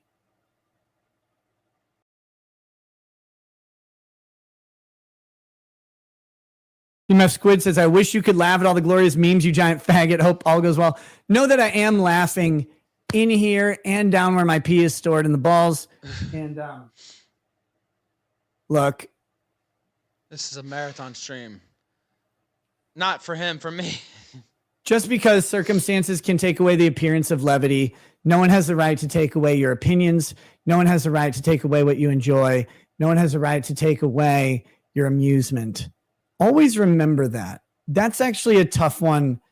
That was tough for me early on because you have to rein in what you say. You have to, make sure like when you get arrested, especially in a small town and it's big news, every time you go out, you think people are watching you. You don't know who is or who isn't. You might just be walking past someone. They're like, oh, look at that idiot. He's wearing a stupid shirt. Likely true in my case. But you also don't know if they're looking at you because they saw you in a newspaper or something. And it's really like unsettling. But when you take just a second and you realize that no matter what the outward appearance is and what you have to do or whatever, they don't get to actually take away your internal thoughts. They don't get to take away your enjoyment of things. No one can do that but you. If you don't know Jesse well, so you find happiness enjoying your circumstances. And maybe you can't blast them online, but we never used to anyway. So enjoy things you enjoy. So Nick is streaming on Locals, find mirth where you and I'm not paying him money to get there. This is just there. advice for whenever you're down. Like this isn't like my Ethan situation. Ralph is every the only situation stream that I could find. The only person I could find that was take mirth where you can, find joy where you can. And remember that the only person who can prevent you stream, from having those internal reactions and opinions is you. That's it. State can't do it. Internet trolls can't do it. No one can. You have to choose to no longer find the good in life. So find it for your own fucking health, because if you don't, you'll die. There's no other way to say it. Crasscat says, why did you lie to us for so long after we defended you for over a year? I'm not particularly aware of lying to you, but I don't know what you're referring to. So sorry.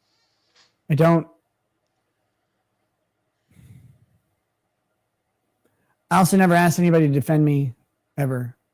I actually usually would tell people not to. So, but yeah, please don't. Please don't. One of my friends, I'll share this last little thing. One of my friends said, hey man, it's getting hard to defend you over the scuttlebutt or something. And I was like, it cut. True. Damn. Again? It cut out again. You know what? Sometimes on Rumble or on Locals, it'll cut. No, you're right. You're right though. Like he's a trust fund baby. A little bit early if you press the button. I don't know why he's doing this. Just live out the rest of your life in a quiet little small town. On purpose? That's pretty funny if he did.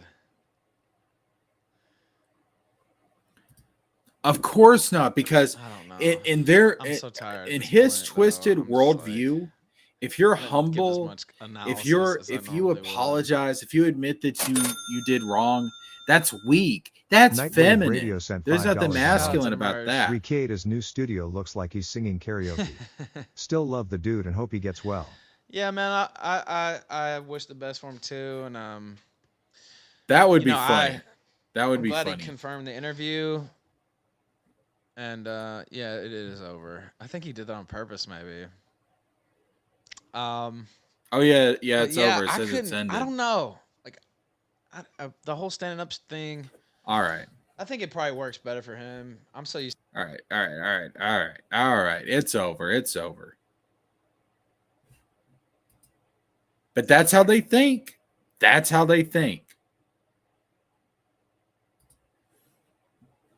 All right, we're gonna call it a night. I'm fucking tired. I was not planning to go this long. I was just gonna do the Turkey Tom video and then end it. I didn't know that he was gonna do a stream tonight. But yeah, I'm fucking tired. I'll probably clip this stuff out and upload it as separate videos. But I appreciate you guys for showing up. We had a great turnout tonight, 78 people. We got some new subscribers. This stream will probably get even more views overnight. We're almost at 700 subscribers. We're 2 subscribers away from hitting 700. Guys, I love you. I really do. So I'll just do the usual before we go. Nick Rekieta is a piece of shit. So before we go, like, share, subscribe, all that good stuff, especially share so that more people can see it. If you can support the channel financially, you can do that via Super Chat when we're streaming, or you can become a patron on Patreon. Cash App, Venmo, PayPal, all that good stuff. Very much appreciated. If you can. You don't have to, but if you can, you can. If you can't, again, like, subscribe. Sharing is very important so we can get more subs. We're getting close to 1,000, guys. Once we hit 1,000, I get ad revenue, baby. Beautiful stuff. But you guys are awesome. I'm glad to have people here. We've had a few trolls tonight, but I'm glad that most of the people that have come here are intelligent. Even if we disagree, we're able to have good conversations. And I hope you guys appreciate that while you may not agree with everything that I say, I try to come at it with facts and logic, and I try to break it down. I try to explain, okay, this is what I believe, this is what I think, and here's my reasons for that. And I hope you guys can appreciate it. I really do. I love having an intelligent community here. I love that. Yeah, I'm glad to see all the new faces here. I'm glad to see all the new faces. I really am. But everybody take care. Much appreciated. I'll see you guys for the next one.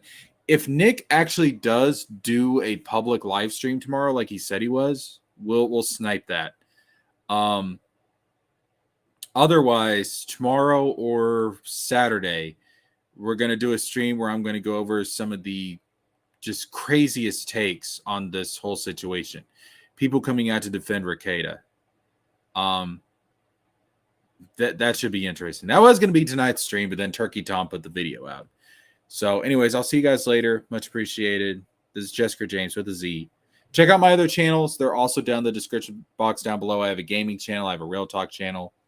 But it's much appreciated. Anyways, JeskerJames with a Z. I'll see you guys later. Peace out.